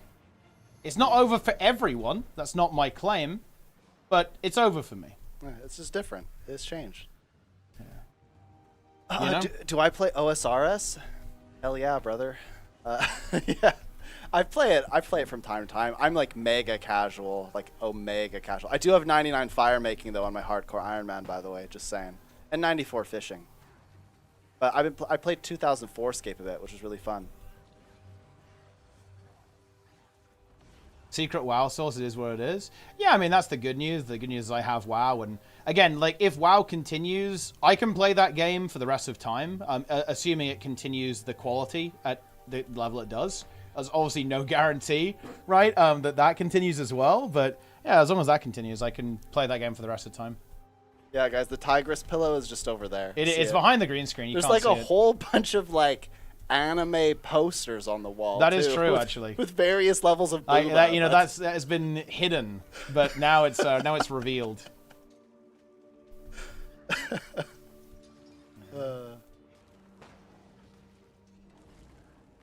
OSRS is good. Yeah. So what you're saying is the strong vibes of Treehouse and Grandparents' house. I mean, like, kinda, right? Like, it's kind of a melancholy feeling when, like, I mean, I know this feels like so. I think it's really hard for people to understand this if you're not like really attached to a hobby, right? Like, I would argue that you're even like more connected because you've done it for longer, right, Teapot? But yeah. But like streaming and Guild Wars 2 is like it's like deeply intertwined with my being, right? Because I did it for so long. Like I had 2 kids in the time that I've streamed Guild Wars 2. Yeah. I quit jobs. I moved twice. But like my constant was always the Guild Wars 2, the Guild Wars 2 community, right? I went through so many things, but still somehow this was always kind of like my anchor, like something that was always my hobby, right? And it still is. It still is. I shouldn't be using this in past tense. It still is. But like when the game shifts, you're kind of like, oh, you know, like and I mean, I felt like this with Guild Wars 1 to Guild Wars 2, right? I was like, oh man, like I played Guild Wars 1 when I was 11 until I was like 18, right? And I still play it from time to time. But like the dynamic is shifting, right? People that I met there, they move on, right? Like that kind of thing. So yeah, it's just different. I don't know. I feel like this shouldn't be too melancholy. The reality is just life changes and things change, and it's okay to sort of like grieve the change, you know? It's kind of like when I graduated, this is a very common feeling, and I feel like it'll seem an extreme comparison, but when you graduate university and you're watching everyone walk across that stage, and then you do all your celebrations, you're all happy, and then you wake up the next day and you're like, wait a second, like some of my friends are moving. Yeah. And some of my friends aren't going to be able to talk to me as much, and some of my friends that we're just more disconnected, right? Like it's just a big change, and sometimes that change comes all at once, and sometimes it's a bit more gradual, but it's just life. Yeah. And okay, so kind of on this topic about quitting Guild Wars 2, like my original plan was I'm going to do like one last year of streaming the game to kind of end on a high, because I haven't really been happy with my streaming for the last couple of years, so I want to kind of go with a bang and, you know, kind of get some things off the bucket list, basically, some things that I haven't really had the time to do in the game because I've been focused on other stuff. Stuff like doing a beetle racing tournament, for example. Like that's something that I've never done, but I really want to. It's like a big ambition of mine is to run like a really cool beetle racing tournament, because I really like that stuff. It's really cool, I think the community around that's really cool, but I haven't done that, so I really want to do that. But I will say this, guys: if the next expansion is the last Guild Wars 2 expansion, I'll probably play all of it. Even though that would break my year limit, I will probably play all of it. Although maybe not so much. I might not play it as much, because I'll probably play. I'll probably be playing WoW mostly, but I'll definitely be around, because if it's the last expansion, then I'm not gonna like leave, right? You know what I mean? It is what it is.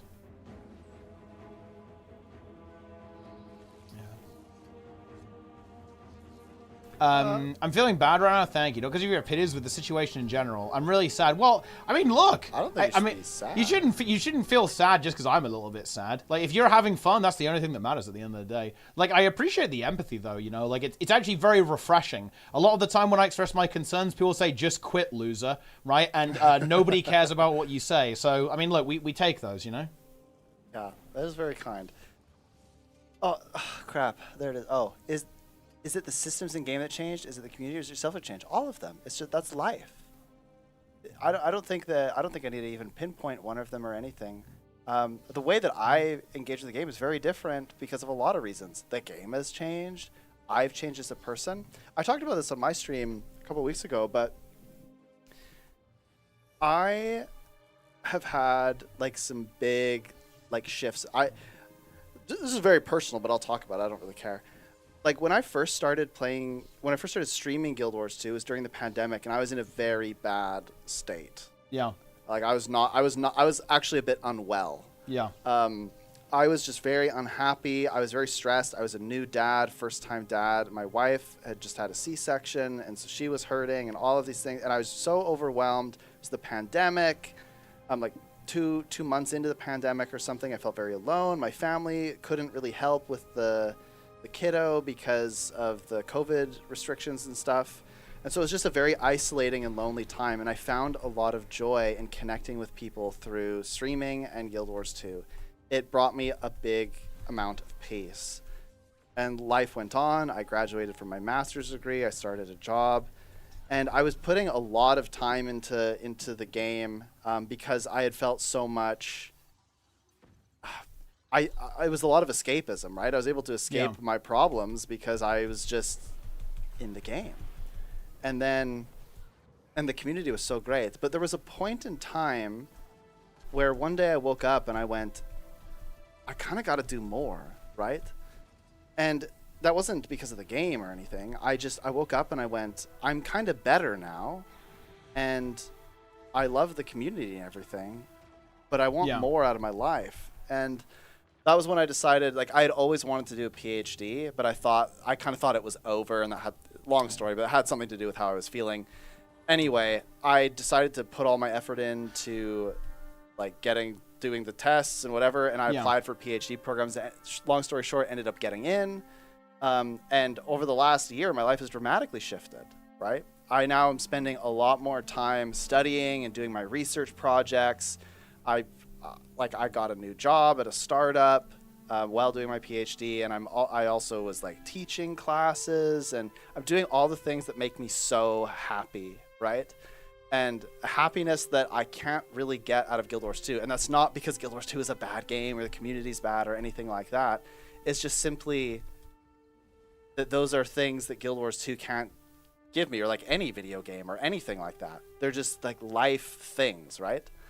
So I felt like immeasurable joy the last year. And as a consequence, though, I've been streaming a little bit less and watching streams a little bit less and engaging with the community a little bit less. Not because I don't love it or anything like that, but because life just changes, right? It does. Life just changes. That's it. So yeah, I think it's a little bit of all three of those. It's kind of a long story for that. But yeah, I mean, look, I'm here in the UK partially because I'm going to a conference in Scotland next week for my research, where I'm doing a very short presentation about some of the things that I've been researching.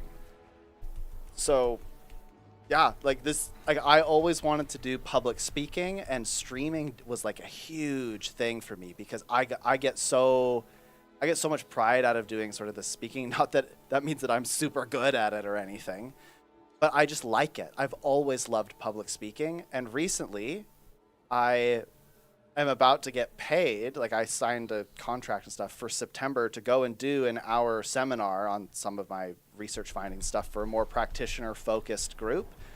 And like a big life goal for me was to finally like get paid to do speaking, and I attribute my ability to do that largely to having streamed for 5 years and just been talking to people.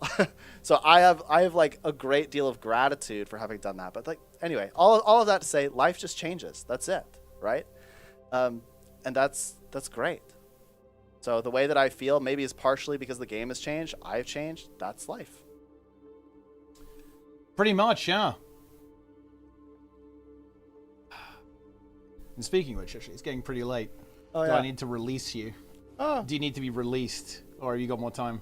I was going to say this earlier. The great thing about this is that your schedule and my schedule are actually... Kind of aligned. They're aligned, yeah. Little 'cause you degen? yeah. Because right now, in my time, it is 7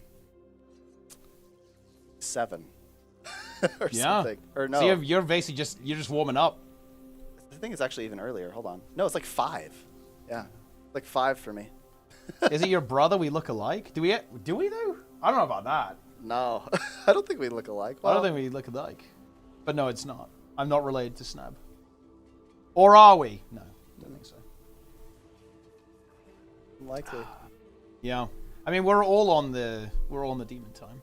You know, it's funny actually, because this is actually it's actually a point of contention. Some people think I look a lot like my brother, and some people don't. It's weird. It's like a Rorschach test. People don't know. It's a disagreement people have. Yeah. I have a younger brother who's like really, really into, personal health and fitness, and he looks like me, but he's extremely jacked. I aspire to be him. Oh yeah. He's great. Yeah. It's funny because I think it was a year or two ago. I was like, hey, it had to have been 2 years ago. I was like, hey, let's do a 5K together. So we did this like 5K, and he didn't train for it. He got second. he got second. I couldn't believe it. I mean, it was just a small town one, but still, he got second. It was crazy. Yeah.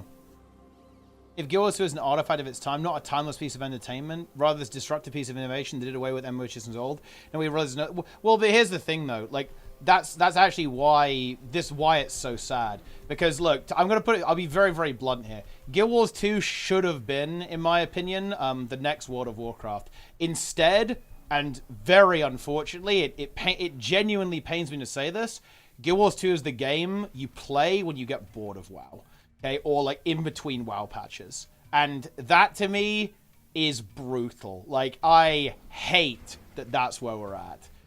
That is just like the worst. We live in the worst timeline when it comes to Guild Wars 2. Oh, dude. And I actually do expect this, by the way. This is one of the officers in my WoW guild, just subscribing with Prime. I do expect tithes from all the guild members.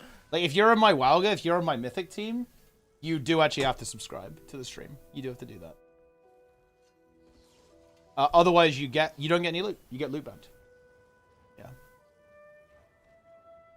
How long have we been streaming anyway? Oh, we've been going 4 hours. Shoot. Yeah. Do we want to set a time limit so we can wake up and actually like? Yeah, we should set a time. I mean, if you wanna run at 10 a.m. Yeah, I'm telling you, I'm like not tired, and I'd probably stay up till 3 a.m. because that's my time. Well, I mean, we have two options. We don't want to stay up till 3 a.m. because what I mean is that we have two choices. We can either run in the morning or run kind of in the evening. Those are the two choices we have. I think we should run in the morning because then if we still wanted to do a stream tomorrow, like if we wanted to like rally some people and do like actual tea time, we could if we wanted to. Yeah, and I can fix the headset so you can actually hear people. Because right now you're not hearing shit. Yeah. Wait, I wonder actually if it would play, if I play something on this machine, you'd hear it. I'm gonna like slowly not have the headphones on in case it's super loud. Yeah, I'm not actually sure though. Okay, Aura's theme extended. You don't hear anything, right? No. No. I think I can make it. I think I can make you hear stuff. I think. I can figure it out. I'll be able to figure it out. No, that's fine. Yeah. You know what's actually really funny? There is actually a pop-up sauna where I'm at right now. So we could literally do sauna stream. Yeah.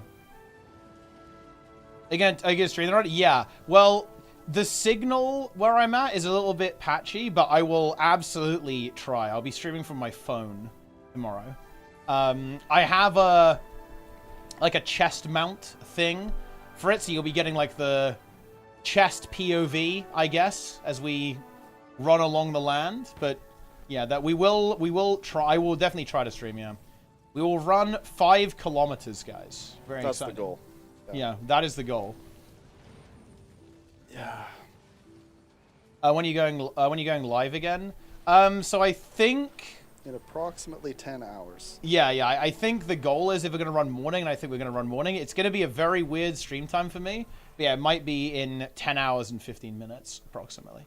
Maybe like maybe a little bit later than that, depending on like how long it takes us to actually, figure out what the fuck's going on. But yeah, in that kind of ballpark, yeah. Is my boy Sneb wearing a Blue Jays hat? Hell yeah, brother. He is. Falcon Strike Games is a fan. Yo, I went to 2 Blue Jays games in the last month month and a half, because I was in Toronto twice, and it was both. Look, some people will not get this at all, but it was Looney Dog Tuesday, which means you get a hot dog for $1. And look, the first time I went, I was unaware about Looney Dog Tuesday.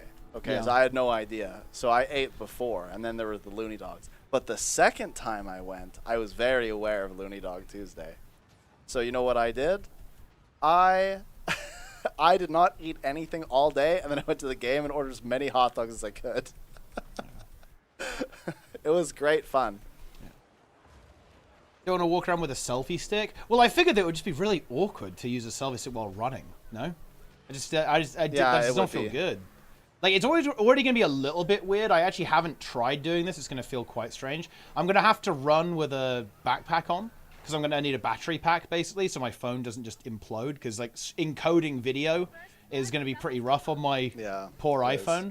So I'm going to have a backpack on, and I'm going to have this, like, weird kind of, like, chest brace thing on that's going to hold this. It's going to be a weird experience overall, but, yeah. The only thing that's going to be weird is wait, we can just read the chat on your phone, actually. Right? Yeah, I think we should be able to. Yeah. Because, like, of course, if I've got my phone being the camera, I can't read the chat for you guys. So I'm gonna have to maybe Yeah, rely there on shouldn't be a Sneb's phone so we can read the chat there. I have like a shit ton of data. So Yeah. that should be fine. Yeah, I guess you probably want to set the stream to audio. Yeah, I only. would. Yeah, well, I don't even need it to be audio. I can just put chat only. Yeah. Oh, chat. Yeah, for sure. Yeah. I want to hear us talk. Yeah. You want to actually have the echo, like listen Yeah. to the echo. Yeah. That is content. Yeah.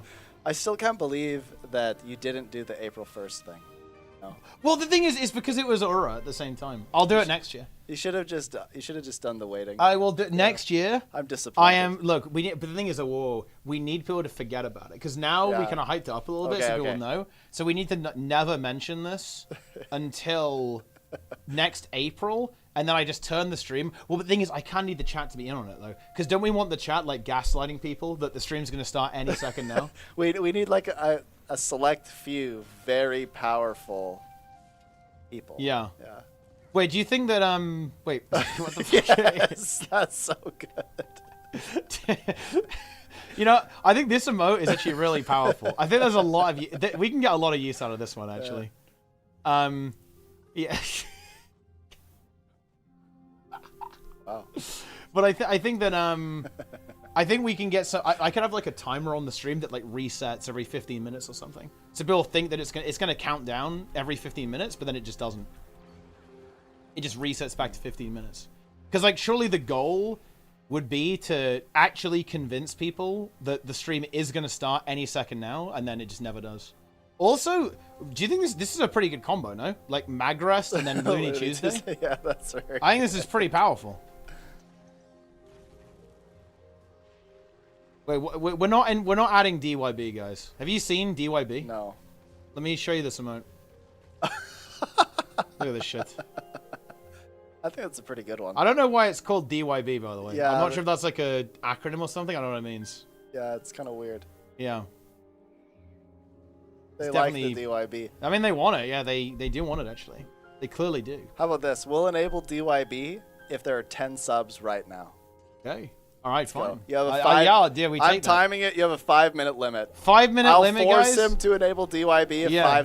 or what was it? What did I say? If there are a 10? total of 10, if there are a total of subs. 10 subs in the next 5 minutes, DYB is enabled. Yeah, there you go. And they can be gifted or tier 1s or primes. They can be any type of sub. Yeah, there you go. I'm watching the clock. Otherwise, DYB goes to the Yeah, otherwise it doesn't get enabled. yeah. Shameless? Yeah, dude, I am shameless. Okay, I'm completely shameless. I mean, I'm the one who brought it up. Yeah. Yeah. Rockmora? Dude, Rockmora is... Thing is, like, who would use this? It is pretty funny, but... Like, it's like a crazy in-joke from, like, 2 years ago. Sneb's seen this. What have I seen? What? Is that AI? Yeah, it's all AI. Wow. Isn't that a little bit alarming? It's pretty scary, right? It is pretty scary. Oh, hold on. Wait, there have been 10 gifted subs. Jello there has actually whipped out the discounted gift. Yeah, and then Awesomeness enables DYB. There it is. Jeez. DYB is here. Okay, everybody spam DYB now. Yeah. And then at Jello there. Yeah. They put Looney Tuesday next. Yeah, Looney Tuesday's next to it. Next to DYB. I mean, it's kind my of good, isn't it, gosh. actually? It kind of works. That's unbelievable. Wait, Hype Train. This is a big Being hype train, hyped. guys. This is a big hype train. That is like the most popular emote I've ever seen. Look at them Yeah, I mean, go. dude, people love it. People are loving it. They are absolutely loving the Yeah. Looney Tuesday emote That's as well. good. Yeah, B Gomez looks at the tier 1 as well, by the way. Magrest. What do you think about the fact that they actually like name dropped Magrest during the stream? I think it's very, very impressive. Yeah, it was a big moment, I think. I can imagine Steph being here. Look, how about this? 20 subs in the next 5 minutes, and I'll force him to do the VIP thing. Wow. So 20 subs and like the chat can like pick a VIP. Yeah, you can buy VIP with channel points, but you can also take away VIP with channel points. There you go. I've done it. Look, I'm like the greatest monetization this stream has ever seen. That is true, actually. We're getting paid today. Yeah. You know, it actually is funny, by the way. Like, the whole Magrest arc, it was actually a psyop. Like, no joke, it was straight up a psyop. Because he was just like a random chatter who would occasionally say kind of insane shit, followed by XDD tree. And then we built up this lore around him that he mains Dragon Hunter. And Trig was like fully all in on this, and he was like, yeah, I know that he's going to be really excited about these DH changes. Yeah. Like, and the reason the lore kind of built up is because Magrest would often comment that some of the lowest skilled players in the game are Dragon Hunter players, and that, you know, he would say something like, oh yeah, look at this guy dying on doing 5k DPS, and he'd say, oh, of course, right? Like, of course, it's a DH, right? It's a DH player, because there is that reputation.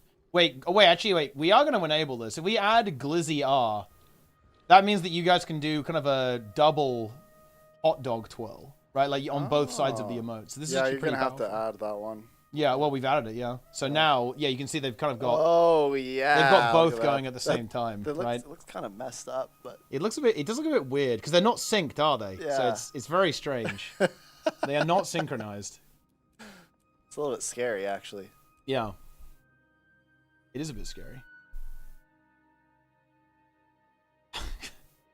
Wait, Glizzy invert. Wait, that's actually crazy. So look, they've actually fixed the position is changed, right? So like the hot dog is fixed, right? And the hand is the one that's rotating around it. That's kind of weird.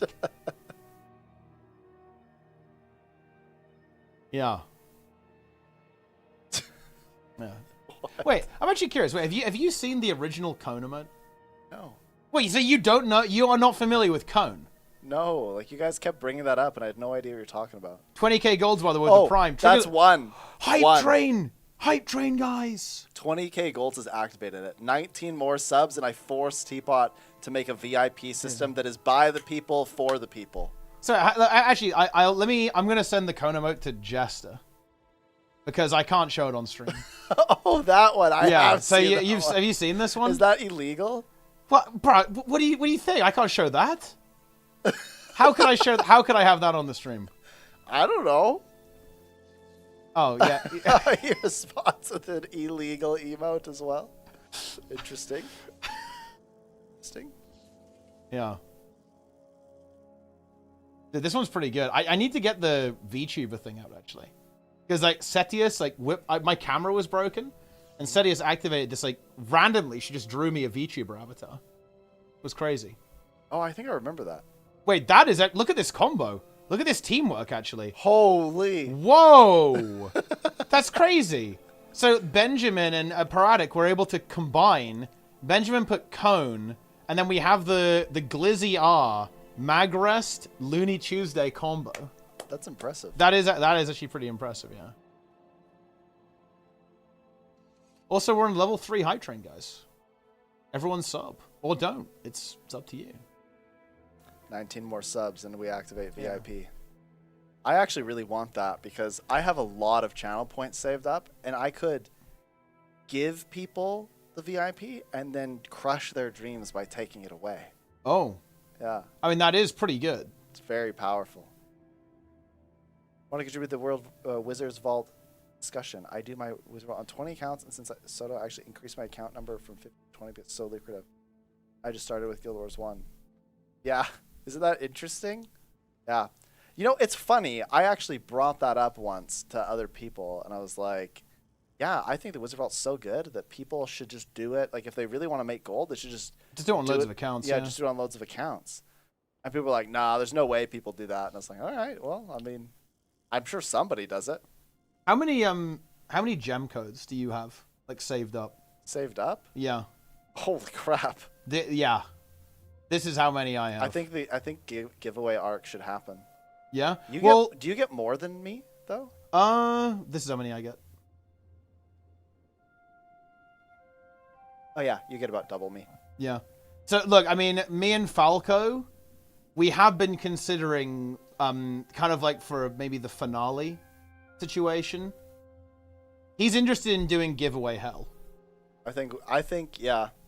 And when we say giveaway hell, we're talking like multiple legendaries daily. Here's what I think you should do. I think you should schedule, like if you're going to do like a giveaway Hell Month, Yeah. I think that you should schedule all of the Guild Wars 2 personalities from all of the years. Yeah. And just have people like make an appearance on stream through the whole time, and then just do constant giveaways. Yeah.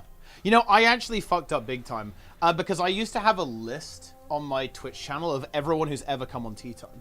But I actually deleted that list when I kind of like redid the I channel remember that stuff. list. And I'm actually kind of sad about that. I bet you could find it. Do Wayback Machine. Yeah, I could dig it up actually. No, just do Wayback Machine. Yeah. You'll get it instantly. Okay, Try it. let's do it.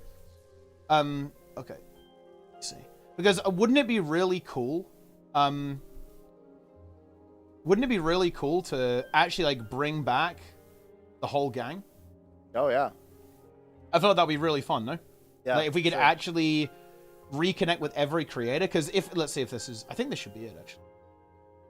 Okay, here we go.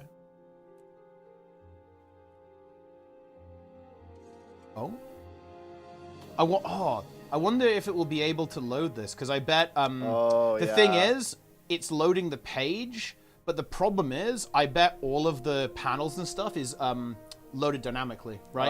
Yeah. I bet it's not static, so it might not be able to get that or get the snapshot of it. Shoot, Rogers is here. Yeah, Jaw's here. Yeah. Bro, I'm in the UK. Very nice country. Yeah, it's pretty good.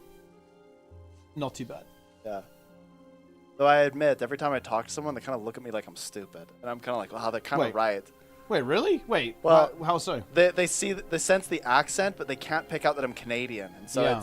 I get like self-conscious. I need a like a maple leaf tattooed somewhere or something. Yeah, It's yeah, like, yeah, yeah.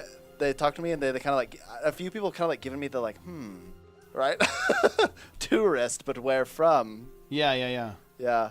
They're confused. I guess that makes sense. Georgia's for ArenaNet partner? Dude, imagine if they re-partnered Jaw. That would be content. Maybe he should apply. Aren't there like a bunch of didn't they put out a thing for people to apply? So I think people should apply. He should apply. Yeah. The Canadian accent is very subtle. And mine is a little bit butchered because I lived overseas for a couple of years, and because I have an American wife. So it's for example, like and there's also kind of like this, I was talking about this when we were walking here. There's kind of like this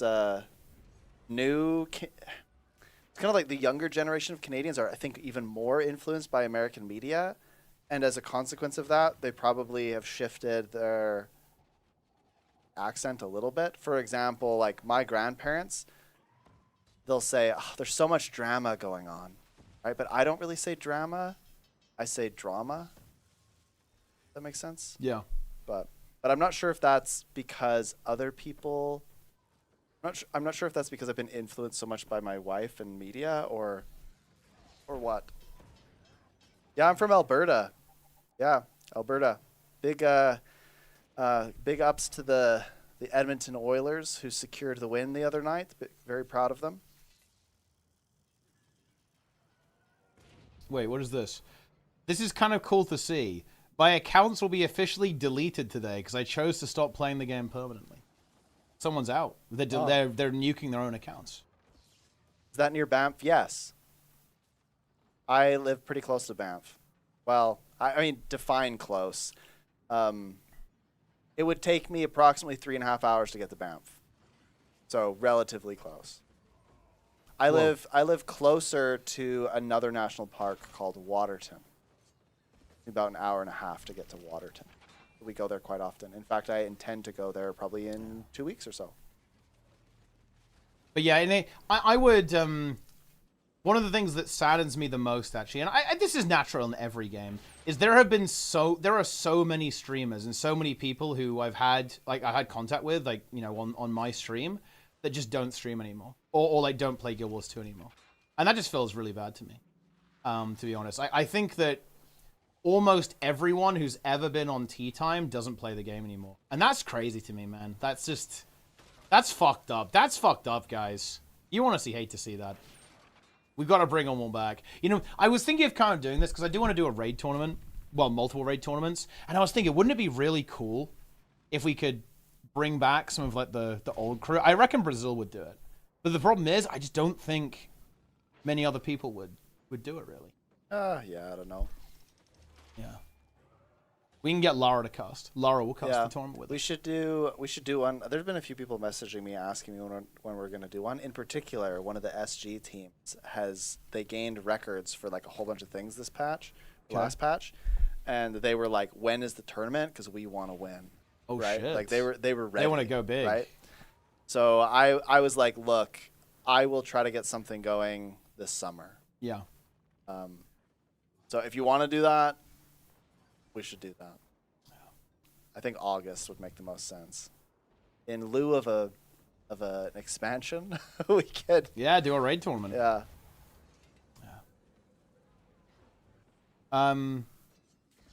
When is HLP2 happening? I'm not sure we'll call it that, but we'll probably try and cook some stuff up. I like the Chaos rating open a lot. Yeah, that was a pretty good format, I think. I personally find we could even experiment with something even slightly different, but I think that the big thing for me is that it's kind of not that it's unfun.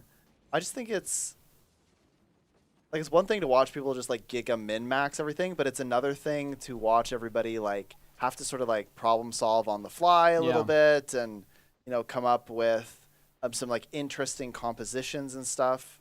I think that's more fun.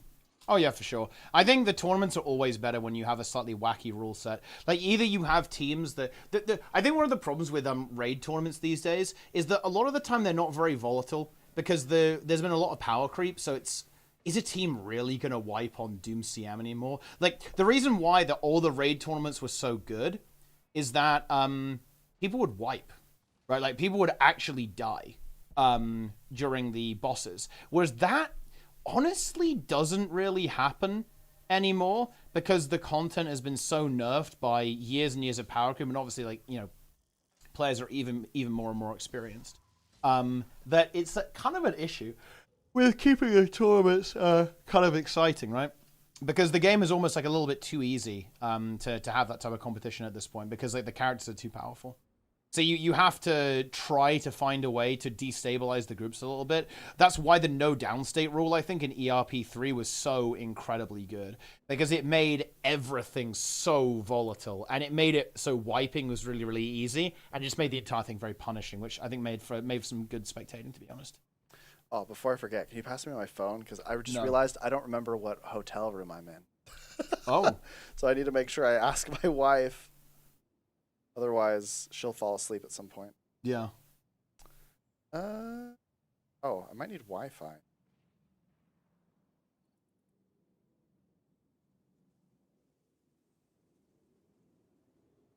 Surely I can actually remember this password. I think I know it.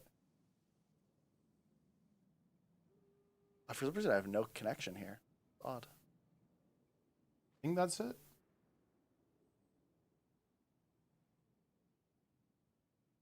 Yeah. Wow, you got it. There it is. We're in. Picks and bans were good, but probably need to hit more. Well, yeah, we had self bans. That was a good implementation we had in ERP2. ERP2 rule set was good as well. I think ERP3 was better just because of how insanely good no downstate was, but I honestly, we could do both. I actually think the game is power crept enough that you could easily do both. You could do no downstate and force people to play shitty comps at the same time. So I think there's actually a lot of options to make things pretty hype, or at least it's doable, I think. But yeah, no, the goal is definitely... Well, I actually have a really good idea for a raid tournament. I do have a good idea, but I'm not going to reveal it publicly, at least for now. Oh yeah, how many gems have I got? I'm actually going to check. Okay, so in terms of gem codes, I have 97,600. How much gold is that? I'm actually going to check. How much have we got? Gems. That's just, yeah, 97,600. That is not actually that much. That's actually not that much, guys. That's only 30k gold. Huh. And it's worth about 1,220 euros. Dollars, sorry.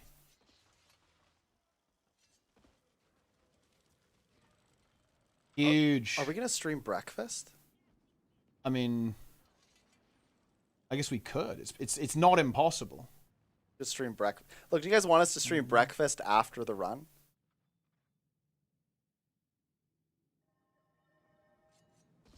I mean, it's an option. Don't eat. Yeah. Breakfast stream. I mean, we could do breakfast stream. Although I don't really have any. I'm not sure if I have a particularly good way to stream that. Though. Oh, do you have like a little tripod? I guess we could take this tripod and attach the phone to it. Yeah. Do you have like a phone? I don't really have a mount for that though. That's the thing. So that would be very strange. Maybe we could figure some way to do that. But it's maybe possible. Yeah. Why the talk about quitting guilds? Did they not going to support the game for future expansions? Well, it's just no. It's well. There's an element of Guild Wars 3 happening, so that might not be exactly quitting Guild Wars, like not exactly quitting Guild Wars 2, but more like playing it to its finale, if that makes any sense, which could well be the case. But also, yeah, I mean, I haven't really been enjoying Guild Wars 2 for many years now, so yeah, it's time for a new chapter for me at least, Tesco. Yeah. I haven't been into Tesco yet. You have to get a Tesco meal deal. That is a UK classic. What is that? Well, I mean, it's just like you get a sandwich and a packet of crisps and a drink, and that's the meal deal. Aren't those there are meal deals like that everywhere that I've seen? Yeah, but I mean, it's UK, so it's Tesco meal deal. Okay. It's special. All right. It's unique. Surely, yeah. I mean, look, you failed to get into Greg's. That's crazy. Is there a Greg's around here? Not directly here actually. Yeah, we did fail to get into Greg's. Yeah. It's super funny because my wife and I were, we're never gonna be on The Amazing Race. Have you heard of that show? You know about The Amazing Race? Oh yeah. I told my wife I would never go on that show with her because when we travel, so we were at some place and before we were getting on a bus, and she's like, "Oh, we got to go to the bus station at like this time," and I was like, "Okay, well, like what?" And she was reading this book. And then I went to talk to her, and she's like, "Don't talk to me right now. I'm reading the book." And she's like, I got to finish this book." And she's on like the last chapter. Right? She's reading the book, and I'm sitting there, and like a long time passes. Then she finishes reading the book. And I'm like, "Okay, like, are we gonna go?" And we look at the time, and she's like, "Oh my gosh, I gotta hurry!" Right? So I'm hauling my big luggage, like across London, right? And we got there with like 5 minutes to spare. And then I'm like, why did that happen? And then she went and she tried to open the door, and so we were getting in this like big argument back and forth about like traveling, and we wouldn't make it if we were on The Amazing Race. It would not work out. We failed the door. Door CM. Yeah. The door 1. Mounted to a bottle with rubber bands. I mean, yeah, maybe that's what we got to do. Maybe that's what needs to be done. But yeah, the last piece of Guild Wars 2 content you enjoyed in the Holy Crap Want to Know Life this? I think for me it was absolutely Dragon's End. Yeah, like End of Dragons was really exciting because it actually felt like the game was like, holy shit, we are back, right? That's what it felt like to me. We obviously had a pretty rough time in the Icebridge Saga stuff, but yeah, like that was definitely one of those moments where I thought, wow. I felt really good because the game could recover, to be honest. Like, yeah, the game was like capable of recovering. Ceres LCM? Honestly, no. Ceres LCM actually wasn't particularly enjoyable for me because we went into it like so unprepared, and I don't really like to play the game that way, to be honest. And we were basically like semi-pugging. We hadn't really played the game, so nah, it wasn't that good. Yeah, Dragon's End was so good. Oh no. What's up? Crap, my wife was listening and she heard me say, "You told them about Greg's." Yeah. Yes. They know. The door is a classic story. That was very funny. It's funnier because like she tried to open the door, and then I was like walking around the building like, "Ooh, where? Like, there must be a different door. That must be like an exit only, right?" So I was like walking around the building. I'm like, "There's no other door, huh? They must be closed." We just walked away. Yeah. Yeah, EOD was like very high hopium. It was like big hope.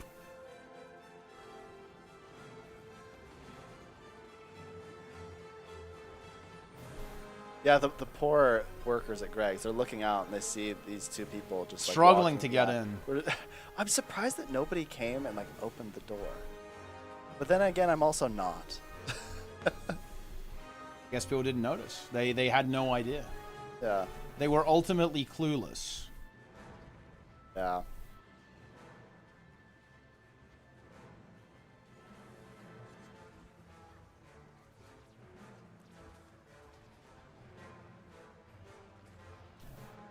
People are really liking this emote, though. I think this is successful, I'd say. Overall, at least.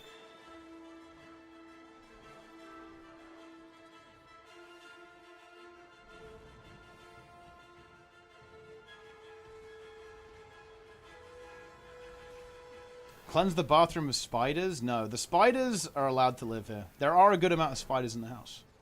What's your policy on spiders? Like, do you allow them to live in your house? No. No? Dude, there's like wolf spiders and like black widows. And Oh, crap well, where I live. yeah, okay. Like a house spider. Like a regular kind of house spider situation. Well, I mean, I don't like actively allow them to live in my house. No. I don't.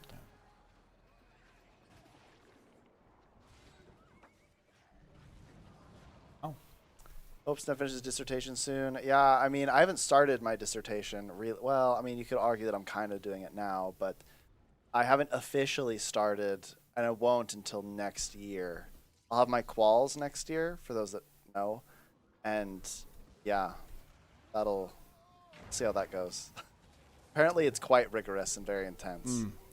But basically, for context, next year I have to do, like, a written and verbal exam where I'm like grilled on if I understand like the breadth and depth of marketing academic literature that I need to be denoted a PhD candidate. So I would ascend from student to candidate. And then in my candidacy, I would then write my dissertation, which should be some productive research that advances knowledge in the area of marketing.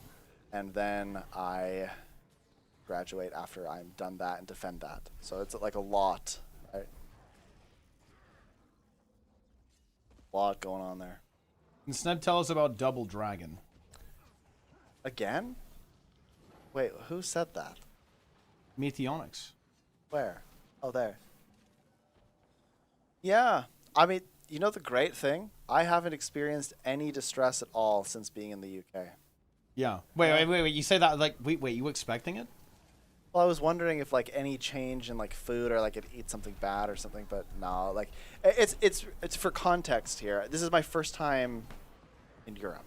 So I'm kind of like, I wasn't sure exactly what to expect, really. Yeah. Like, I'm going to sound stupid when I say this, but like I Googled, is the tap water okay to drink in London, right? Wait, what? In London? Yeah, well, but for context, I wasn't sure because I've traveled to a lot of different places, and there's some places where it's like the tap water is like meh, right? Like you probably shouldn't, like it's fine, but or whatever. So I was like, is this common? Like, do people just drink the tap water, right? Yeah. I wasn't sure. I know that sounds stupid, but because looking back, I'm like, oh yeah. But I've traveled like all over Southeast Asia, and I like never trusted the tap water for reasons, right? Yeah. So, however, this is not Southeast Asia. Very different.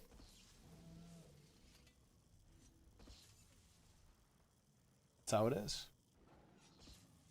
You get the best Indian food in the UK. I think I got the best Indian food in Malaysia, actually. Ooh.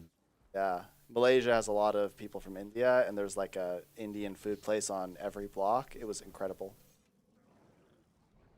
Yeah, I Googled that for London, and then I felt really dumb after. I was like, well, duh. Like, Very established. Wow, they're just not a fan of Indian food? That's crazy, bro. That's actually heresy. If you say that in the UK, you'll be burnt at the stake. Really good. Like, Indian food is like the national food of the UK, to be honest. We love it. Very nice.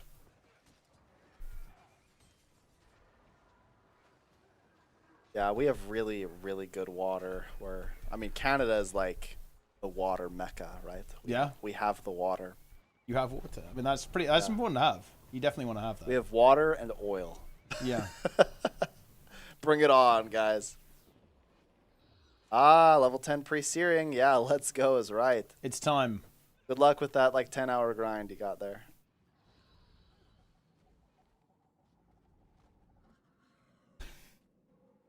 I'll reevaluate it with the UK trip. Don't think it'll be that good. Is there an Indian food place around here? Yeah, there is.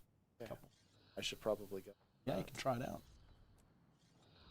But Jester's just not, he's not believing in it. Although he's used to eating slop. Like, he probably just eats only slop. So, that's not a surprise.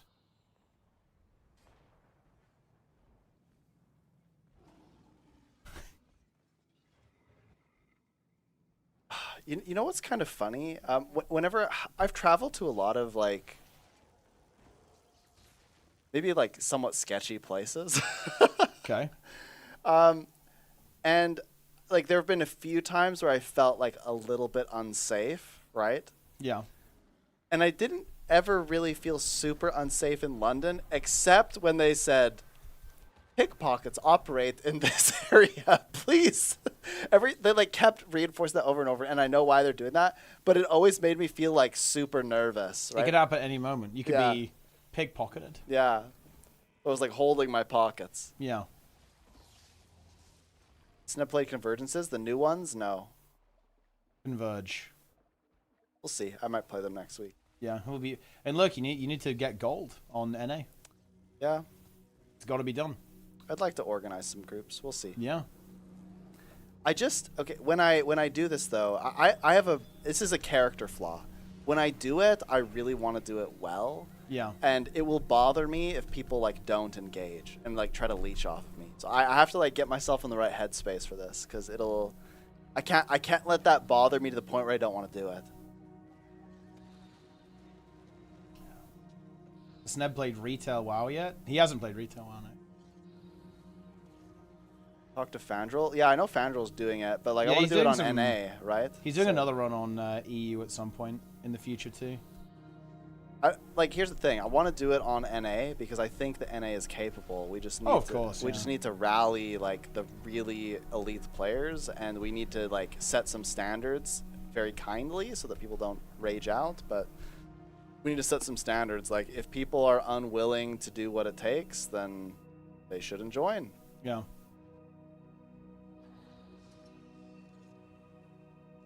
Amazon leading golds. Yeah, I actually think, weirdly enough, the EU and NA are closer together, I think. No joke, in terms of skill, than before.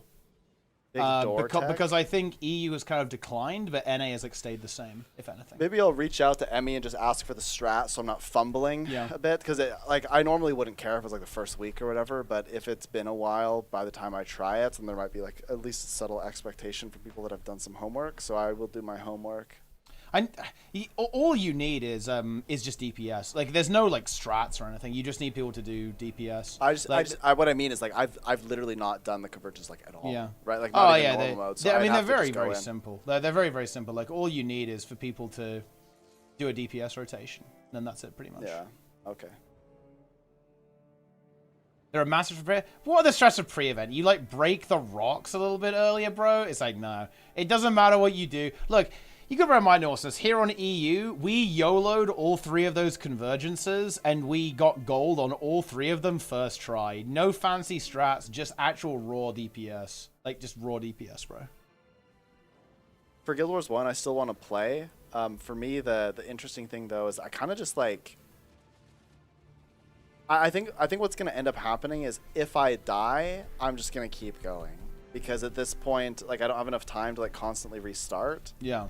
and I'm enjoying it, but I realistically will never catch up to you guys, right? Because I'm just not playing as much.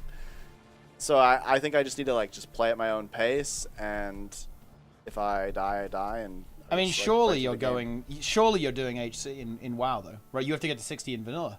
At some point, I'll do that too. Because look, are you really going to allow awesomeness to beat you to 60? That's true, actually. I did a Guild Wars 2 hardcore challenge, actually. Honestly, I should have put it on YouTube because people don't believe me now. I don't have like any VODs saved for that too. It's a huge mistake. But the origins of this are very funny, actually. I kept telling people that Guild Wars 2 is like way too freaking easy, and then I was like, I could beat Guild Wars 2 with no weapons and no armor. I kept saying that, and people were like, do it then. And I said, okay. So I made a fresh account, like bought a new account, no weapons, no armor of any kind, no trinkets, nothing. Yeah. I only used utility skills and profession skills, and I leveled 1 to 80 on a necro easily. Yeah. Easily. Yeah, that's kind of the issue with Guild Wars 2 hardcore. Guild Wars 2 is too easy of a game. It's not punishing enough. You know? I did try to do it on Thief. Thief was much harder. Then I also tried to do it on Warrior, and it was like really hard. You don't have any skills that do damage, right? It was really. I was using racials. I was using racials. Like racial skills, yeah. Actually, no, I don't think I was, because I think I said that I banned racials. Did I? No, I didn't. No. I used racials. I did use racials, but it still was not enough damage. Like, it was so hard. Yeah. So. Yeah, I got to a part in the story, in the core story, that I couldn't do because I didn't have enough damage. I was like infinitely kiting stuff, and like it was really hard on Warrior. Necro was super easy. That's why I initially picked Necro. But here's the thing: then people in the chat, they were like, "Necro's too easy, bro. You're copping out." And I was like, "Guys, what?" Yeah. So I swapped. I swapped around. I did Elementalist too. Yeah. I actually died on Elementalist eventually. I think I was already level 80. But I died because I got bored, right? Like, I just used all summons. Yeah, so, the little minions. Yeah, and the minions just wrecked everything. Yeah.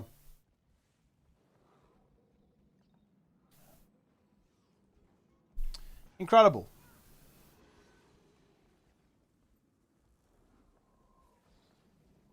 What do you buy after getting everything legendary? Some people do collections, some people don't buy anything. Yeah, like skins and stuff. Or they get like the quality of life stuff, I guess.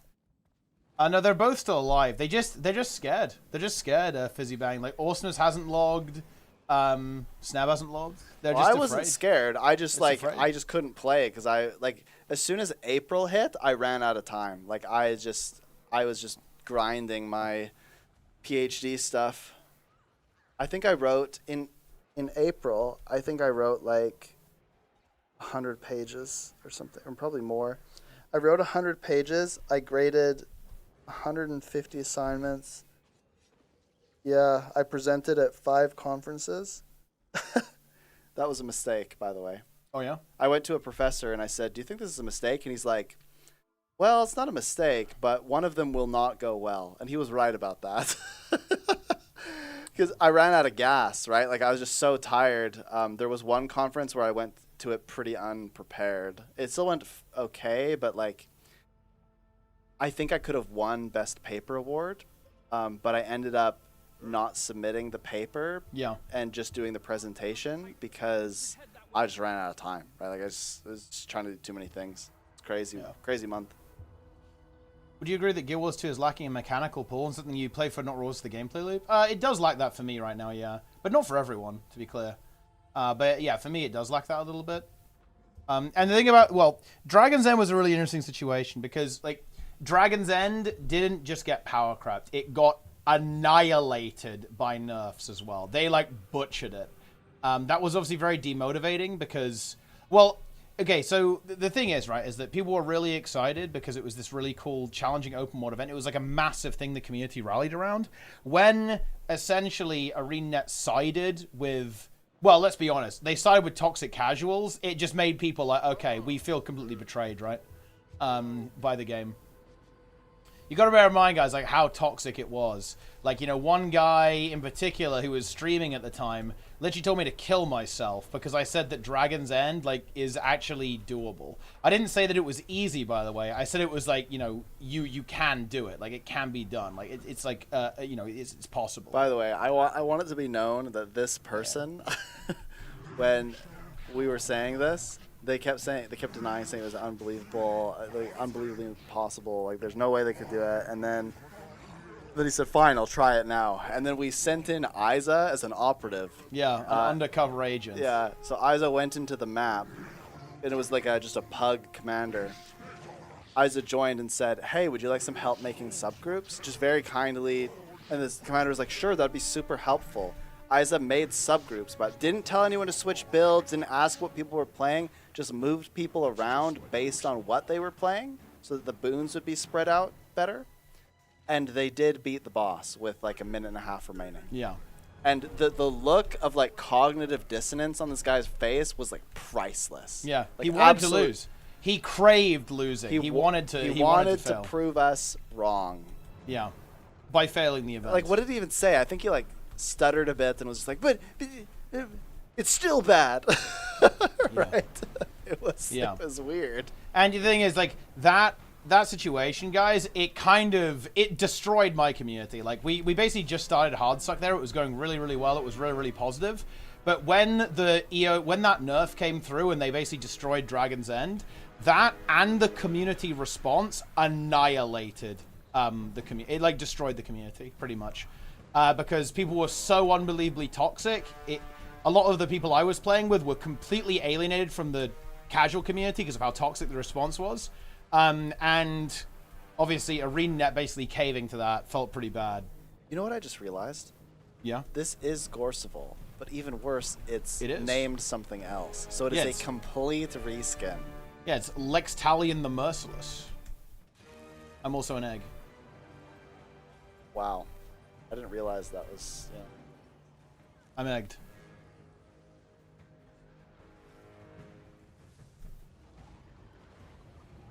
So that was kind of tough. That was the EOD story. It's actually really interesting. And I think this really shows like how I think that ArenaNet's business strategy, like I feel like they really care about new and returning players a lot because it's always fun because almost nobody actually knows all this lore anymore. Like there are barely any players who have kind of like lived through all of this, if that makes any sense.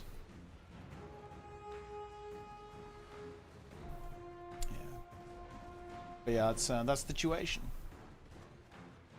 Everyone breaks easily. I mean, yeah, people do break easy, I guess, but I think a lot of people broke just because of the community response, though. It was like very demotivating.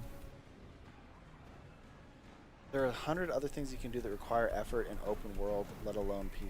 Let's go do something else. I'm trying to think of like open world. What are the things that require effort? It's not looking good. The boss will kill us. I think, well, yeah. I mean, you're right. I mean, there are other things you can do. I think people just liked that one. Yeah. I have a crazy opinion, but I think that the Titan meta was better with the bug, yeah, because you had to coordinate at least. Yeah, it is true. I'm telling you, the coordination makes meta events fun for me. Yeah. But the problem is that is not, I think, the dominant opinion. I think most people like. I had a really good conversation with somebody on Reddit actually about this. I asked them for their opinion after they expressed that they felt essentially opposite to me. And I was like, well, like, explain what you mean. Like, why do you always want things to succeed? Because for context, I said that I thought that it was important for things to have a fail state because it made it feel more rewarding when you actually won. And if there was no fail state, it would feel kind of like your involvement was pointless. Yeah. And they said, when I do a meta, I just want to go in and win. And they don't really care about a fail state. They just want to like experience the win. And I thought that was really quite fascinating. Because I don't know. Maybe this is just something to do with me, but if I knew that the boss could never, because I asked them this point blank, if I knew that the boss could never ever fail, would I care to like engage with it? I think the answer is no. Yeah.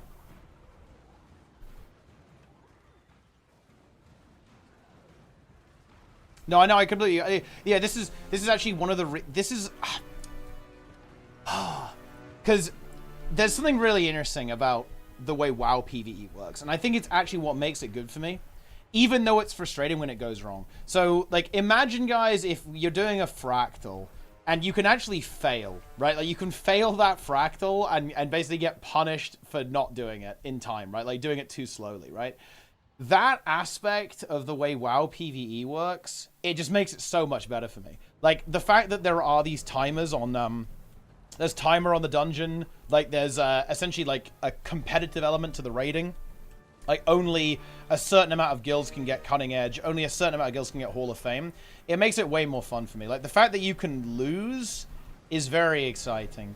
And I think if there was no way you could lose, and in fact, well, funnily enough, I think that in many ways, that's kind of the problem, to be honest, with Guild Wars 2 PvE for me right now, is that the game does feel too easy. It feels like you can't lose. So I find that quite difficult I find it difficult to engage with the game because yeah, the game can't win, right? You're essentially on a conveyor belt, like, waiting for it to finish, which I think doesn't feel great. Speaking of failure, we actually have so few players on this map, we actually might fail. I better tag up. Otherwise, we might fail. I have actually never seen this map fail. I have no idea what happens if you did. Maybe it's time to find out. It might be, yeah. But yeah, I think fail states are incredibly important. I think a bunch of players just want the game to be like a visual novel. Yeah, for I sure. think that's true. And again, I don't, and that's why I wanted to know what that player really thought. And I think that's really accurate. And I don't mean to disparage that view at all either. I was just curious about it because it's not how I view the game. And so I think it's important to try to empathize and understand with other people's perspectives. And that, it makes a lot of sense to me now that I kind of understand it. People just want to go in and win because that's like the fantasy, right? They go in and they're like, yeah, like, I only have so much time to spare. I don't want to deal with failure. I don't want to deal with other people. I play the game solo. I don't want to have to depend on other people for it to succeed. I just want to go in and play the video game on essentially like the easiest difficulty, which is a totally valid way to experience games, by the way. It's just very interesting because in an MMORPG, to me, that means that they actually don't want to play an MMORPG. But I imagine that they would contest that idea because they like the idea of there being other people around them, but they don't like the idea of having to depend on other people for things to succeed. Yeah. Which I just think is really interesting. MMOs have veered away from the social aspect a lot, I feel, and have more gone to sort of that more storytelling, kind of like single player in a room with full of people but still alone kind of thing. It's, I don't know. I think when a lot of people are like reminiscing about the old days and they feel that nostalgia for like old school MMOs and stuff, they're remembering that sort of like social aspect that doesn't exist in the same way now. Yeah. Yeah, Plans, that's the raid, by the way. That's a really good quote, yeah. 2D platform with no holes. Yeah, that is good. Like, you know, without stuff to fall in, is a 2D platformer even really good? Obviously, I know what you mean, yeah. And the fail states in Classic WoW. This is actually the interesting thing, is because it's really important, in my opinion, to separate these two concepts. The one concept is difficulty, the other one is punishment. I think a game that isn't very difficult, like Classic, but a game that is very punishing can actually still be really engaging, which is why I'm a really big fan of Classic, because Classic I think is really accessible because the game is kind of easy, right? And by the way, this is also why stuff like Dragon's Den and Triple Trouble are really good and I love them. Even though, like, are they pushing me to my mechanical limit? No, they're actually extremely easy. But if you do it wrong, you will lose. Like, if you don't understand how to do Triple Trouble, you will lose, even though it itself is very, very easy. Right? And yeah, this is why Classic works, in my opinion, especially HC, obviously. But is Classic WoW difficult? Absolutely not. Classic WoW is an extremely easy game. Like, 100%. It's a very, very easy game. But is it a game that will punish you for your mistakes? Absolutely. And that's why it's fun. And I keep getting egged. Like, the boss keeps egging me. You've been yoked. Yeah, it's happening, yeah.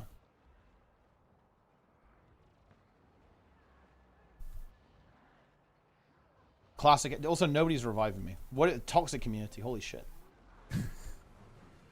That's crazy. I wonder if you can dodge the eggs, because the egg follows you in this on this one. Like you can't like move out of it. Maybe you can dodge it. Is this the last boss? This is bizarre. This is gonna blow your mind. It was the champ that was the last boss. This is the first boss. They open with this. Ah, I understand now. Yeah, now you understand why people like, you know. That makes no sense. Yeah. Because like if it opened with this, I would be mega hyped. Well, I'd be that's like, why I was so hyped, because they open with this, right? Like this is why I was expecting phase 2. This is why I was expecting them to go so hard, because they open with this. Huh. Yeah. So but wait, you have to wait 20 minutes? No, it just goes. That's the time of the fail timer. Yeah. Gotcha. So it just gives you an extra 15 minutes or something. Yeah. Okay. I think that we almost failed there, but it's pretty free from here. So. It's really interesting. Yeah. Yeah, I haven't played. Like I logged in, but I didn't. Yeah, I wasn't able to really play the new patch yet. I'll probably play it when I get back. I also have to finish a paper when I get back. Then I'll be able to relax a little bit. I still have to do ethics approval project though. Yeah.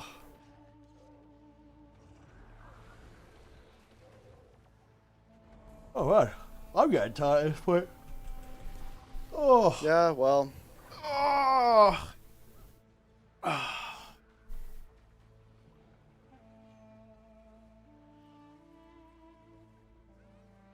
Snap by roll tea time? Yes, exactly. Good night, Planix. Good night, good night. And yeah, we might even try and cook like a proper tea time. I might try and rope people into talking to us tomorrow. Yeah. And I'll fix the audio as well. What we have to do, okay, what we have to do is when they announce Guild Wars 3, surely they go to something, and we just do a live tea time. I'll take my equipment, Yeah. take the setup, and we'll just do a live tea time. Boom, just drop it. Yeah. That would be good. Yeah. I'll take the camera. We're just gonna go crazy. Fully live tea time. We drop the nuke. I wonder if they ever will do a card game. Yeah, I don't know what I heard. I don't know if this is based on any reality, but Darren's told me they like outsource that, so that's actually being made by another company, not by ArenaNet. Oh, I don't know if I that's didn't know true though. that. I don't know where he got that. I didn't ask him. I didn't even bother to check if he was spewing misinformation. I think he probably was. So I don't know if that's even still happening, right? Wait, 25 gold giveaway. It's like not a very big giveaway, no? I think, yeah, giveaways. Yeah.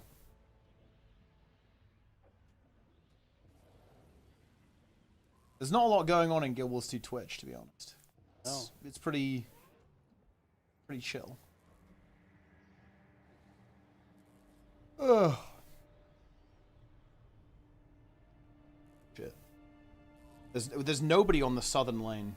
Nobody's there, so it hasn't even started yet. Well, what if we actually fail? 15 minutes from here is not crazy. Are you expecting something for the next expansion? I expect they'll try and shake the game up a little bit, because the last two expansions haven't really landed. So I'm hoping they'll do a really big focus on open world content. And I'd like to see elite specs.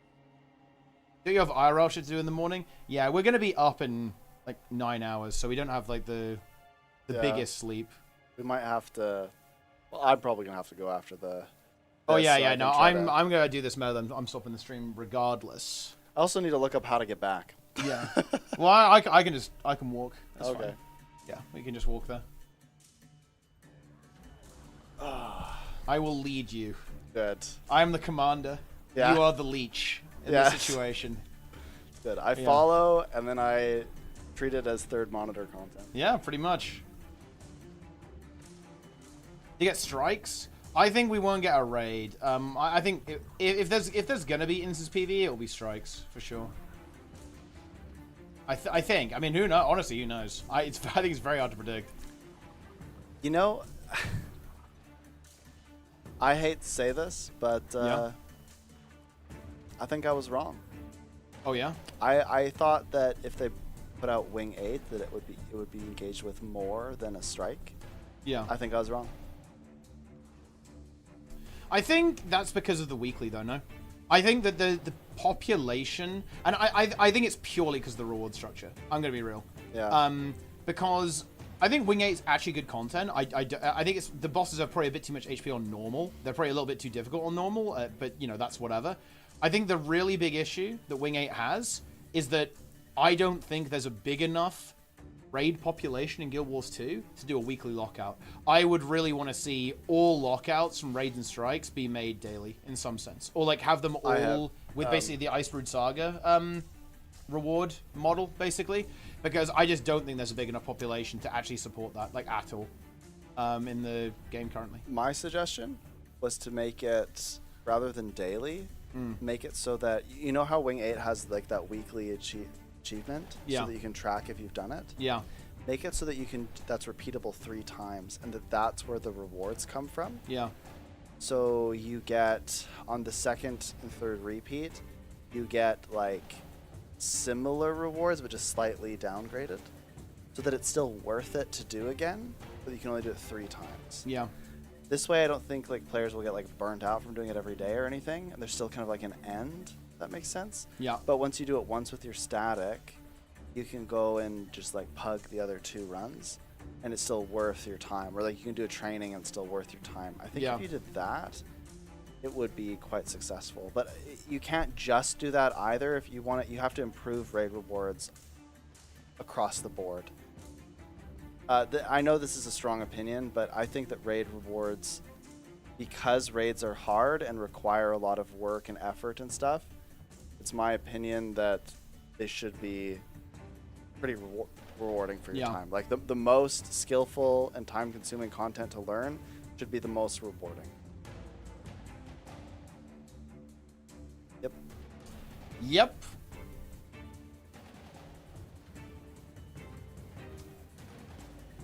But yeah, that could be good.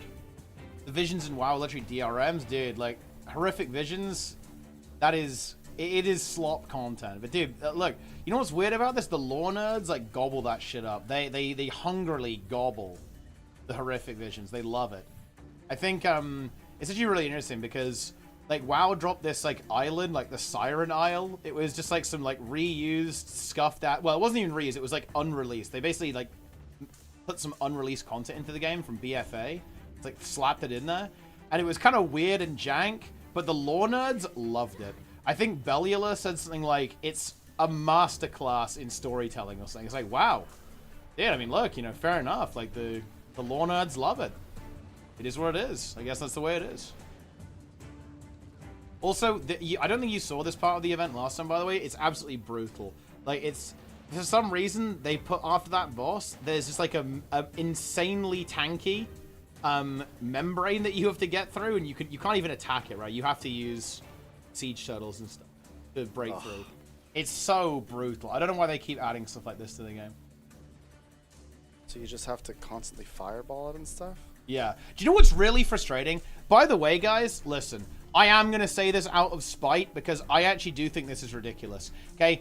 Do you guys not think it's problematic that the video game World of Warcraft did mounted combat better than Guild Wars 2? Like, the fact that that's the case should bother you. If that doesn't bother you guys, I don't know what to tell you. Okay, you're not paying attention. And actually, I do have a little bit of salt about that because there is absolutely no reason why mounted combat should be bad in Guild Wars 2. There's like 0 reason why it should be, and every reason why it should be good. It's so annoying to me that, like, WoW can literally say yoink to the sky scale and then just do it better, right? Like, come on, guys. What are we doing here? Like, how did that happen? How did we allow that to happen? Like, why is it that, like, why could Blizzard do that? It's, like, very frustrating, to be honest. I don't know. It makes me mad, guys. It makes me big mad. Seb is drained. Yeah, honestly, I'm getting a little bit drained. Yeah, I'm drained too, to be honest. But... I've been on an adventure, guys. Yeah, I mean, we've been walking a lot, yeah. Yeah. I'm at Oh, it reset because it went past midnight, but I think it was at like 13,000 steps or something. Yeah. Yeah, good. It does annoy me, guys, because this is the ultimate thing, right? It frustrates me that this is what's happened, because systemically speaking, I think Guild Wars 2 is actually a lot better than WoW. Like, in my opinion, it's a lot better than WoW. But what really annoys me is that, man, the execution in WoW is just so much better. Like, it's just not even close. They take simple, kind of scuffed concepts, like their scuffed-ass tab target combat and the scuffed-ass dragon riding, and they just make it fun. They design stuff that's cool and make it fun. And it's like, why do we not have that, okay? Why don't we have that shit in Guild Wars 2? Makes me a little bit salty, I admit that. Okay, so that's the daily minimum. I don't know that there's like any minimum per se, but it's a good number. Yeah. Yeah, I mean, 12K is definitely a good number. I probably should have prefaced with, I've just been on and off buses, running, you know, like traveling, right? So I'm just a little bit zonked from that, I suppose. Yeah.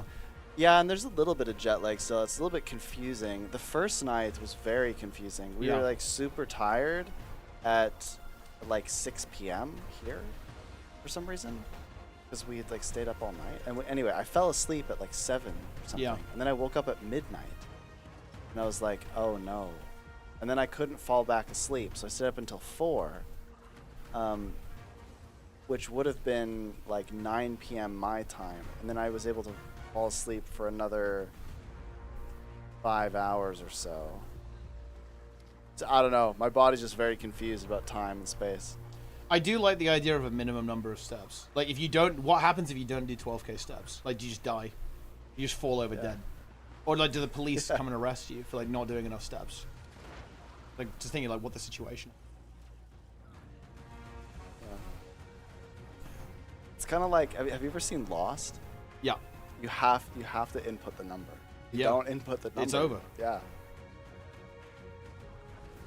Lost was such a good TV show. I remember when it was first out, I was watching it like every week. Yeah. Oh man, that was quality TV. But then the last season got very odd. Well, because it was a bit metaphysical, right? Yeah. I think it's hard to end shows though. It's like really hard to.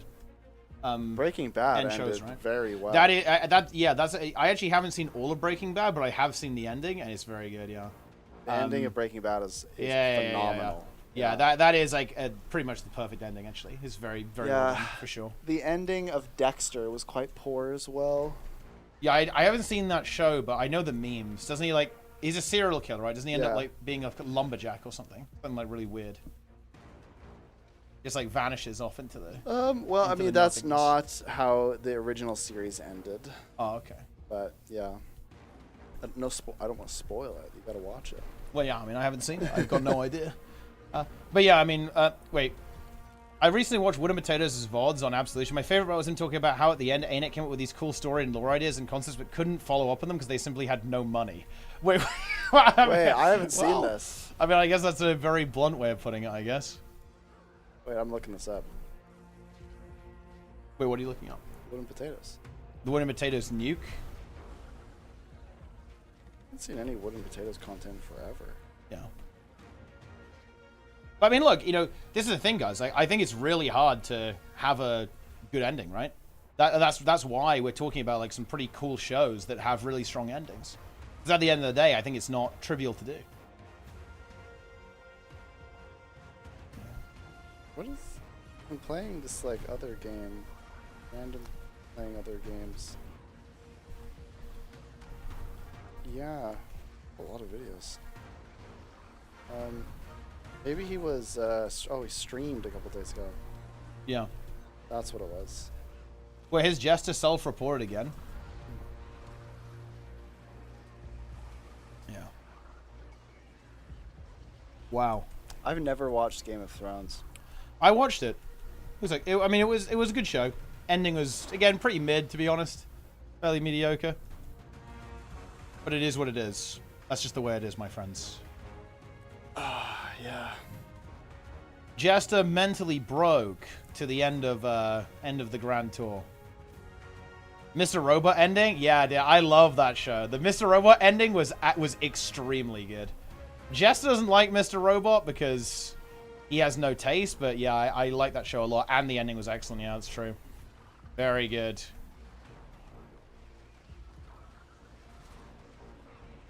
Any Germans in the chat? Your education system, quite good. I think Yeah. isn't all of Europe like pretty good? Because like I think it's pretty good. I yeah. went to I went. My wife and I went to like the Harry Potter studio tour thing, Yeah. and there was this family there, and the mom's English was like okay, but the 12-year-old girl, she's like, I've studied English in school, and she like wanted to practice with us, kind Yeah. of, and it was like really good. It was like, holy crap! Like she barely has an accent. Like she was really really good at it, and the whole time I'm thinking like, man, we don't have that where I'm from, right? Like nobody's learning. Well, I guess you can kind of learn French through French immersion school in Canada pretty well, but the other languages, you're not learning it like that. Yeah. We're in the UK. We're also terrible for it. We're not good tourists. Let me tell you that. Yeah. But it is what it is, I guess. Everyone just speaks English. We're very lazy.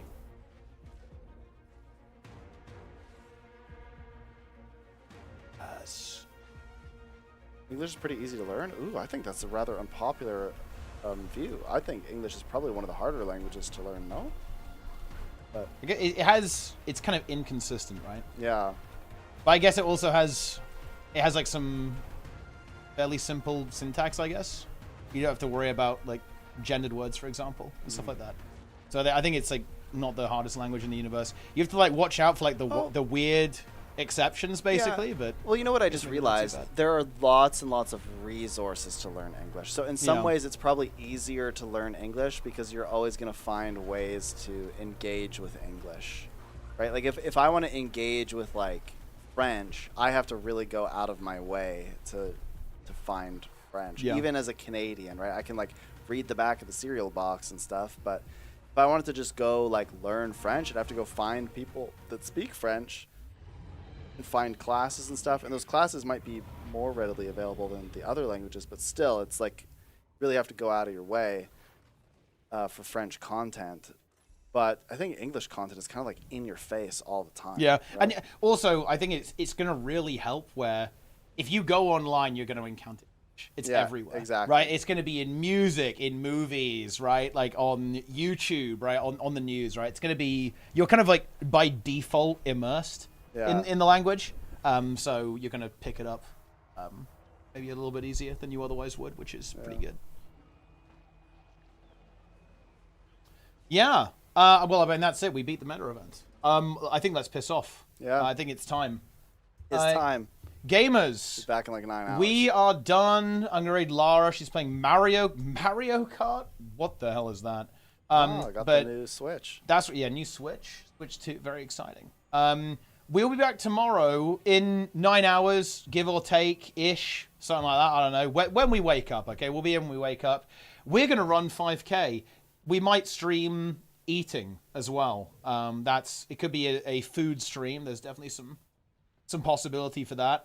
Maybe I'll eat the beans. Yeah. I mean, you guys might get to witness Sneb trying beans for the first time eaten ever. beans. Yeah, he's gonna be feasting on those beans, like slobbering, hawking them down. It's gonna be good. Stream everything? Yeah. I don't know about everything. Yeah. There's but the yeah. secret meeting where we try to investigate the Guild Wars 2 community further, but Yeah, we'll see what's going on. We're raiding Lara. Hope you guys enjoyed the stream. This was definitely some pretty big content. Shout out to Sneb for coming to the UK. By the way, the only reason he came to the UK was for the stream, by the way, guys. Yeah, it's that's the only reason he's here. Yeah. And yeah, we'll see you tomorrow. We'll probably stream the run and then maybe stream in the evening as well. If we do something, we might try and cook something up. We might try and cook something up a little bit, get a tea time going. Should we just look, people need to see us stand next to each other. We have to do gosh. You're not really gonna see us super well, I guess, but here we go. Back up, but We have to like back up a little bit while the raid is going through. Move the chairs out of the way. Just people want to see the standing comparison. I'll just move it over here. You'll want to see the standing comparison. Here you go, guys. You can't see. We're like right But at we're- the same height. But yeah, we can look into each other's eyes, guys. Okay, but yeah, this is the situation. We are now done. You know, both of our heads are cut off by that. But anyway, that's it, guys. We'll see you tomorrow. Yeah, follow, subscribe. Gifted subs are discounted. Okay. See you next time. Okay, that's it. I can't touch the keyboard. We have to wait until the raid kind of wears off, I guess. So yeah, that's it. I'm turning the stream off. We're out of here. GG.